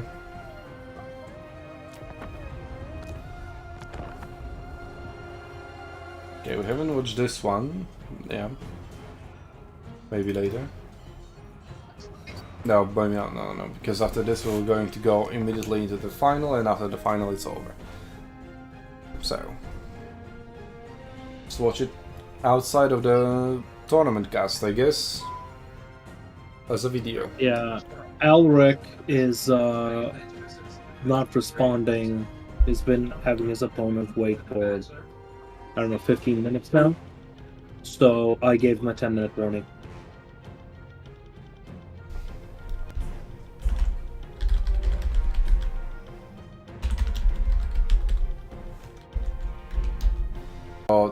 The Granite Guard against Dwarf Blunderbusses. And the Blazing Beards of Baskarak, the Flaming guys, with their own blasting charges. We've got Infernal Iron Sword with more blasting charges. Goblin Neighbors in front of them as a mid shield. And more Infernal Iron Sword. And some case Dwarf Warriors to round it up. So, quite an elite force, only 9 units on the field. Contrary to 15 for Norsca, with their champions, murders with great weapons, with the hunters with huge armor-piercing weapon strength, or missile strength. And that's why you get rid of them with Burning Head, for example. There's 5 units of that. Done. Well, it will return, and only lost 12 soldiers. Let's see if the Burning Head gets into any other unit. Nope. Nope. I guess trying to land there to make sure they get routed off the battlefield. But it's just Dwarf taking all the damage. Yep. Norsca brought a lot of armor-piercing options. Naturally, against Chaos Dwarfs. The throwing axes will have difficulties landing in the... Well, they just landed a decent chunk. He's trying his best to dodge, and he's dodging a fair bit of them. But still... In fact, well, still trying to know. escort more of the hunters out of the battlefield. Let's see if he can. He already invested a lot. And for -1, they got to 25, 35, and they're back. And they're back. Almost. Yep, But should look have at kept on that chasing them. regiment of 4 units of Murder Housemen. 2 of them with throwing axes. And was it really worth it to fire one spell? I mean, you could fire another one over here. Try going here across the line. That chase was not worth it. At all. I mean, looking at the value, yep. It's At 1100 the all. Ultimate Lord. Yep. Well, That he was can no great. longer take aggressive traits, I guess, because otherwise he's done for. Yep. We've Also, got some his sneaky goblins maneuvers. are very much overextended. Sneaky gets. Sneaky gets, but like those laborers are very overextended. Oh, now he's pulling them back. He's luring the enemy in. You got the blunderbusses. Which are doing more damage to the laborers. But fuck laborers anyway, who cares? Oh, What you you don't should bring- care about Oh, is that's Infernal Sword good. getting wrecked, absolutely wrecked by Pit of Shades. Yep. There we go with Burning Head in retaliation, but it's also going to hit your But it's Iron also gonna Sword. Well, the Iron Sword I don't mean, care. They have 25% yeah. fire resistance and lots And of armor. they took no damage. They actually took 0 damage from that burning head. Yeah, pretty much. But it didn't really Probably manage to passed throw through much. the opening between them. Oh, there we go, another throwing. Pretty decent, like 300 value of this. Yeah, not bad, not bad. More than that. And we've got more of the horsemen, the not armor piercing ones. I guess they're just going to go for capture. Now they discovered how long Sticky gets. Do something about them, sandwich them for example. Just between them two. More Sticky Gits emerging from the fog of war, being countered immediately by Norscan Warhounds and Norscan Ice Wolves. I think the blunderbusses have just been engaged in melee. They have, that's But correct. they do have decent melee stats too. Well, more than melee stats, they do have better range stats, which they are not using now. So, They are winning that melee. but they aren't shooting. So are they winning? I would say it's Norsca they're winning for winning just it. shutting them down. Yeah. And Infernal Aerosol, they're trying to push. They threw their explosive charges, but look how deep they went. And now they're gonna get Now surrounded. they're getting surrounded, yeah. You're not really going to rout them though, with 97 leadership. They're more than fine. You just really need to surround them and kill them, but the front line is routed entirely.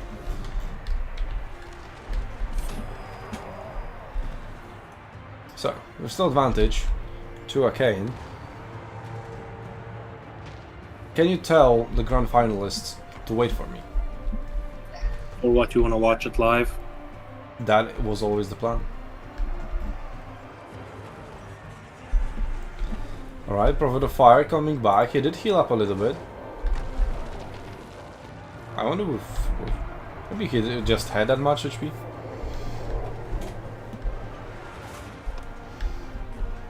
Oh, another Pit of Shields coming down. Infernal one trying to dodge. Half of them dodged. But might be not good enough. The damage they're going to take that does rout them. So now it's a great opportunity to try to finish them, although they are a little bit protected by the Blazing Beards. Then again, with so little HP, they're not going to be of much use anymore anyway.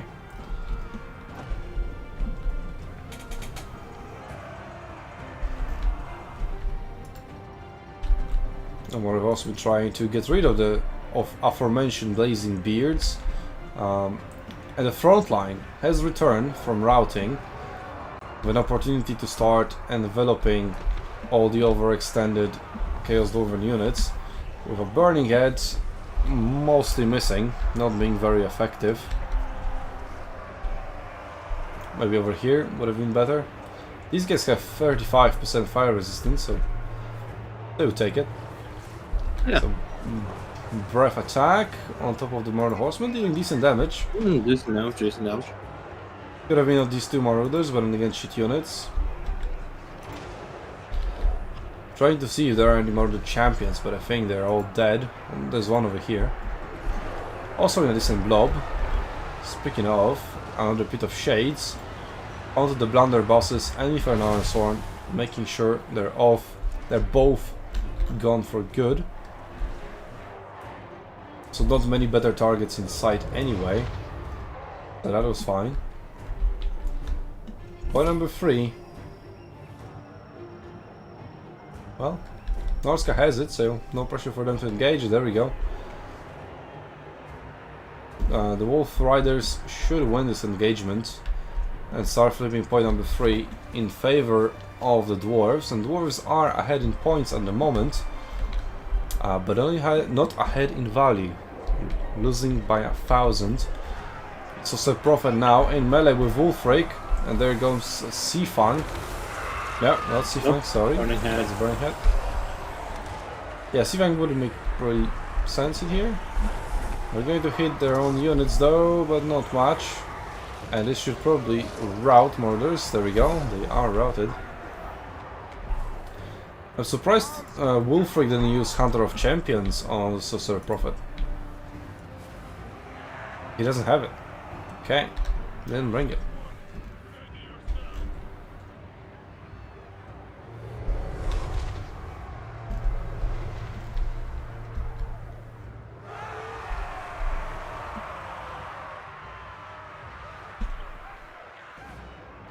Alright, Norsca trying to press its advantage. It is 2.3k ahead. Making sure point number 3 doesn't go over to the enemy. It probably will before these Marauders may end up with the point, but then Marauder Berserkers are following up and Skin Wolves working with 75 speed. So maybe the capture is going quite slowly. But there are also some sneaky gits on their way over there. The Burning Beards also trying to support the point, get closer to some allies. But while point number 3 is being flipped, so is point number 1. In fair, Ironsworn somehow still hanging on to their lives, but they have been dealt with 2 Pits of Shades. So yeah, upon the slightest contact, they're gone. Sorcerer Prophet doing decent damage with that breath attack. Another one, should have 1 left unless I missed 1 in the meantime. Maybe, looks like it. Also, renders being thrown into the general melee, but just overwhelmed by the enemy numbers and not being able to do much. Burning Head over here could be decent. Would have been much better a little bit early on. Now the enemy is dispersing. And triple cap for Norsca as point number 3 hasn't been flipped. The reinforcements made it in time after all. And here comes the Burning Head, trying to get rid of Marauders. And actually hitting some of the horsemen as well by accident, as they just charged into it. And that means both units are routed, which now exposes Murder Hunters to a recharge from Sorcerer Prophet and a front charge from Hogwarts Wolf Riders, which should make sure they are gone as well.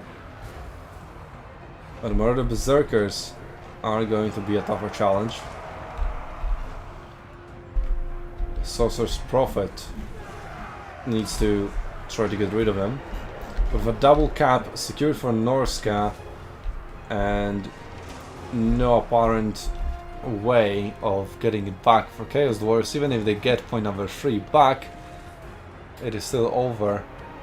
They need to get, I think, 2 points immediately, and soon after that they would still need a triple cap. I knew it. Well, Unending glory is he realizes that's not going to happen, and Norsca advances, or well, Norsca. Akkeinn advances to the final. Which is very strange, really unexpected.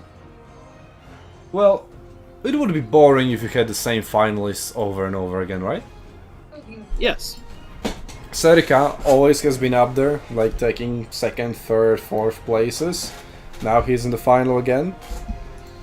Just as in our first tournament where he fell to Team the Wilder. Now he has an opportunity. Alright, so we're transitioning into the grand final. Let me find our lobby. Oh. I guess I need to take off the UI mod. Yep, you do. I guess I will. Whatever.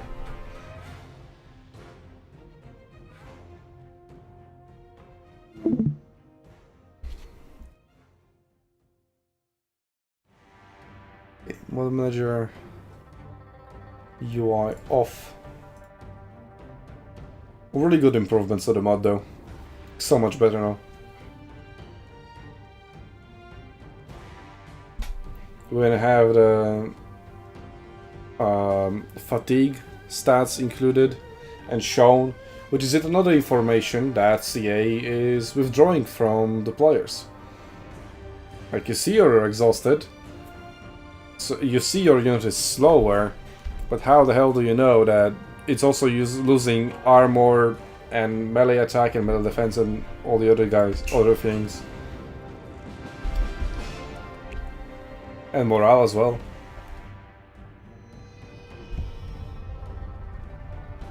Alright.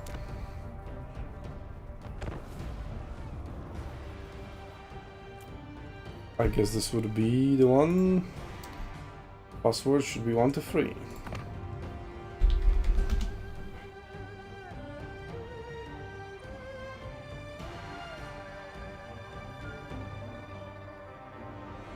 Alright. Warriors of Chaos versus Ogre Kingdoms on the border landing. So, I'm ready where they are.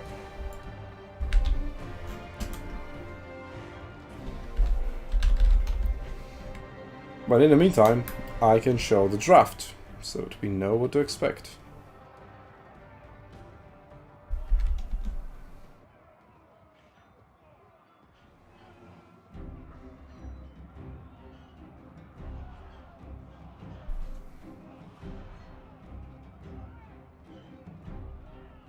Okay, here's the draft.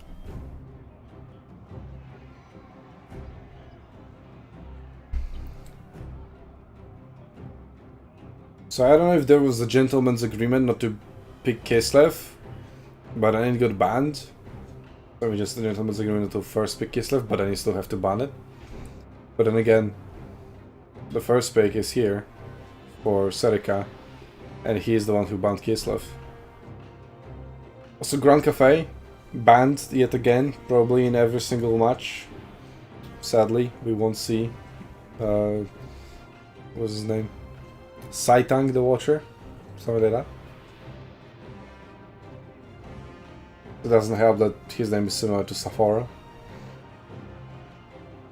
Anyway, Norsca, Warriors of Chaos, Beastmen, Tomb Kings, and Tzeentch for akkeinn. So Tzeentch being the DLC faction, slipping through the bans.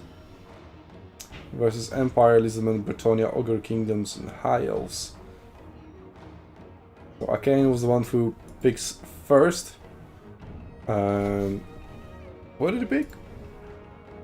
He picked Warriors of Chaos, which then Can you stream the... Are you in the game? I can. And then Serika decided to counter that with Ogre Kingdoms. They're still in the lobby, so don't worry.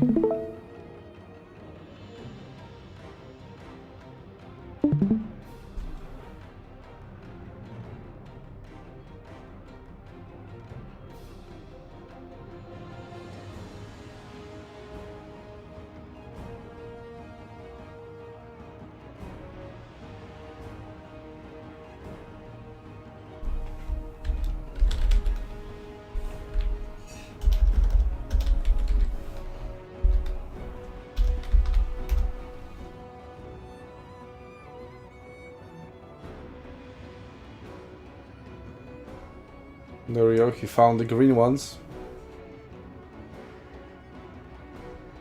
Gotta cosplay Wood Elves.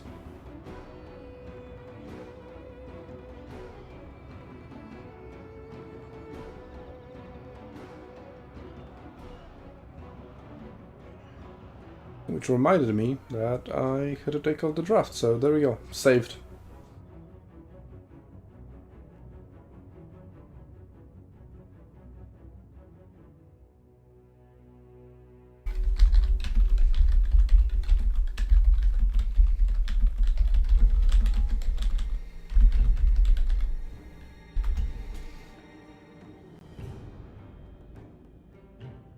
They've got Festus, and then Skull Crashes of Khorne, and quadruple Chaos Warriors with Halberds, Murders, and Dragon Ogres, there we go. Forgot the name for a second. Like Shaggots? No. Shaggots are the big ones, the bigger ones.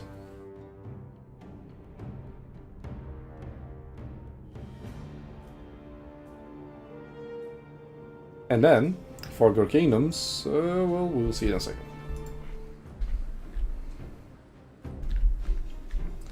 Here we are. Well, that's the words of Chaos roster. We've already...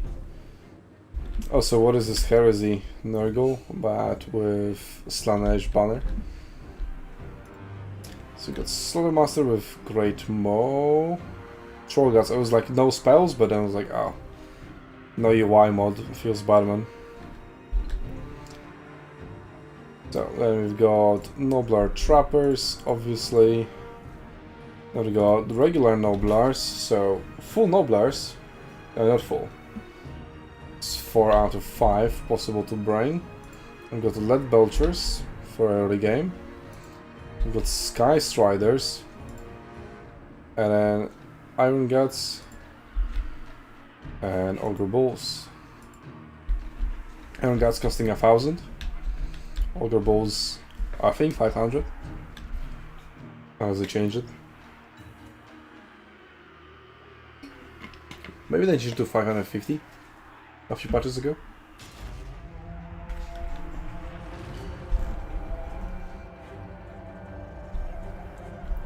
Alright, so this map is set up so that the teams don't see each other.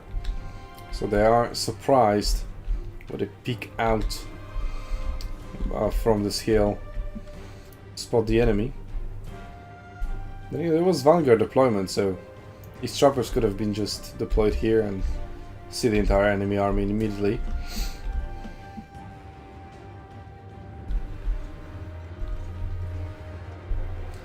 Pest is not switching on his elixirs yet. I know, actually scouting ahead to make sure your lead belchers are able to shoot at correct targets is quite important. Do they see each other now? Not yet. I mean, the trappers are revealed because they're on top of the point. I think that's how it works, because their hidden icon is gone.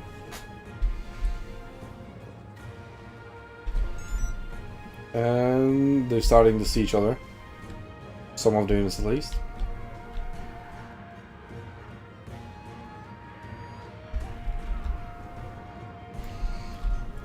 So Akkeinn is going to give up the position on top of the hill. Would be fine, but there are lead belchers over here. And also, given how many Noblars and Noblar Trappers are there in the Ogre Kingdom's roster, I think it will be quite vulnerable in the early game to a proper rush. But Akkeinn, given time of, for Nerexa to build up his army with additional units of lead belchers, for example, though I would just want more melee units. But yeah, given how the situation develops, lead belchers do make sense. You can walk forward and start scoring 3 points on the Chaos Warriors. Armor-piercing missile strength versus heavily armored Chaos Warriors. That sounds like a perfect match.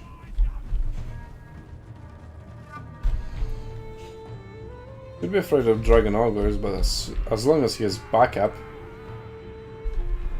it should be fine. But the backup isn't coming up. There are Dragon Ogres, and looks like the Dragon Ogres are going to be the first target. But I can just run away, 64 speed. Yeah, they could. But okay, well, now he's waking up. They are there. He's going to hit a volley. But well, Nerexa just decided against shooting it anyway.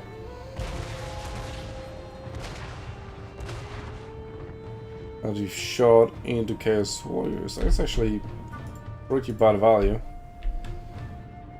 60.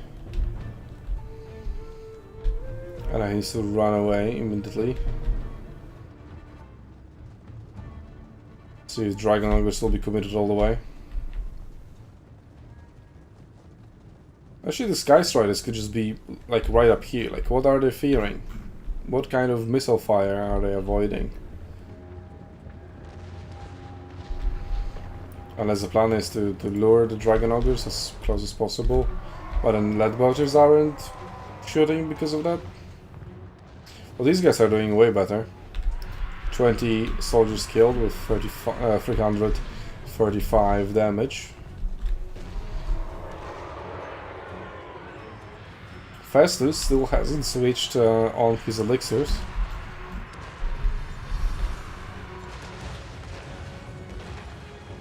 These guys are getting a good volley as well. Still no elixirs. Now you could really start using... Okay, there we go, finally.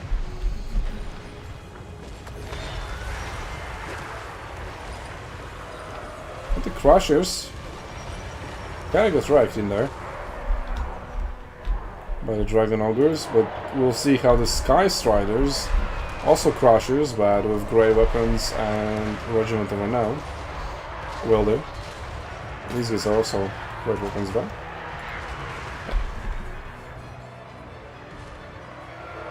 this time around, the Sky Crushers come out on top, even chasing the Dragon Ogres through Chaos Wars of Halberds, dealing quite a lot of damage to Chaos Warriors as well, but taking quite a lot of damage themselves. And here comes Skull Crushers of Khorne, with their armor piercing and anti-large as well. And they're nothing to be trifled with. Sky Crushers are going to go down. Only 900 value so far, maybe up to 1000 by the time they die. I know they're rotted already. Very good use of the Skull Crushers. Dragon Ogre still pretty healthy. Could get closer to Festus for some healing, but Festus is now using the AoE damage. Also being quite effective in there.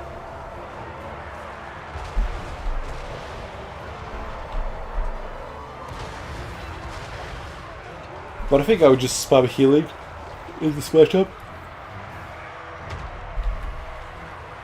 Because it's going to be just far more effective to heal on your own units than deal AoE damage to some garbage noblars. And then minimal damage to large entities.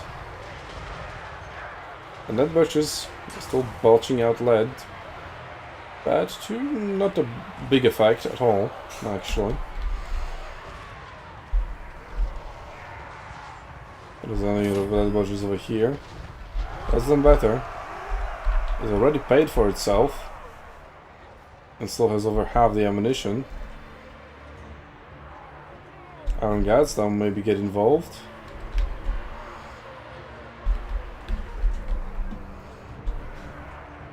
The big route in the center. And the only thing standing in between the lead vultures and a big blob of Festus are some noble trappers, and well, one of the Iron Guts. Back to healing elixirs now, finally. And here comes the Mutilated Beast.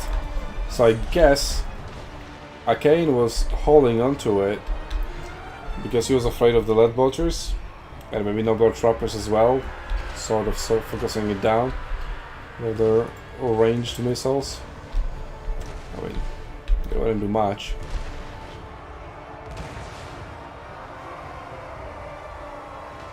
Oh, dismember just to slow it down, huh? Interesting.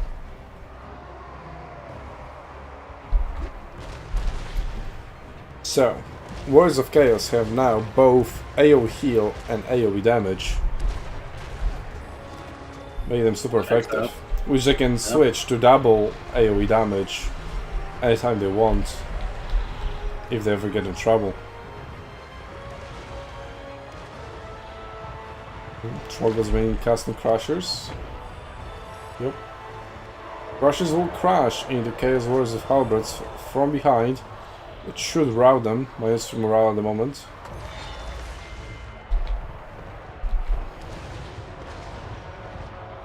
And yeah, Mutilated Beast not being committed forward, yet another unit of lead vultures summoned. And already down 1000 HP. Barrier gone. It is going to help. Target Lord.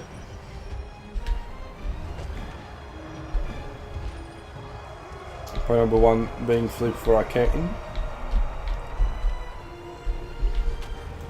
So, damage values are somewhat equal. Both sides have access to healing.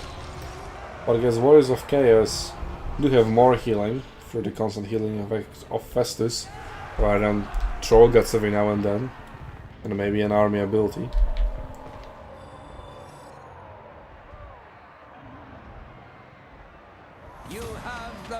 So apart from the a little bit weak beginning, very well played by akkeinn, who now controls all 3 points and, well, definitely has the advantage on the battlefield.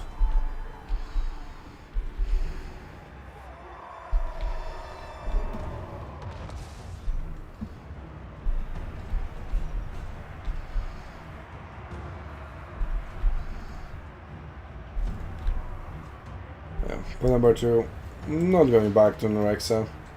After those reinforcements come in, 2 units of Dragon Ogres, let's see how they did. 2k over here, very nice. 2.3k over here, using them to great effect, and now Festus just going to heal them. They are taking damage more than they are healing, but it should still keep them on for quite a bit longer.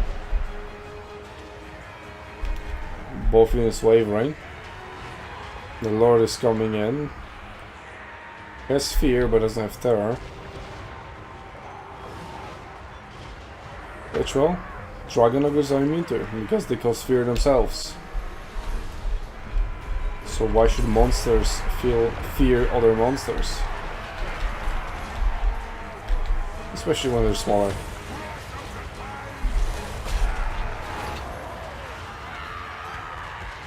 Well, partly they do fear the Crashers.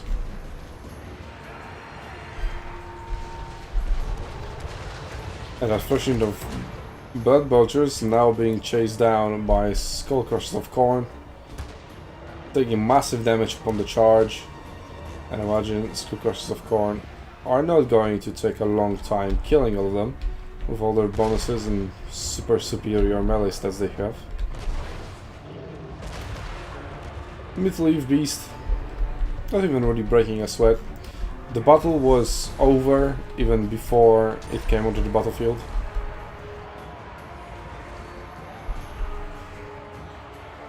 It's mostly on a weird cleanup duty.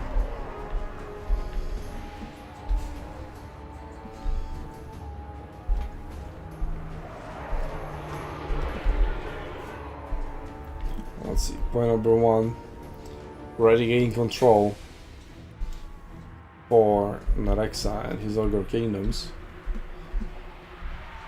That should be about it. The difference in armies is too big for Nerexa to possibly bringing it back around through capturing various points, especially since point number 3 is quite difficult to fight over. Not on this map layout.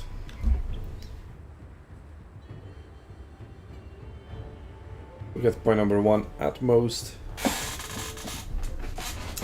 And that should be it.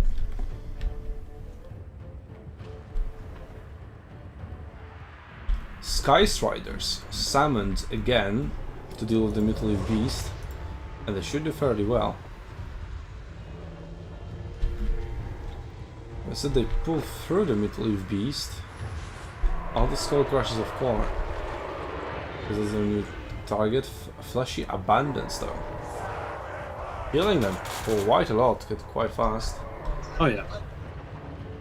So now Sky Riders are running away from Chaos Warriors of Halberds, because obviously trying to surround Dragon Ogres.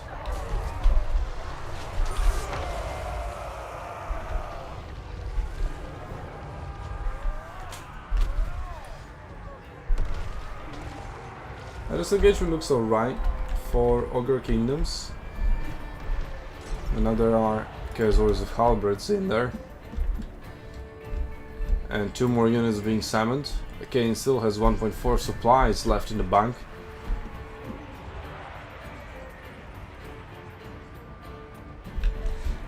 Anyway, Chaos Warriors punch through with the support of Mid-leaf Vortex Beast.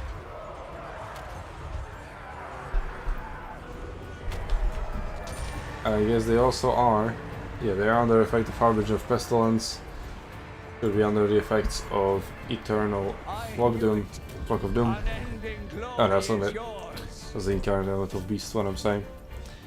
I don't know. Vortex of Mutilation or whatever.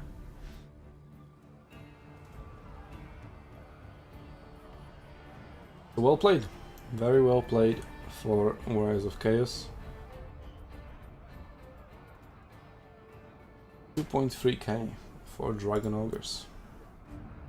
1.8 for Mutilated Beast despite coming in so late. And 3.3 for Skull Crushers of Khorne. Actually, there were 2 units of Skull Crushers of Khorne, both doing extremely well.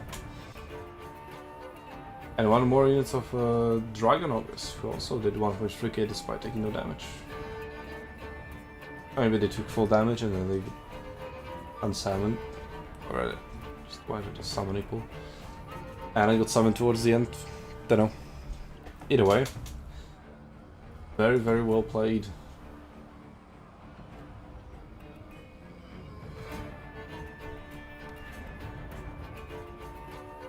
By Akkeinn.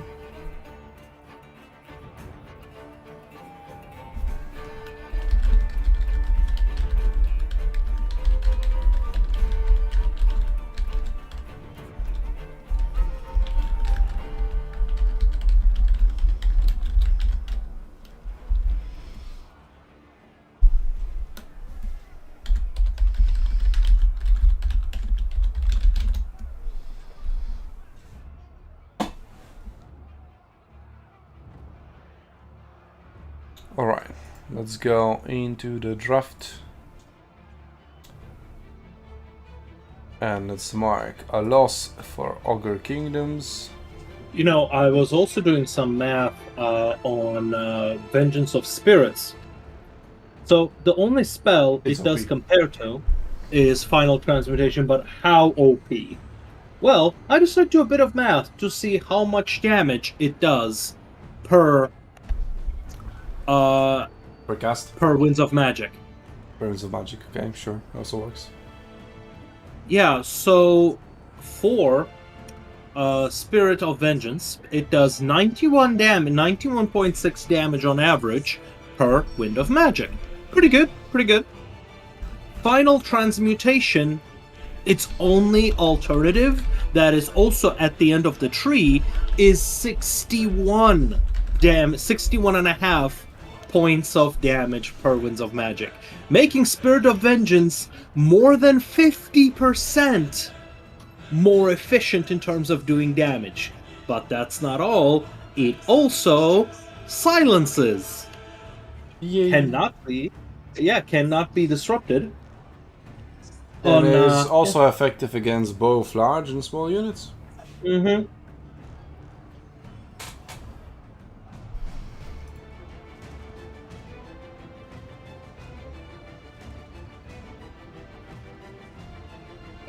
Oh, and both of those have exact same effect range. Effectively making Final Transmutation completely useless in comparison. You mean all the other spells as well?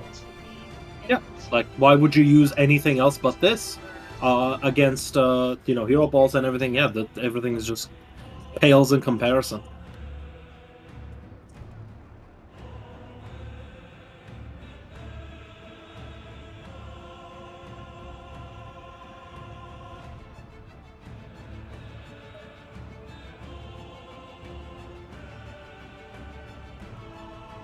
Oh, I forgot another thing. It also has less cooldown. The cooldown of Final Transmutation is 54 seconds, while Vengeance of Spirits is 38 seconds. Yeah. So, and fewer Winds of Magic also means you can just cast it more. Yeah, exactly. And with 50% more damage, why shouldn't you?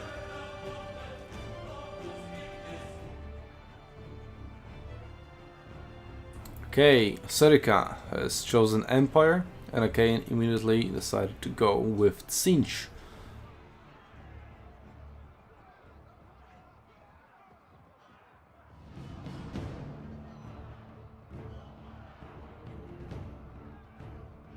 So, they also need to pick the map. Serika picks the map.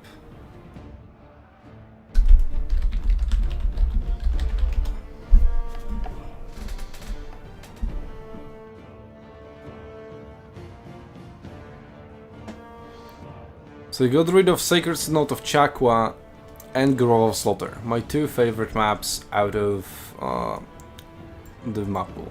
Although Urgut Stomping Grounds is also really good. And also really like Eastern Colony. Got really good after the update. But well, then again, it is the final, so I picked all the best maps, so I really like all the maps really in here.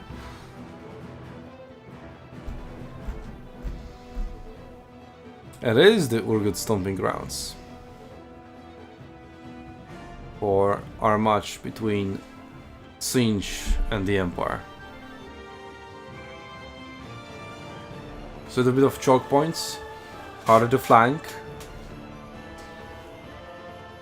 So if the Empire wants to bring a ranged focus build, it would make sense. So can Tzeentch. Maybe it's some mental warfare, picking a map better for ranged units just to bring a full melee build.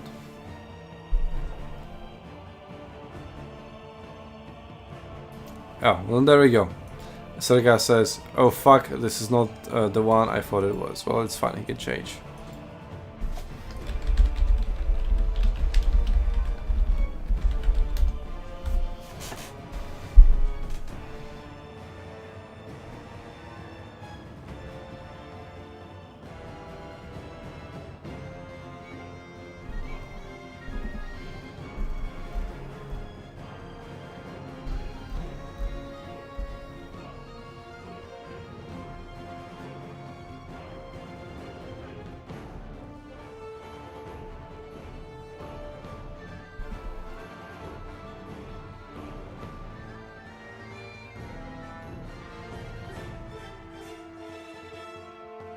Eastern Colony.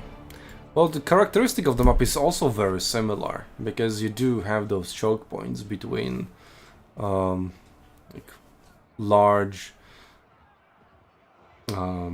obstacles.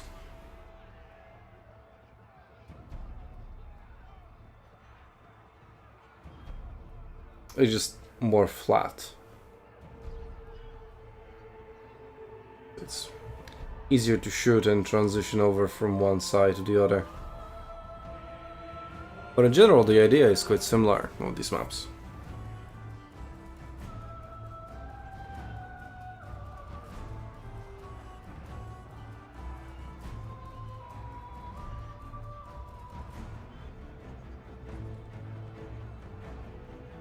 However, the placement of these obstacles is kind of flipped.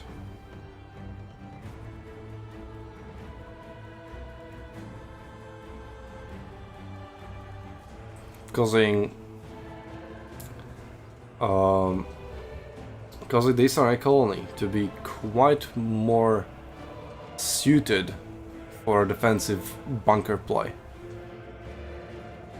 than Urgut Stomping Grounds, which, in order for you to capture 2 points, forces you out of the bunkers. And these choke points serving more as a good staging ground for attacks, rather than good defensive positions. So, maybe despite, at a first look, them being similar, like in actual gameplay and tactics ideas that you have to use, they're quite different. Or even the opposites.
I never thought,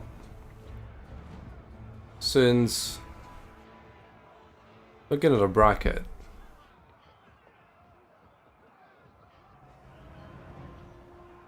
we have Lord Reliever alone in the third place match, and Hlidin alone in the 5th place match. Could be like Hlidin into 3rd place match against Lord Reliever. You don't want to play? If he wants to. Now, here's the thing, though. We will probably have to discuss it, but while we wait, we might as well squeeze that in.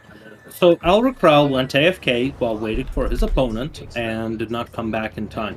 Now, I don't think he should get a complete disqualification for this, but instead a match loss. I mean, Like the...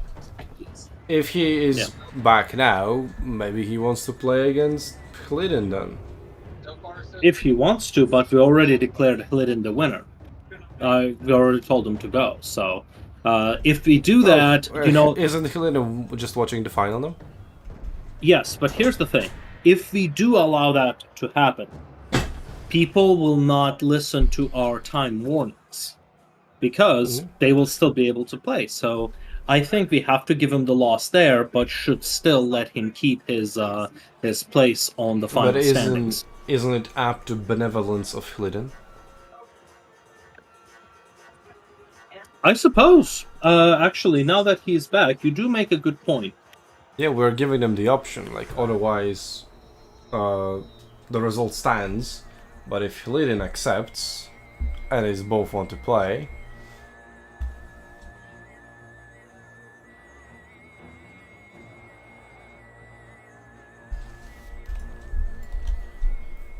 because we could still have at least a match here. Like, it's either Hlidin versus Alrik for 5th place, or effectively 4th place, or it could be Hlidin versus Lord Reliever,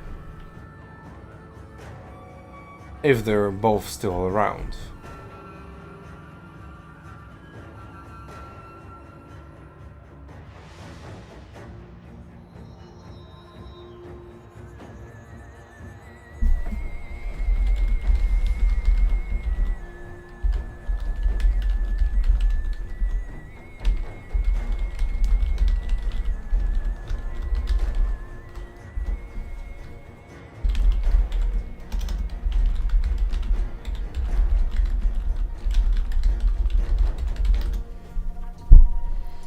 Alright, so, well, Hlidin, Alrik, and Lord Reliever weigh their options. We do have that second battle coming in hot. Akkeinn on Tzeentch, Circa on the Empire. Tzeentch with 3 pink horrors, chromatic abominations, 3 chaos warriors, and the Shrieking Skyrays led by Chaos Fateweaver. And then the Empire battles are Geld. I imagine he's gonna get unsummoned. Then the Wizard of Death, 3 great swords, 4 crossbows, 2 swordsmen, captain, and 5 spearmen. So 5 spearmen, maybe expecting them to leave Beast. Or just maybe Chaos Spawn. Bring the cheap anti-large, but it costs like what, 350?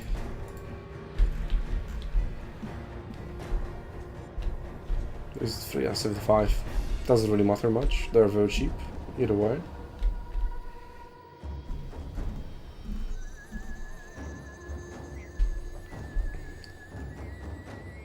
And the Crossmen, well, they were probably brought against the Mutleaf Beast, because they would be very effective against it.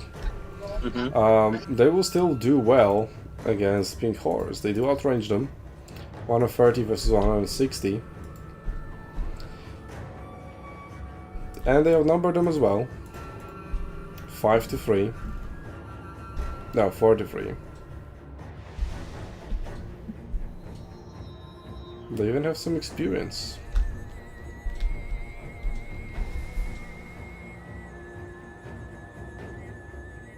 They have much weaker missile strength, lower HP, and no barrier. 10 soldiers more. Well, we'll see how they trade in the end.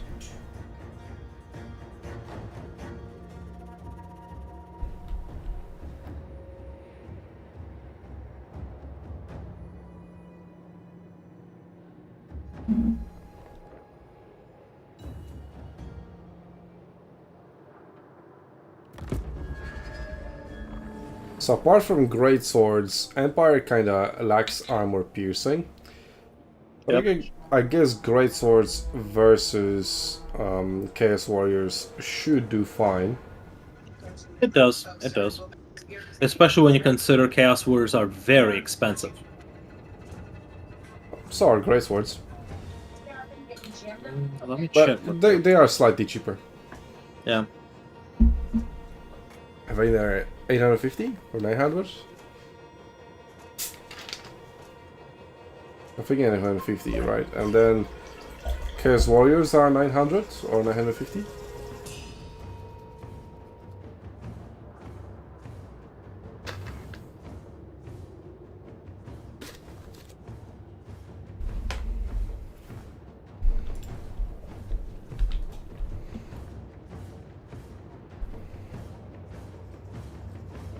This time around, Tzeentch actually just advancing slowly, marching instead of running. Empire's spear front line, claiming ground, screening for the great swords. Swordsmen on either flank of the great swords, even further protect them. Shooting skyways going on top of that tower, so they can be really shut down. And there we go, Chaos with the blue fire. That was quite an alright damage. 13 soldiers died as well. 85 value. Not bad, not particularly spectacular either.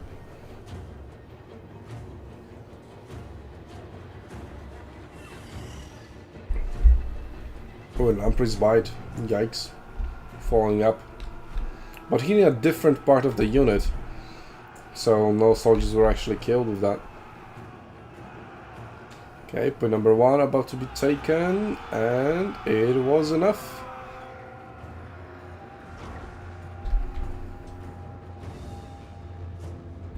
No lines are about to crash, but great swords are not being pulled up, and they need to face the Chaos Warriors. Otherwise the spears are just going to die for nothing, really. They should soak up the initial charge, and that's essentially their job done. Then they should be swapped over for great swords. But on the other side, point 2 taken and point 3 contested. But now seeing Chaos Knights, the spearmen are in a retreat. I mean, they are spearmen, but they are like 5 tiers lower.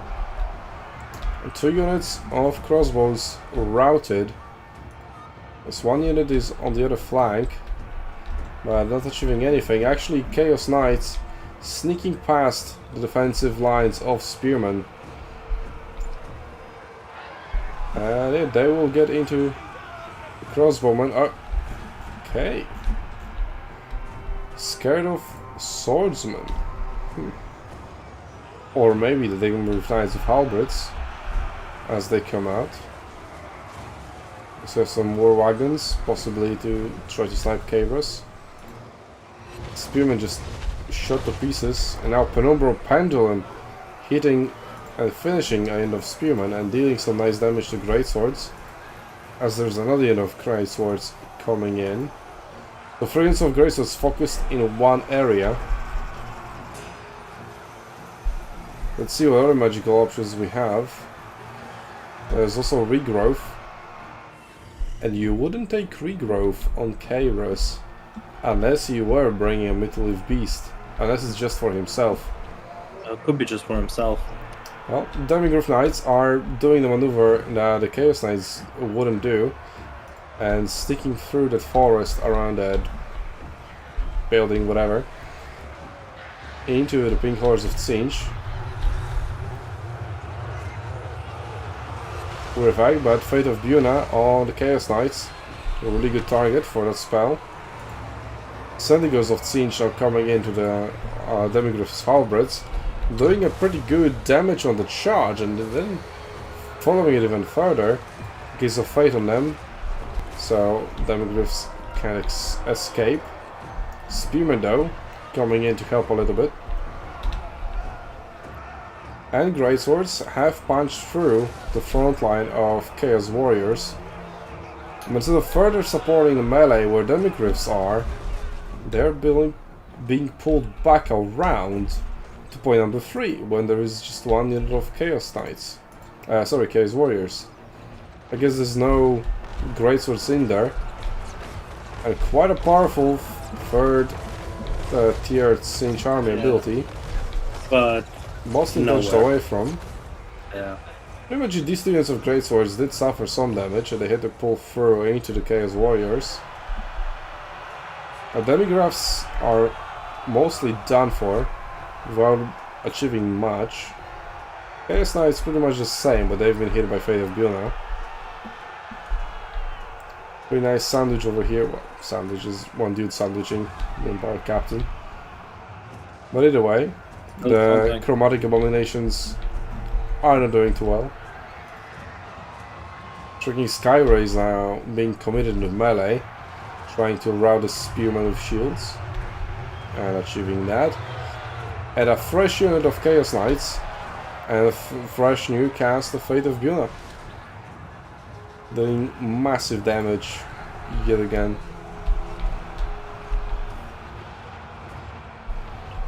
And now imagine that, but in AoE, and that's a stun kills, or just a lot of hacks.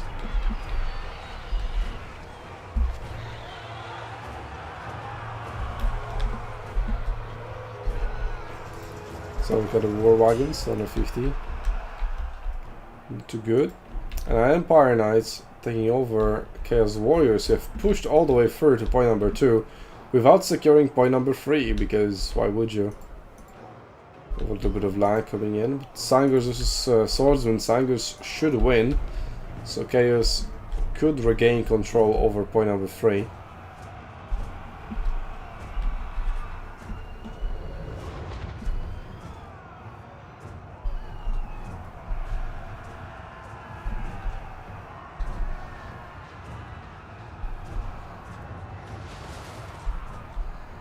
Just now it's punching through, being followed by Demigryph Knights into Swordsmen, chasing off Empire Knights.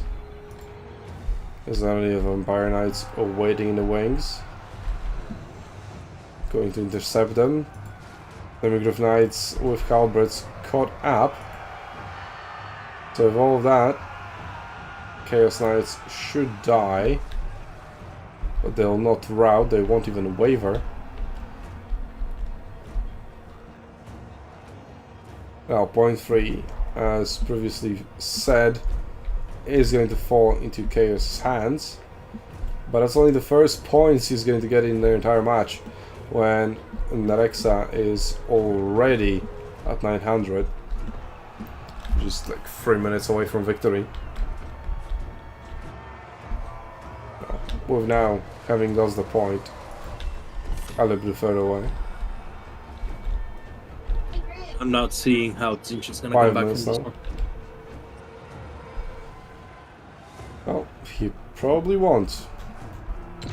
Although he's getting point number 2. So there is that.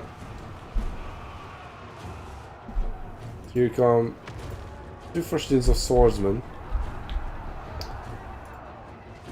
They would face some Chaos Warriors and some Sangors. They're fine against Sangors. Chaos Warriors obviously would kill them. But not as fast either. And sometimes it is about the speed of killing each other.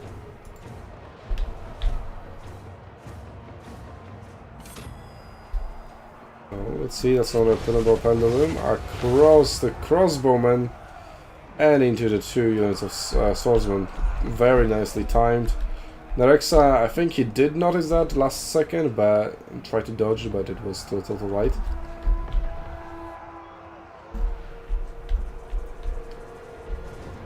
Shrieking Sky Rays, 1.2k value already. We're running away from the 3 company militia, or making sure the outriders with grenade launchers. Yeah, you don't want these guys to come into the battle, because they're super cheap and super cost effective, and it's very easy to make them cost effective as well due to their mobility. Definitely one of the strongest units in the entire Empire roster. For point number 1, only barely Chaos Knights holding on, together with a unit of Tsangors. Point 3 contested. I've got Exalted Flamer of Tzeentch. That's a random unit if I've ever seen one. Yeah, that's pretty random, and it's currently being chased by the Lord. Yeah, the new So one, the Changebringers, right, that we've seen the previous match, would definitely be better. Yeah. I mean, they themselves weren't super good, but at least they made sense, whereas the Exalted Flamer of Tzeentch here doesn't make sense at all in this situation. So no idea why would you summon that over anything else in your reserves, really. Yeah. It's just the advantage of having those flyers is so good too. You could just charge in and fight those ranged units. It's just provides you with so much utility. I think you would just also die in melee to go to those range units. Yeah. Well, point number 1, someone being cleared. With Oh, the Exalted Exalted units. Flamer just went down, I think. Oh, it's still here. Exalted Flamer of Tzeentch. Yeah, it's here. Oh, where? Here. Oh, yep. Okay, okay, he got hit. Chromatic Abomination, so pulling through. Oh, but Chaos Well, they with are, our clutch terror route. Now we can all pretend it was all planned all along. So, while Warriors of Chaos hold on to point number 3, and we'll gain point number 1, not Warriors of Chaos, sorry, Tzeentch. Point number 3 is now under quite a lot of pressure. Well, Nerexa is splitting his forces, but even then, holding on to just 1 point will still grant him the victory, just a little bit later. But he doesn't intend to let that go so easily, as he tries to recapture point number 3, which looks like he will succeed. Yet another unit of Chaos Knights of Tzeentch. So look at that Exalted Flamer of Tzeentch, if that was worth it. I mean, to be honest, I wasn't expecting as much as 500. But it's already at half HP. Oh, a single volley from 3 company militia took like 200 health, which in this guy's case is almost 10%.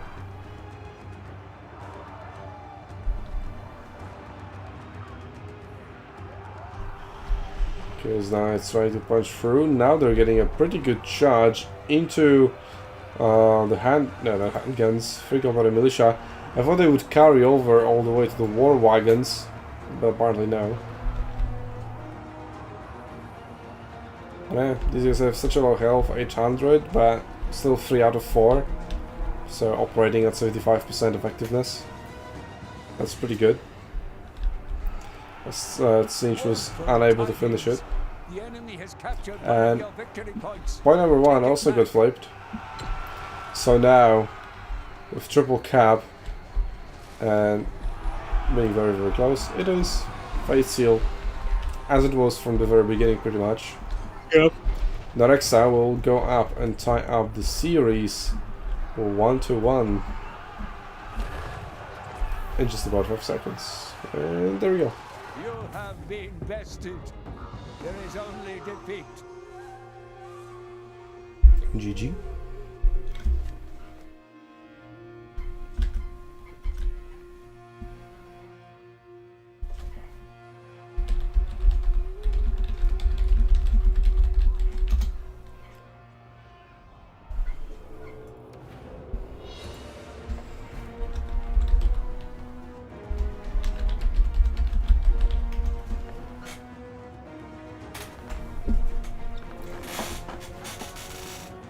So, our players think about what to pick next. Let's shoot a draft. So we've got a loss for Tzeentch and a victory for the Empire. And I'll take this opportunity to go for title break while Arcleon will entertain you. Right, Arcleon? Yeah, right. Trying to re-entertain people.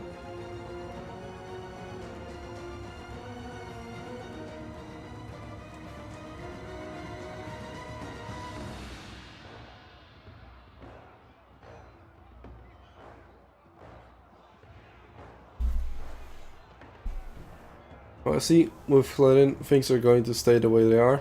That's fine. Yes, that's what we decided. We're gonna keep the things the way they are. Alrik is gonna keep his position, and yeah, we're all good. We just gave him the loss, that's all.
So we've got Serica picking High Elves and the Tomb Kings, akkeinn picking Tomb Kings on Celestial Lake. Celestial Lake, somewhat of an open map, good for ranged units, and looks like both players are going to be taking advantage of that. Now in this case I think it's kind of anybody's game, so we'll see which one of the players outplays the other.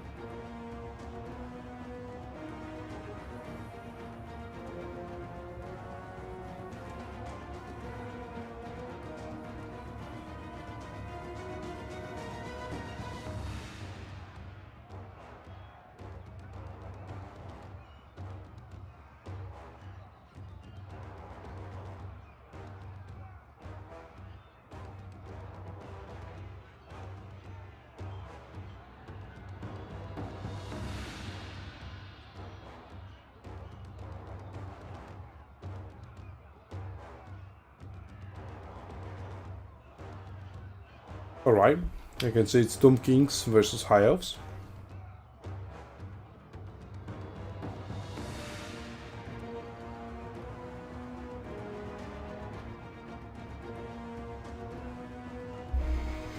I wonder if we'll see a Bone Giant.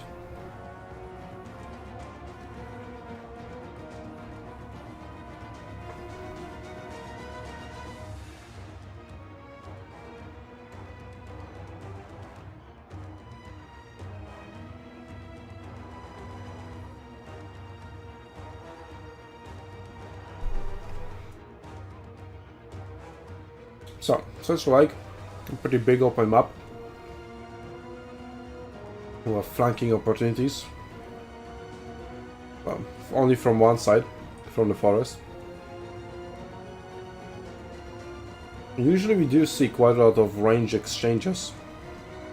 But Tomb Kings, their range units, they're not good. Apart from those two Regiment of Renowns.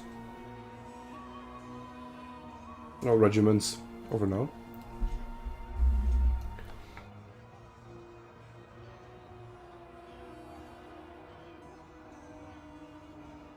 So hopefully High Elves won't fall into a trap of, oh, it's a nice map for archers, let's bring archers and then get obliterated.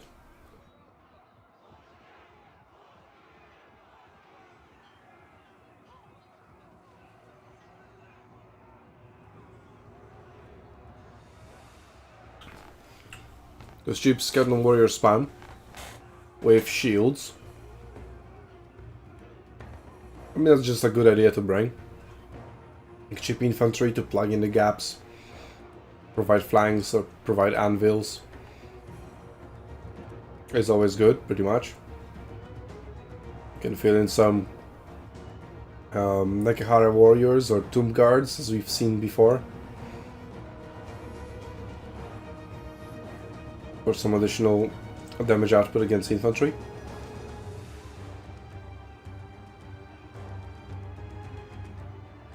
And we got access to some cheap cavalry as well. Chase down enemy ranged. Just match enemy cavalry.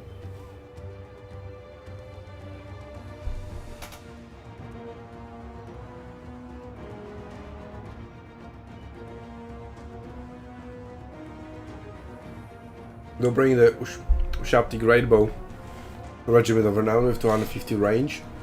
Would be pretty nice as well. Just to maybe force High Elves out of position. And speaking of the Ushapti, the regular melee variant is also pretty good. Usually with combination with regular infantry. And you can punch through front lines pretty nicely. And High Elves, they also have quite a lot of variety of builds available to them. They could also easily go full melee. We've seen earlier on double dragons. Sadly didn't work out for how cool it was.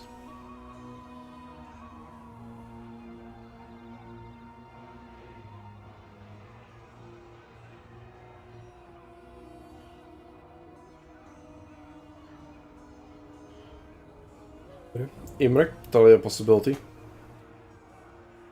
Although, Nerexa doesn't strike me as a person who would bring Imrek, but we'll see.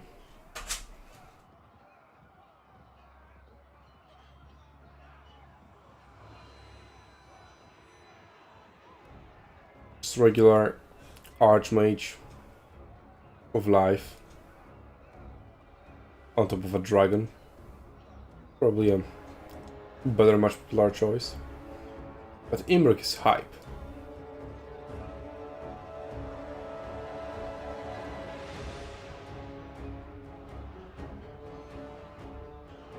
I don't like against Norsca. Tombkins don't pose that much of a threat to Imrek.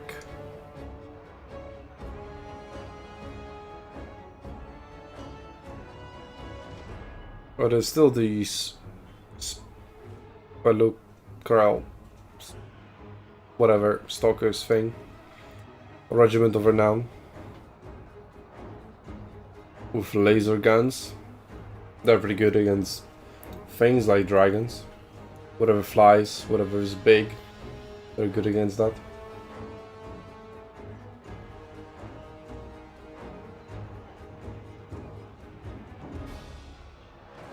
I had a green one on Nerexa, come on. That was just green-ish. But well, we're loading in. You alive, Darklin?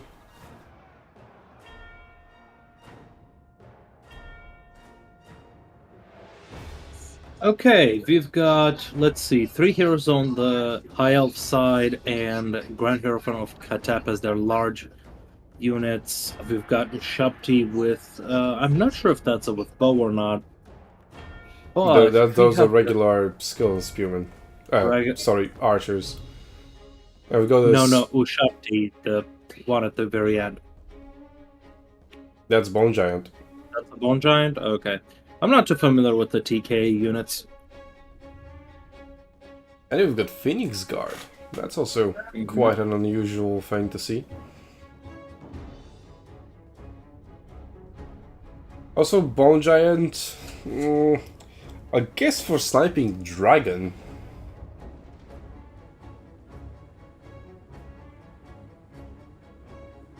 Which I guess, I am assuming, the Archmage of Life is on. Let's see. No, she is on a horse. On a horse with just Earthblood, nothing else. I still think it's such a missed opportunity to not bring Awakening of the Woods, because when the right opportunity presents itself, Awakening of the Woods is really good. It will almost always find a good blob to cast it on. Anyway, 2 nobles on a flank, together with Hlidin Reavers. A little bit of a special forces squad. And we've got the Pureman Company, together with Phoenix Guard on the far left flank. On the far left, well, the forest isn't connected here, but it is quite close, well, ish, to number 3. It's actually, I think, a little bit closer from this forest to points 1 and 2.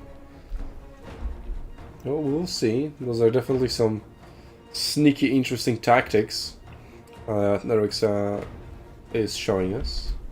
We'll see how will they go. Whereas Stone King's just a very standard deployment. Front line, well, was a 1 unit of archers. Mostly focusing on the left side. We have the Eyes of the Desert in here as well. Sepulchral Stalkers, like Sepulchral. At least good thing that they have the alternate name of Eyes of the Desert. Well, seems like our prize already, and they are. Let's go.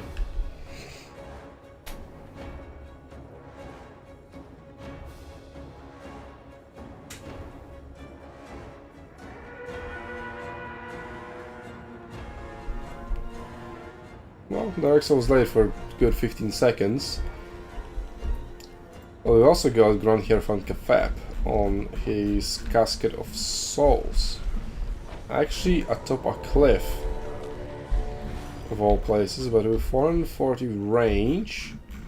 But yeah, actually he can support both point number 3 and yeah, he actually has the whole point number 2 in range as well. Holy shit. Yeah, this map is smaller than I thought. Well, starts opening fire onto Silvern Guard and just misses completely. This feels like a War of Warships dispersion. 3 shots to the left, 4 to the right. Right. That's exactly what I was thinking. It's so annoying when you aim perfectly and half of the shells land in front and half behind. It's like, goddamn dispersion. Well, that was a big hit. Yeah. 29 damage.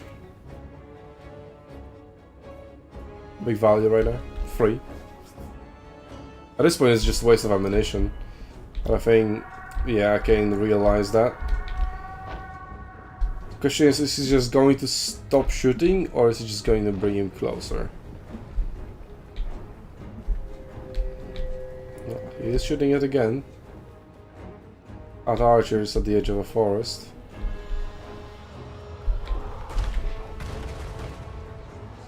He missed the archers, but he by accident hit a Pyramid Company behind him. And yet another artillery piece. Scoring catapults. Speaking of artillery pieces, is Bonjai doing anything? He is. And here are the two nobles on horses. But they're hidden! Whoa! Armor of the stars! Invincible, oh, sorry. Invisible. For 73 seconds, and bam. Nice. That is real nice. And Kaheb has 26 speed. He's not running away. He has Eyes of the Desert to help. But he can summon units to and help yeah, him with that. another one's summoned. But those trees missed. block the shots. Plus they missed. Well, Kaheb is at half HP. I mean, to be honest, it's not like he was doing anything anyway. So I don't know if it's that worth it. And here come Illyrian Reavers. They need to run Disruption on these guys on Eyes of the Desert, otherwise they're gonna absolutely obliterate the nobles. Actually, all the damage dealt to those nobles is coming from them. And these guys, now these guys just completely missed everything. Now they're landing some. But the nobles also down to half. But sniping the general is also going to be helpful due to the morale and crumbling effects. Yeah, looks like Kaheb is pretty much dead. You won't be able to spam the spells in order to trigger the AoE heal, which is also a huge part of his value. Yep. And a noble fucks off with like 3/4 of HP. The other one is potentially going down. I mean, why not? He holds more points, so he better fall into defensive.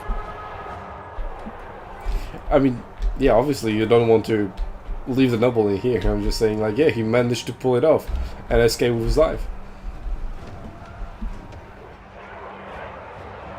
And now Silver Helms just holding the enemy in the middle, I guess. Because why not? But these catapults also have seen some shots going into the forest. 56 value. Not too good.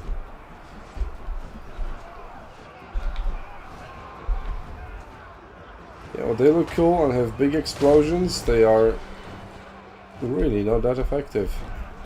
Yeah. The Tomb Kings, they do have advantage on like the 1-2 line, so they should probably look into just pushing that.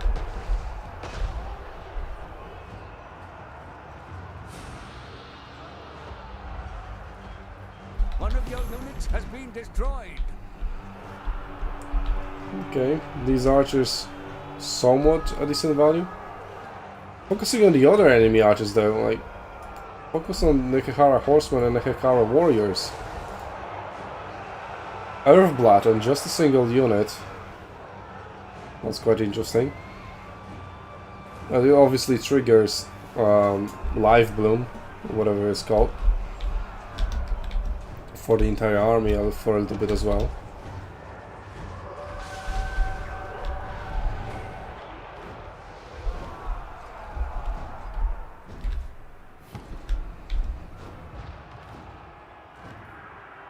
Nobody's all the way down here. Maybe looking for another stick attack. Oh, Kaheb is back as well. I wonder how expensive is he.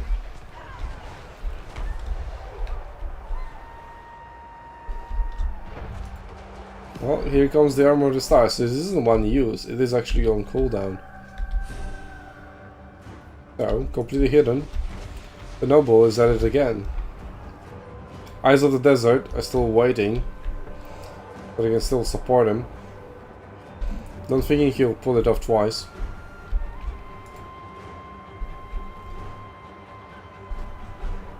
Yeah, well, Shapti versus Phoenix Guard. I think Phoenix Guard wins.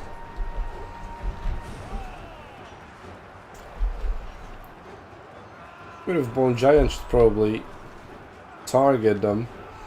Bone Giant is targeting the Archmage of Life, who also has the Armor of the Stars. Is this their Like just passive available ability, or think so. do they have to pay for it? Yeah, I've never seen it before, so Yeah, I think it must be new with the patch. But definitely a very original strategy.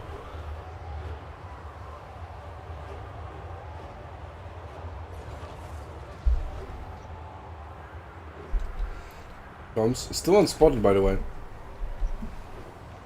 We all know he's spotted as he's about to charge. Actually get a biting back immediately, huh? 2 units summoned pretty much immediately. Maybe just sheer coincidence. Now being moved forward, Noble is still focusing the Cathap. The High Elves contesting point number 1 with Spearman.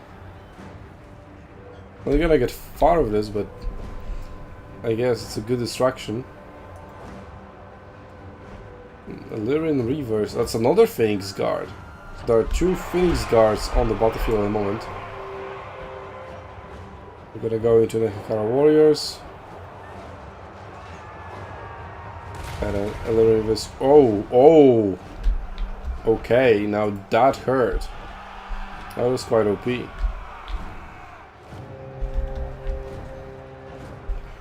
So yeah, if Karev was landing all shots like that, the battle will definitely look different. But nobles are doing a good job at shutting it down.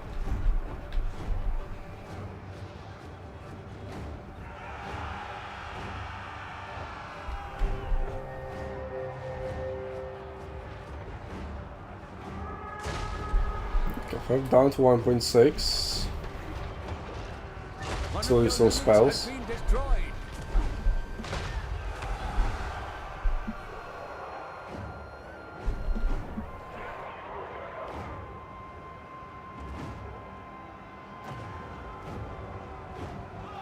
But Eyes of the Desert don't have like a line of sight on the Noble. Now trying to get him, but Noble just runs away.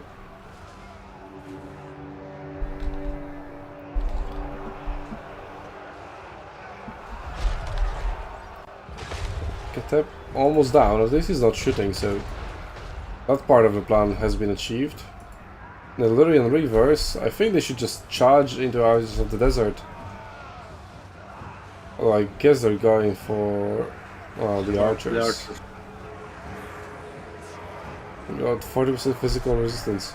I just switched to cannibals are now engaged with Phoenix Guard of all units. Nice friendly fire, by the way.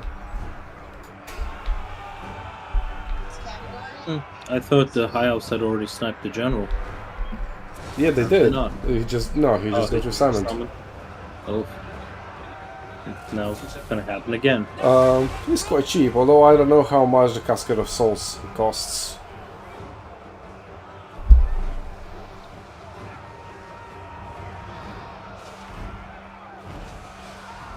But I know if you... Yep, and that's a GG, yep. Yeah, if you take off pretty much everything from Katap, he's like 300, 400.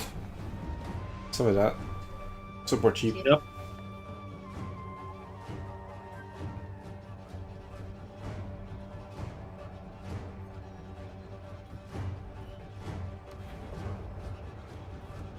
Alright, that brings us up to 2-1 for Nerexa Serica.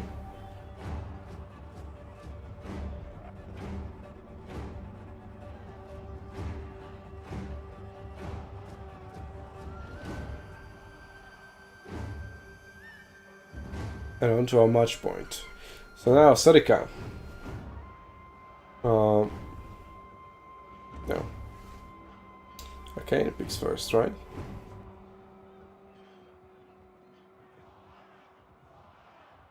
Am I getting drunk?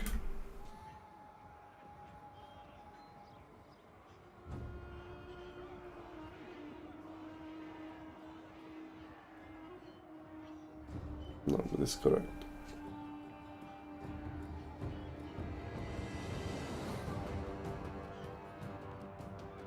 Serica picks first.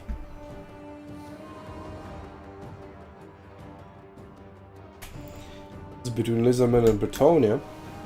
Haven't seen Bretonnia yet, but Lizardmen, Dreadsaurian, let's go. Although Dreadsaurian, definitely not a good idea against Norsca, and Beastmen, probably also not. A Minotaurs with great weapons, definitely would like to say hi. Such a big monster.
So you guys already thinking it through now. We've got Graveyard of Altdorf or good Stomping Grounds. Sarika picks first, gets countered by Akkeinn, but then picks the map. Well, we know he picked Lizardmen.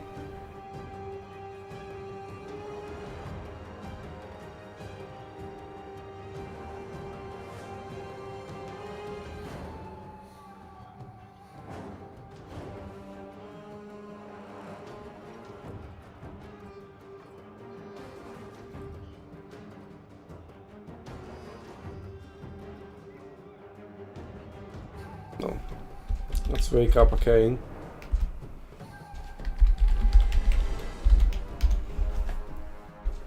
He's got a choice between Beastmen and Norsca. And since Lizardmen are pretty much guaranteed to bring some kind of large units, I would say Norsca probably the better bet.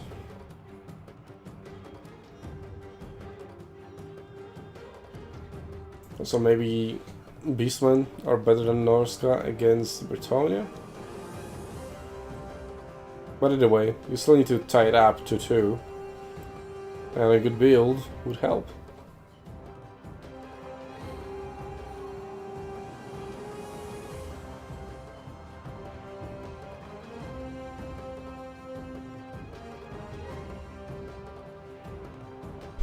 Let's see, have they made a decision?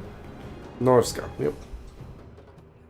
And Urguts, and this time for real.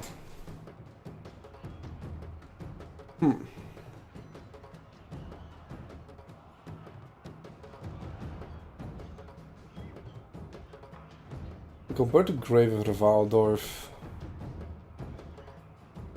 I think Graveyard of Altdorf would be better for Lizardmen. Well, depending on what you want to bring.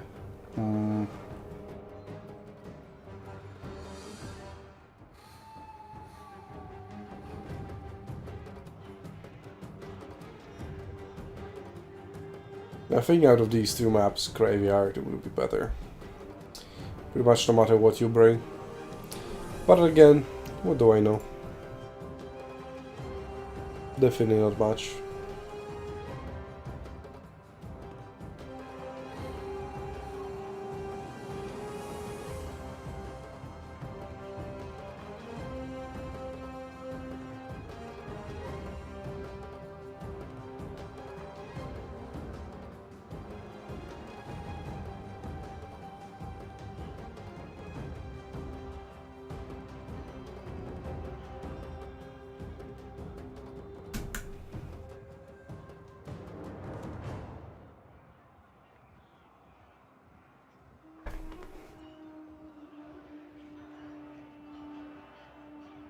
Hey, Hlidin, we've seen Lizardmen, and they brought a dead Saurian against Slaanesh on Grove of Slaughter. Well, this is not exactly a similar situation, so I don't think we're gonna see it, but if we do, that will be cool. I would definitely not bring the Red Saurian against Norsca. It's like Yeah, the worst idea ever. I think Norsca is pretty strong counter against Lizardmen. Maybe the thought process behind the map pick is to leave Grey of Valdor for the last battle for Britannia. But then again, for Britannia, I would pick Organ's Stomping Grounds. I guess we just don't agree on the maps.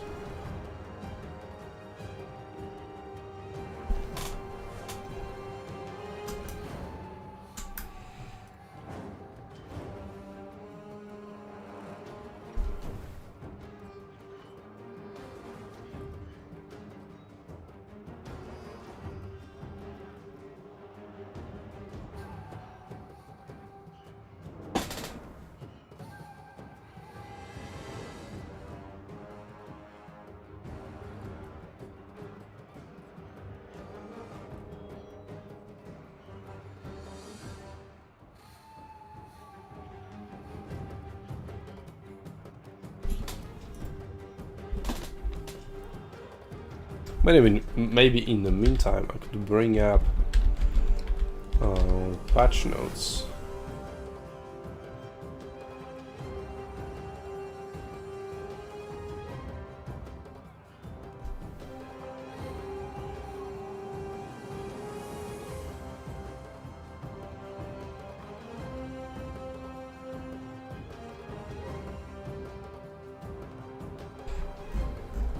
Okay, let's see. What does relate to multiplayer in here? Well, I'm mostly disappointed by the lack of Grand Cafe. Just constantly banned. Tzeentch would be so cool.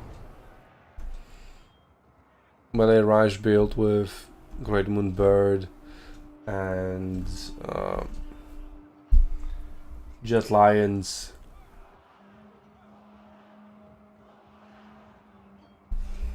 And Onyx Crowman. It would be so cool. I haven't seen the Frostworm. Yeah, I've seen this spell, that's for sure. That's bagged. And banned. They fixed Minecraft.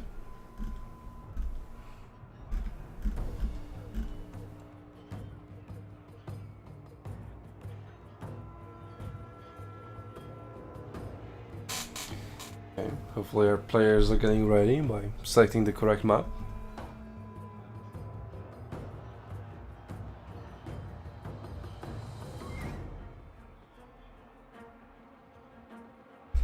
Oh yeah, apart from Slaanesh spells, we haven't really seen new rampage mechanics. I really wish someone just picked Khorne and went Scarburn instead of Valkia. Charge into the middle of the enemy, rampage them all. Think about what to do about it later. Drop a nuke on there. Okay, Kane is ready. Speaking of nukes, in the late game, you can do that with Sword of Khorne. That is the closest to a nuke we can get, I guess, in the multiplayer. Sword of Khorne, yeah. I mean, in general. I mean, it's decent, but it's not nearly like Ikit's nuke. Well, yeah, but you don't get those in multiplayer. Not in this format, you don't.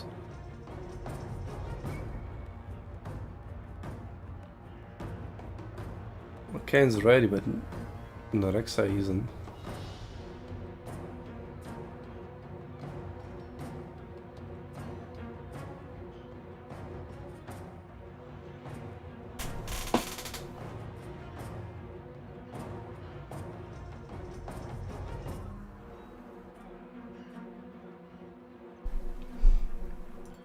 Right, let's keep looking for him.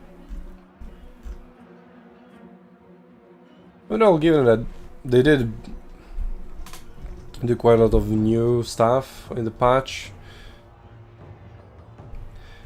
but still, they haven't addressed some big balance concerns and introduced even more instead of that. Like, Ostanke should have been nerfed, not buffed.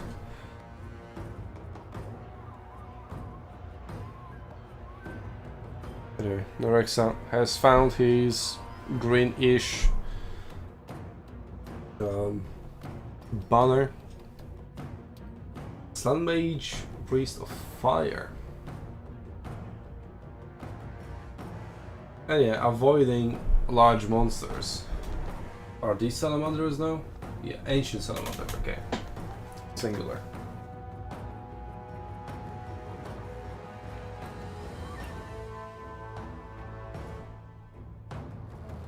So yeah, we got Wolfric, standard.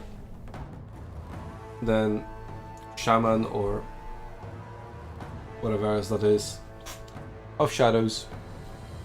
Then 2 more of the champions, 2 Norscan ice trolls, 2 murder hunters with throwing axes, and 4 murders, one of them being a regiment of renown.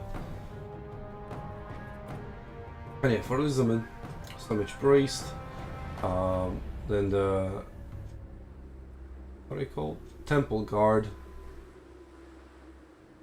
and then Saurus Warrior spam with some sprinkled skink skirmishers on top. Saurus Spears with shields, rather than the regular ones. Guess maybe because of the trolls?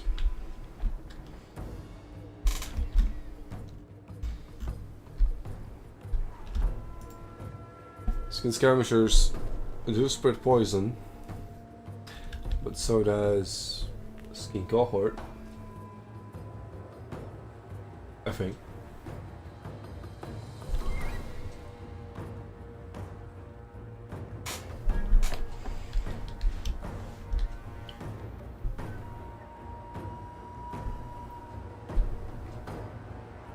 So Temple Guard together with the Slaanesh Priest going to the forest, possibly a flanking opportunity, but Norsca has the same idea with 2 murder champions and Norscan ice rolls. So both players putting their elite infantry in that forest. Question is if they will meet or not. That will be fun. Well, fun for one side, that's for sure. If I'm betting on anybody, it would be Norsca in here. Definitely that forest engagement. 2 murder champions versus a single temple guard. Yeah.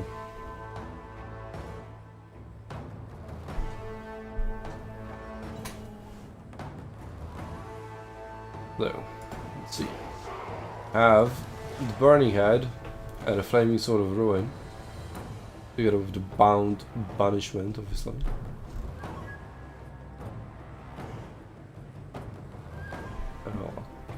Nerexa at the moment not moving. There we go. They are now. I think this guy's spotted for a brief second. There goes being sneaky.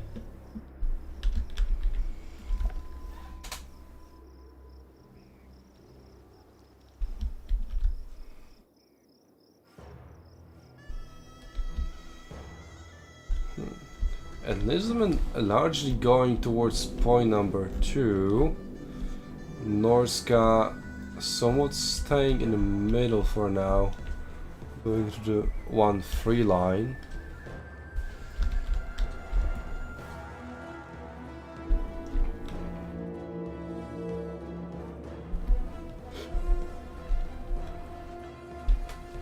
But I really like this map design. It's easy to attack, but difficult to defend. And why I see, like, reluctance to claim point number 2, because everybody would rather allow their opponent to cap it and then reap the benefits of capitalizing on their mistakes, rather than the other way around. looks like Skin Skirmishers will be committed. Skin Wolf working. Summoned. Maybe because of the Ancient Salamander here. But Ancient Salamander should really be in the middle. Like over here, the amount of it can shoot is really limited. It's being repositioned. Hopefully just to the middle so it can shoot a large variety of units. I would imagine they would all be hiding and playing Ring Around the Rosie around this huge rock formation, just not to get shot by the Salamander. Oh, and there we go. We found each other in the forest. And it's Slaanesh Priest going in head first. Now, And fire all for some units are reason. Well, for some reason, for the reason for it having the super amazing burning head. That's good enough of a reason for me. Sea Funk has been cast, hitting some sour spears in the process. Not doing much. 225 value. And there it is, Temple Guards versus Norscan Ice Trolls and we're the champions. Although Norscan Ice Trolls are pulling away. Temple Guards seem to be chasing them instead of focusing on the enemy that's in front. So, CA fixed cavalry last time, maybe now it's time. Well, fixed. Changed cavalry last time, maybe now it's time to fix change. Oh, I'm sorry.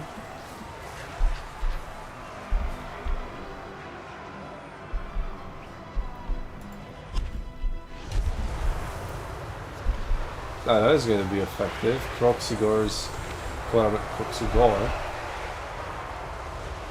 Well, the flaming hit. Sure, it wiped up a unit. But wouldn't here be better? Well, Slaanesh coming. Cyrus Warriors routed already. Wow. Come on, Temple Guards. Oh, Croxigor's actually leaving the sandwich. And now that would cause Temple Guards to be sandwiched between two Murder champions. Slaanesh Priest of Fire has been caught in a Hunter of Champions. Something expire even though the ammunition went away.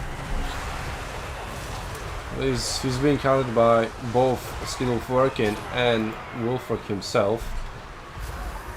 Some spears coming in, trying to save him. Temple Guard as well. Banishment doing some really decent work in here. Turning back into the larger formation. Somewhat decent. Let's have a look. 1000 value. Better than Wolfric. Well, at point number 2, it has been secured by Norsca actually. Saurus Swords with Spears and Skin Skirmishers not being able to achieve much at all. And Salamander is being bullied by Norscan Ice Trolls, who just now got turret routed, luckily for the Salamander. It still has a good few targets to shoot at. It doesn't really matter that the Lizardmen lost point number 2, as long as they could take point number 1. Yep. Although that will be difficult due to the proximity of Norscan reinforcement points. Well, Wolfric is now going to hunt himself a Salamander. And those range units can't really do much at all. They won't stop Wolfric, will provide frontline. I'll just get eaten. So actually, Cohort of Fojtu is being committed away from the main fight, trying to punish Wolfric. But Wolfric could just simply run away. He could, but he isn't. Well, he is now. They're taking him no, he is, yeah. Oh, just dodged that blow. Yeah, now these guys are out of position. So spellcast for nothing. Pretty much. Oh, sneaky. Sneaky Oh, stalkers. that is really cool. Very sneaky. Could That be is sneaky. really cool. He's also pushing on the point number 1. Yeah, he broke the front lines of There's a set the of spears. Norsca. Quite healthy. But the only other thing that could possibly help are the Kroxigar, and now they are engaged against the Norscan Ice Trolls. So it's monstrous infantry versus monstrous infantry. Now, aren't Kroxigors anti-large? Kroxigars? No, they aren't infantry. Oh, these So guys we've in got- particular are armor piercing only. Well,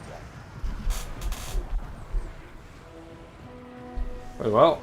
Point number 1 going to be taken. And go on. Go on! It didn't go through. What? It looked like fully captured for like good 10 seconds at the very least. Yeah. Ever since I was started looking at it. Just couldn't go no. through. apparently not. Well, it's just they're not doing too well. Uh-oh. What is this? Bit of shades. Yeah, really good cast there. Both Kroxigars for Regiment of Renown and Sour Spears. That is quite a good bonus prize.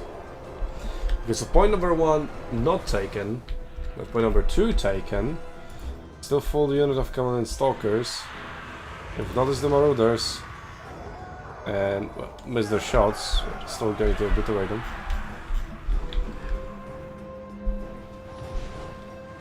Well, that could still be a Lizardmen victory. They do fight in enemy territory after all. Just make sure not to overextend and it should be in the bag.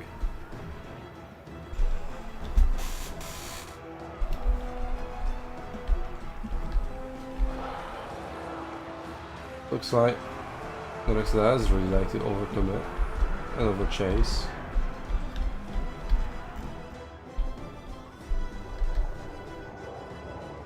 Need another one with Norscan Isols now thrown into the mix.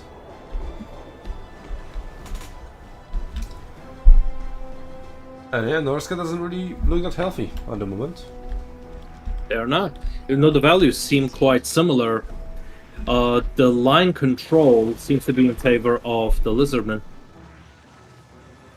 Yeah, I would just wanted to say Lizardmen had healing, but they didn't. Yeah, they didn't. That's why I was surprised that they didn't bring the Slan Mage of health. Of life, I mean.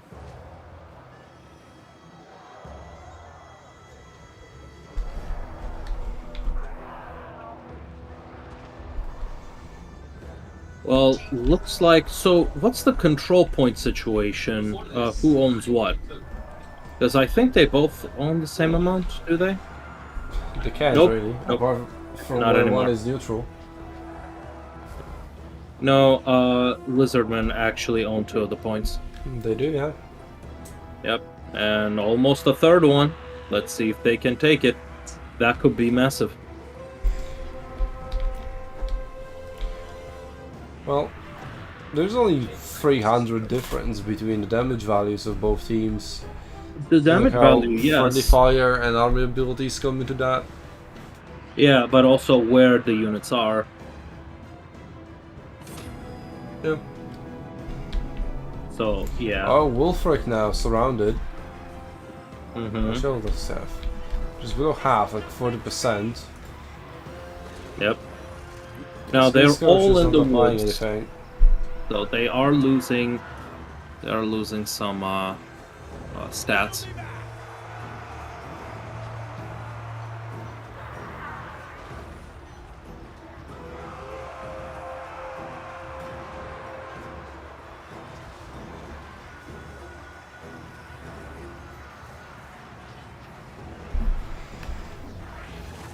It was a dazed.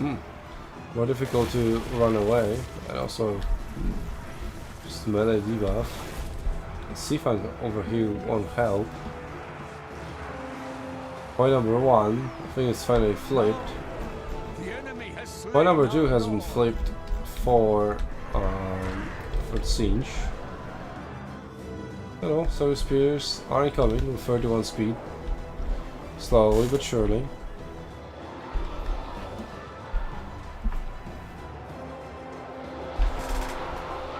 I'm so surprised how close the points actually are, given that Nerexa pretty much control 2 points for quite some time now.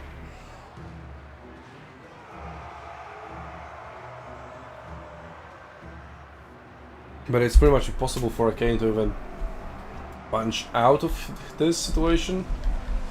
No, I'm really not But right seeing now it. it's just our spears and Kroxigor's left, who have just been hit by a smooth criminal. Yeah. I'm not sure if that Pit of Shades is really a good cast on them because it does damage per model and there aren't that many models in there. Well, it wrecked the Sour Spears as well, and now they are retreating. They were almost full health. And these guys got also hit quite a lot. There's not enough Sour Spears. Or not the Zars, because I was talking about Kroxigors. Yeah, if it hit the spears but as it hit well, both. then I guess it was a good cast. Okay.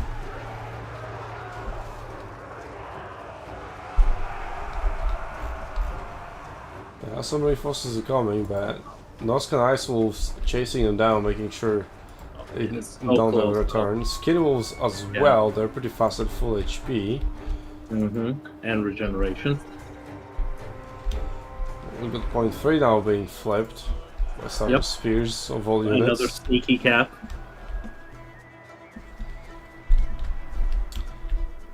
Right, looks like Wood Elves are going to defend their home objective, home base, let's say. You mean wizards? Yeah, Okay. what did I say? Wood elves. I'm just, you see, I look at Nerexa and I was like, Wood Elves, yeah. Yeah. Which were Wow, they are fighting against it. at that point 2. They're sneakily capping that point 2 just on their own. Just 1 unit of spears, Yeah. capping that point. Norsca were getting 2 points per second. at They the were. moment. from tidings. Yeah, they were. They were actually for a second there. I thought the battle was gonna flip. Take it back.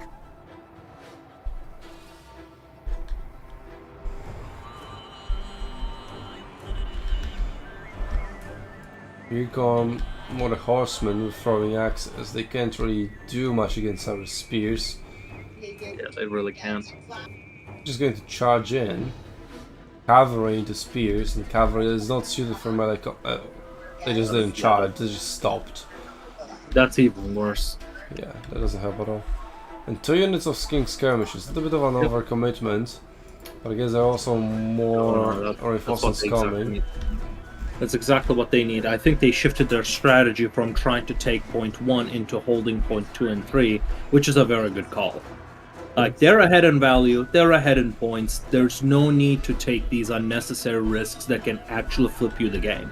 And he saw he was getting pushed back with that chase from Skin Wolves and the dogs. Heart of Wattle got to wrecked, but apart from that, Lizardmen are still doing fine. Skin Wolves from full HP down to 25% of the routing.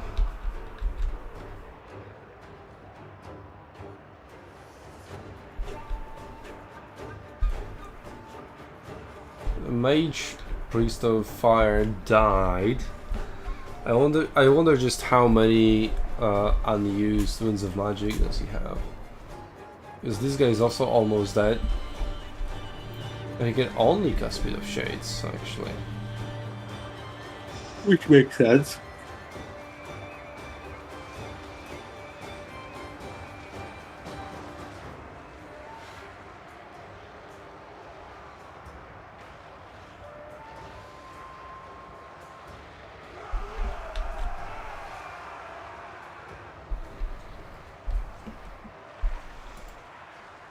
Skills have returned, but all they can do is really just delay Sour Spears from reinforcing by number 3.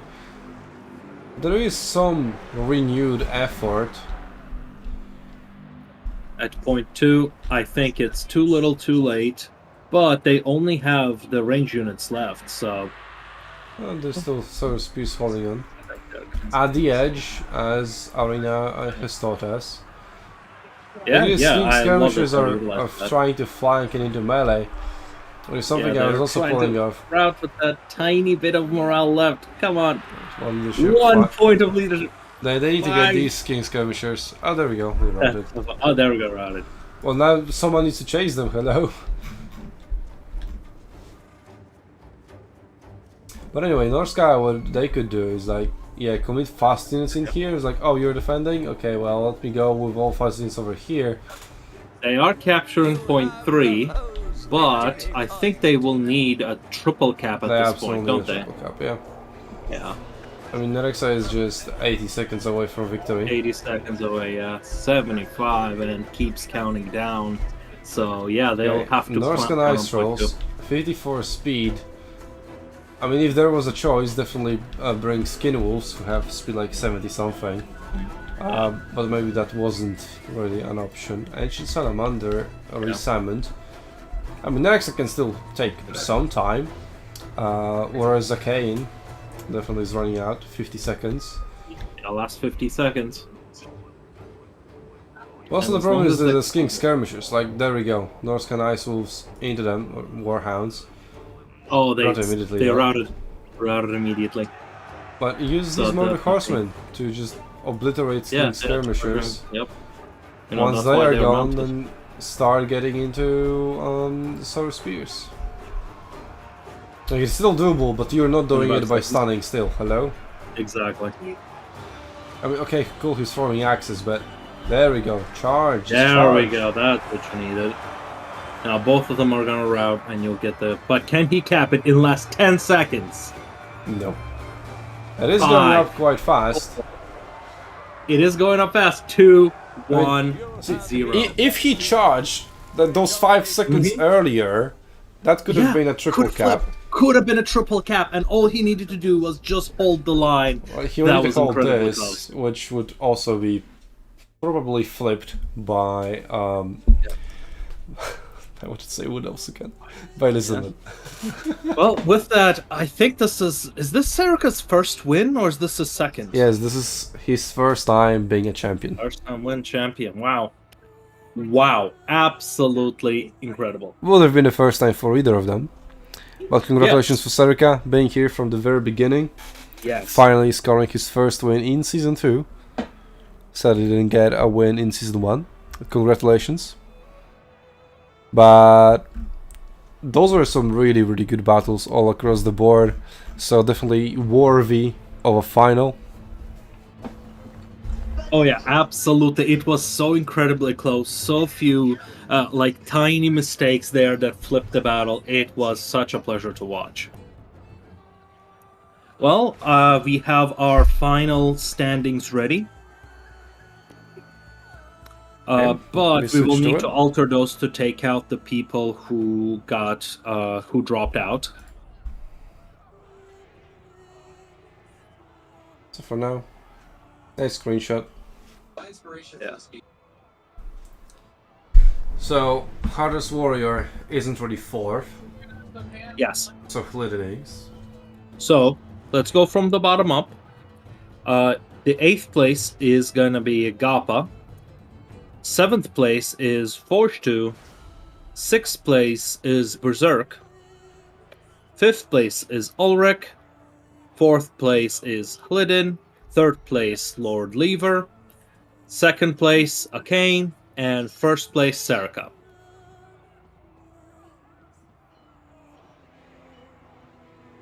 We will have these updated so everybody can get their points and have their points logged in. But otherwise, I think this was a successful event. I will do that sometime tomorrow. Right now, well, I'm I got, me too. What, 3 hours of sleep last night? Yes, you go to sleep. I have to prepare for the tournament because the next tournament is in 2.5 hours. Campaign session. Yes. Well, good luck with your Archeon conquest. The ever chosen. needed. Thank you all, guys, for watching, for coming in here, participating. Well, without you, this wouldn't be a thing. So thank you all, first and foremost. And we'll see you in about 2 to 3 weeks, somewhere in the middle of March. That's the plan. Haven't decided yet. Bring us your feedback. We've tried the new pick system, and I would say it's not necessarily the fault of the pick system, alright? Because it would work very nicely if this patch didn't introduce one faction that is far superior than every other. Like, there are S tier factions, and there's Kislev above that, or even above that, like 2 tiers above. Like, what the hell? So yeah, It is quite silly. so we could have just, for example, run this, but just globally ban Kislev. Yeah, pretty much. And then maybe it would make sense, and then we would see maybe Tzeentch versus Grand Cafe being traded. Yep. With both Tzeentch and, well, we didn't see Grand Cafe because of the sperma bans. But we've seen Tzeentch just doing normal. It wasn't overpowered like the previously. The Mutually Vortex Beast was just pretty much omnipresent in every single Tzeentch build. And here we saw it like in reinforcements coming in, sometimes not at all. So yeah, Tzeentch no longer that overpowered. Also, there were some changes to the Changeling, but we didn't see Changeling now. Berrserk didn't make it far enough, I guess. I don't know. But Berrserk was the only one who ever pulled the Changeling, I think. Yeah, he got 2-0 by Hlidin and 2-1 by Lord Lever. But yeah, there we go. So like Berrserk, he is currently the first in SUNTZU points overall. Did he win a domination tournament? I don't think he did. He ever only came second because it was always either Houseplant or Tim winning. But anyway, Berrserk was our, well, apart from Houseplant and Tim, like the best player, like with the most points. And then he lost to Lord Lever, and then Lord Lever lost to Akkeinn, and Akkeinn lost to Serika. So Serika,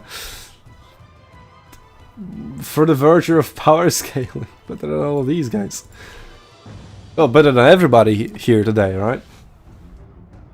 Yep. So, definitely a very good tournament for a tournament that got announced 2 days before it happened. Yes. Oh god. Oh yeah, so addressing that, right? So, some of you may have heard CA has suspended their content creator program and said it would be back in February.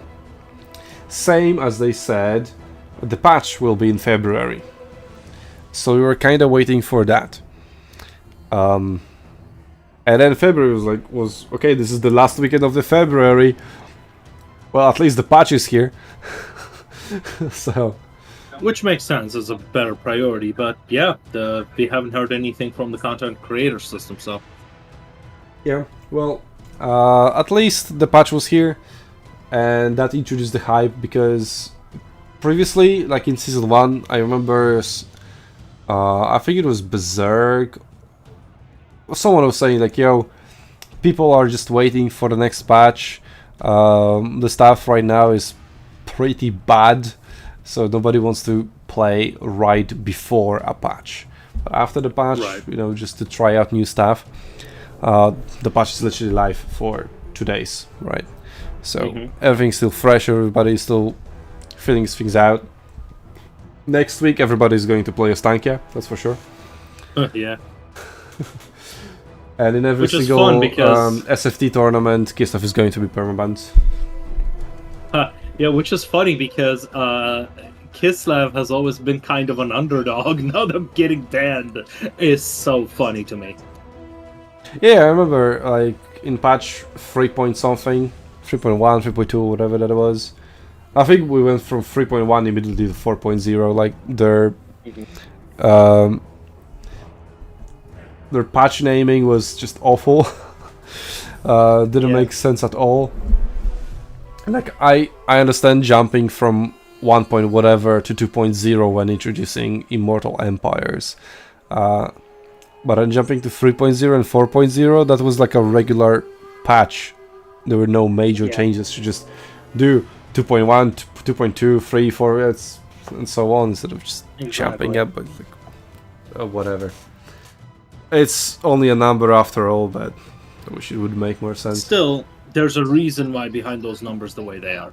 Regardless. So by the way, in half a year we are in season 10. Alright, well that's great, but the time is ticking and I really gotta go rest and prepare. And you have to go to sleep. Yeah, well, Oh, I don't alright. have anything important We'll see you guys tomorrow, later. so there's that.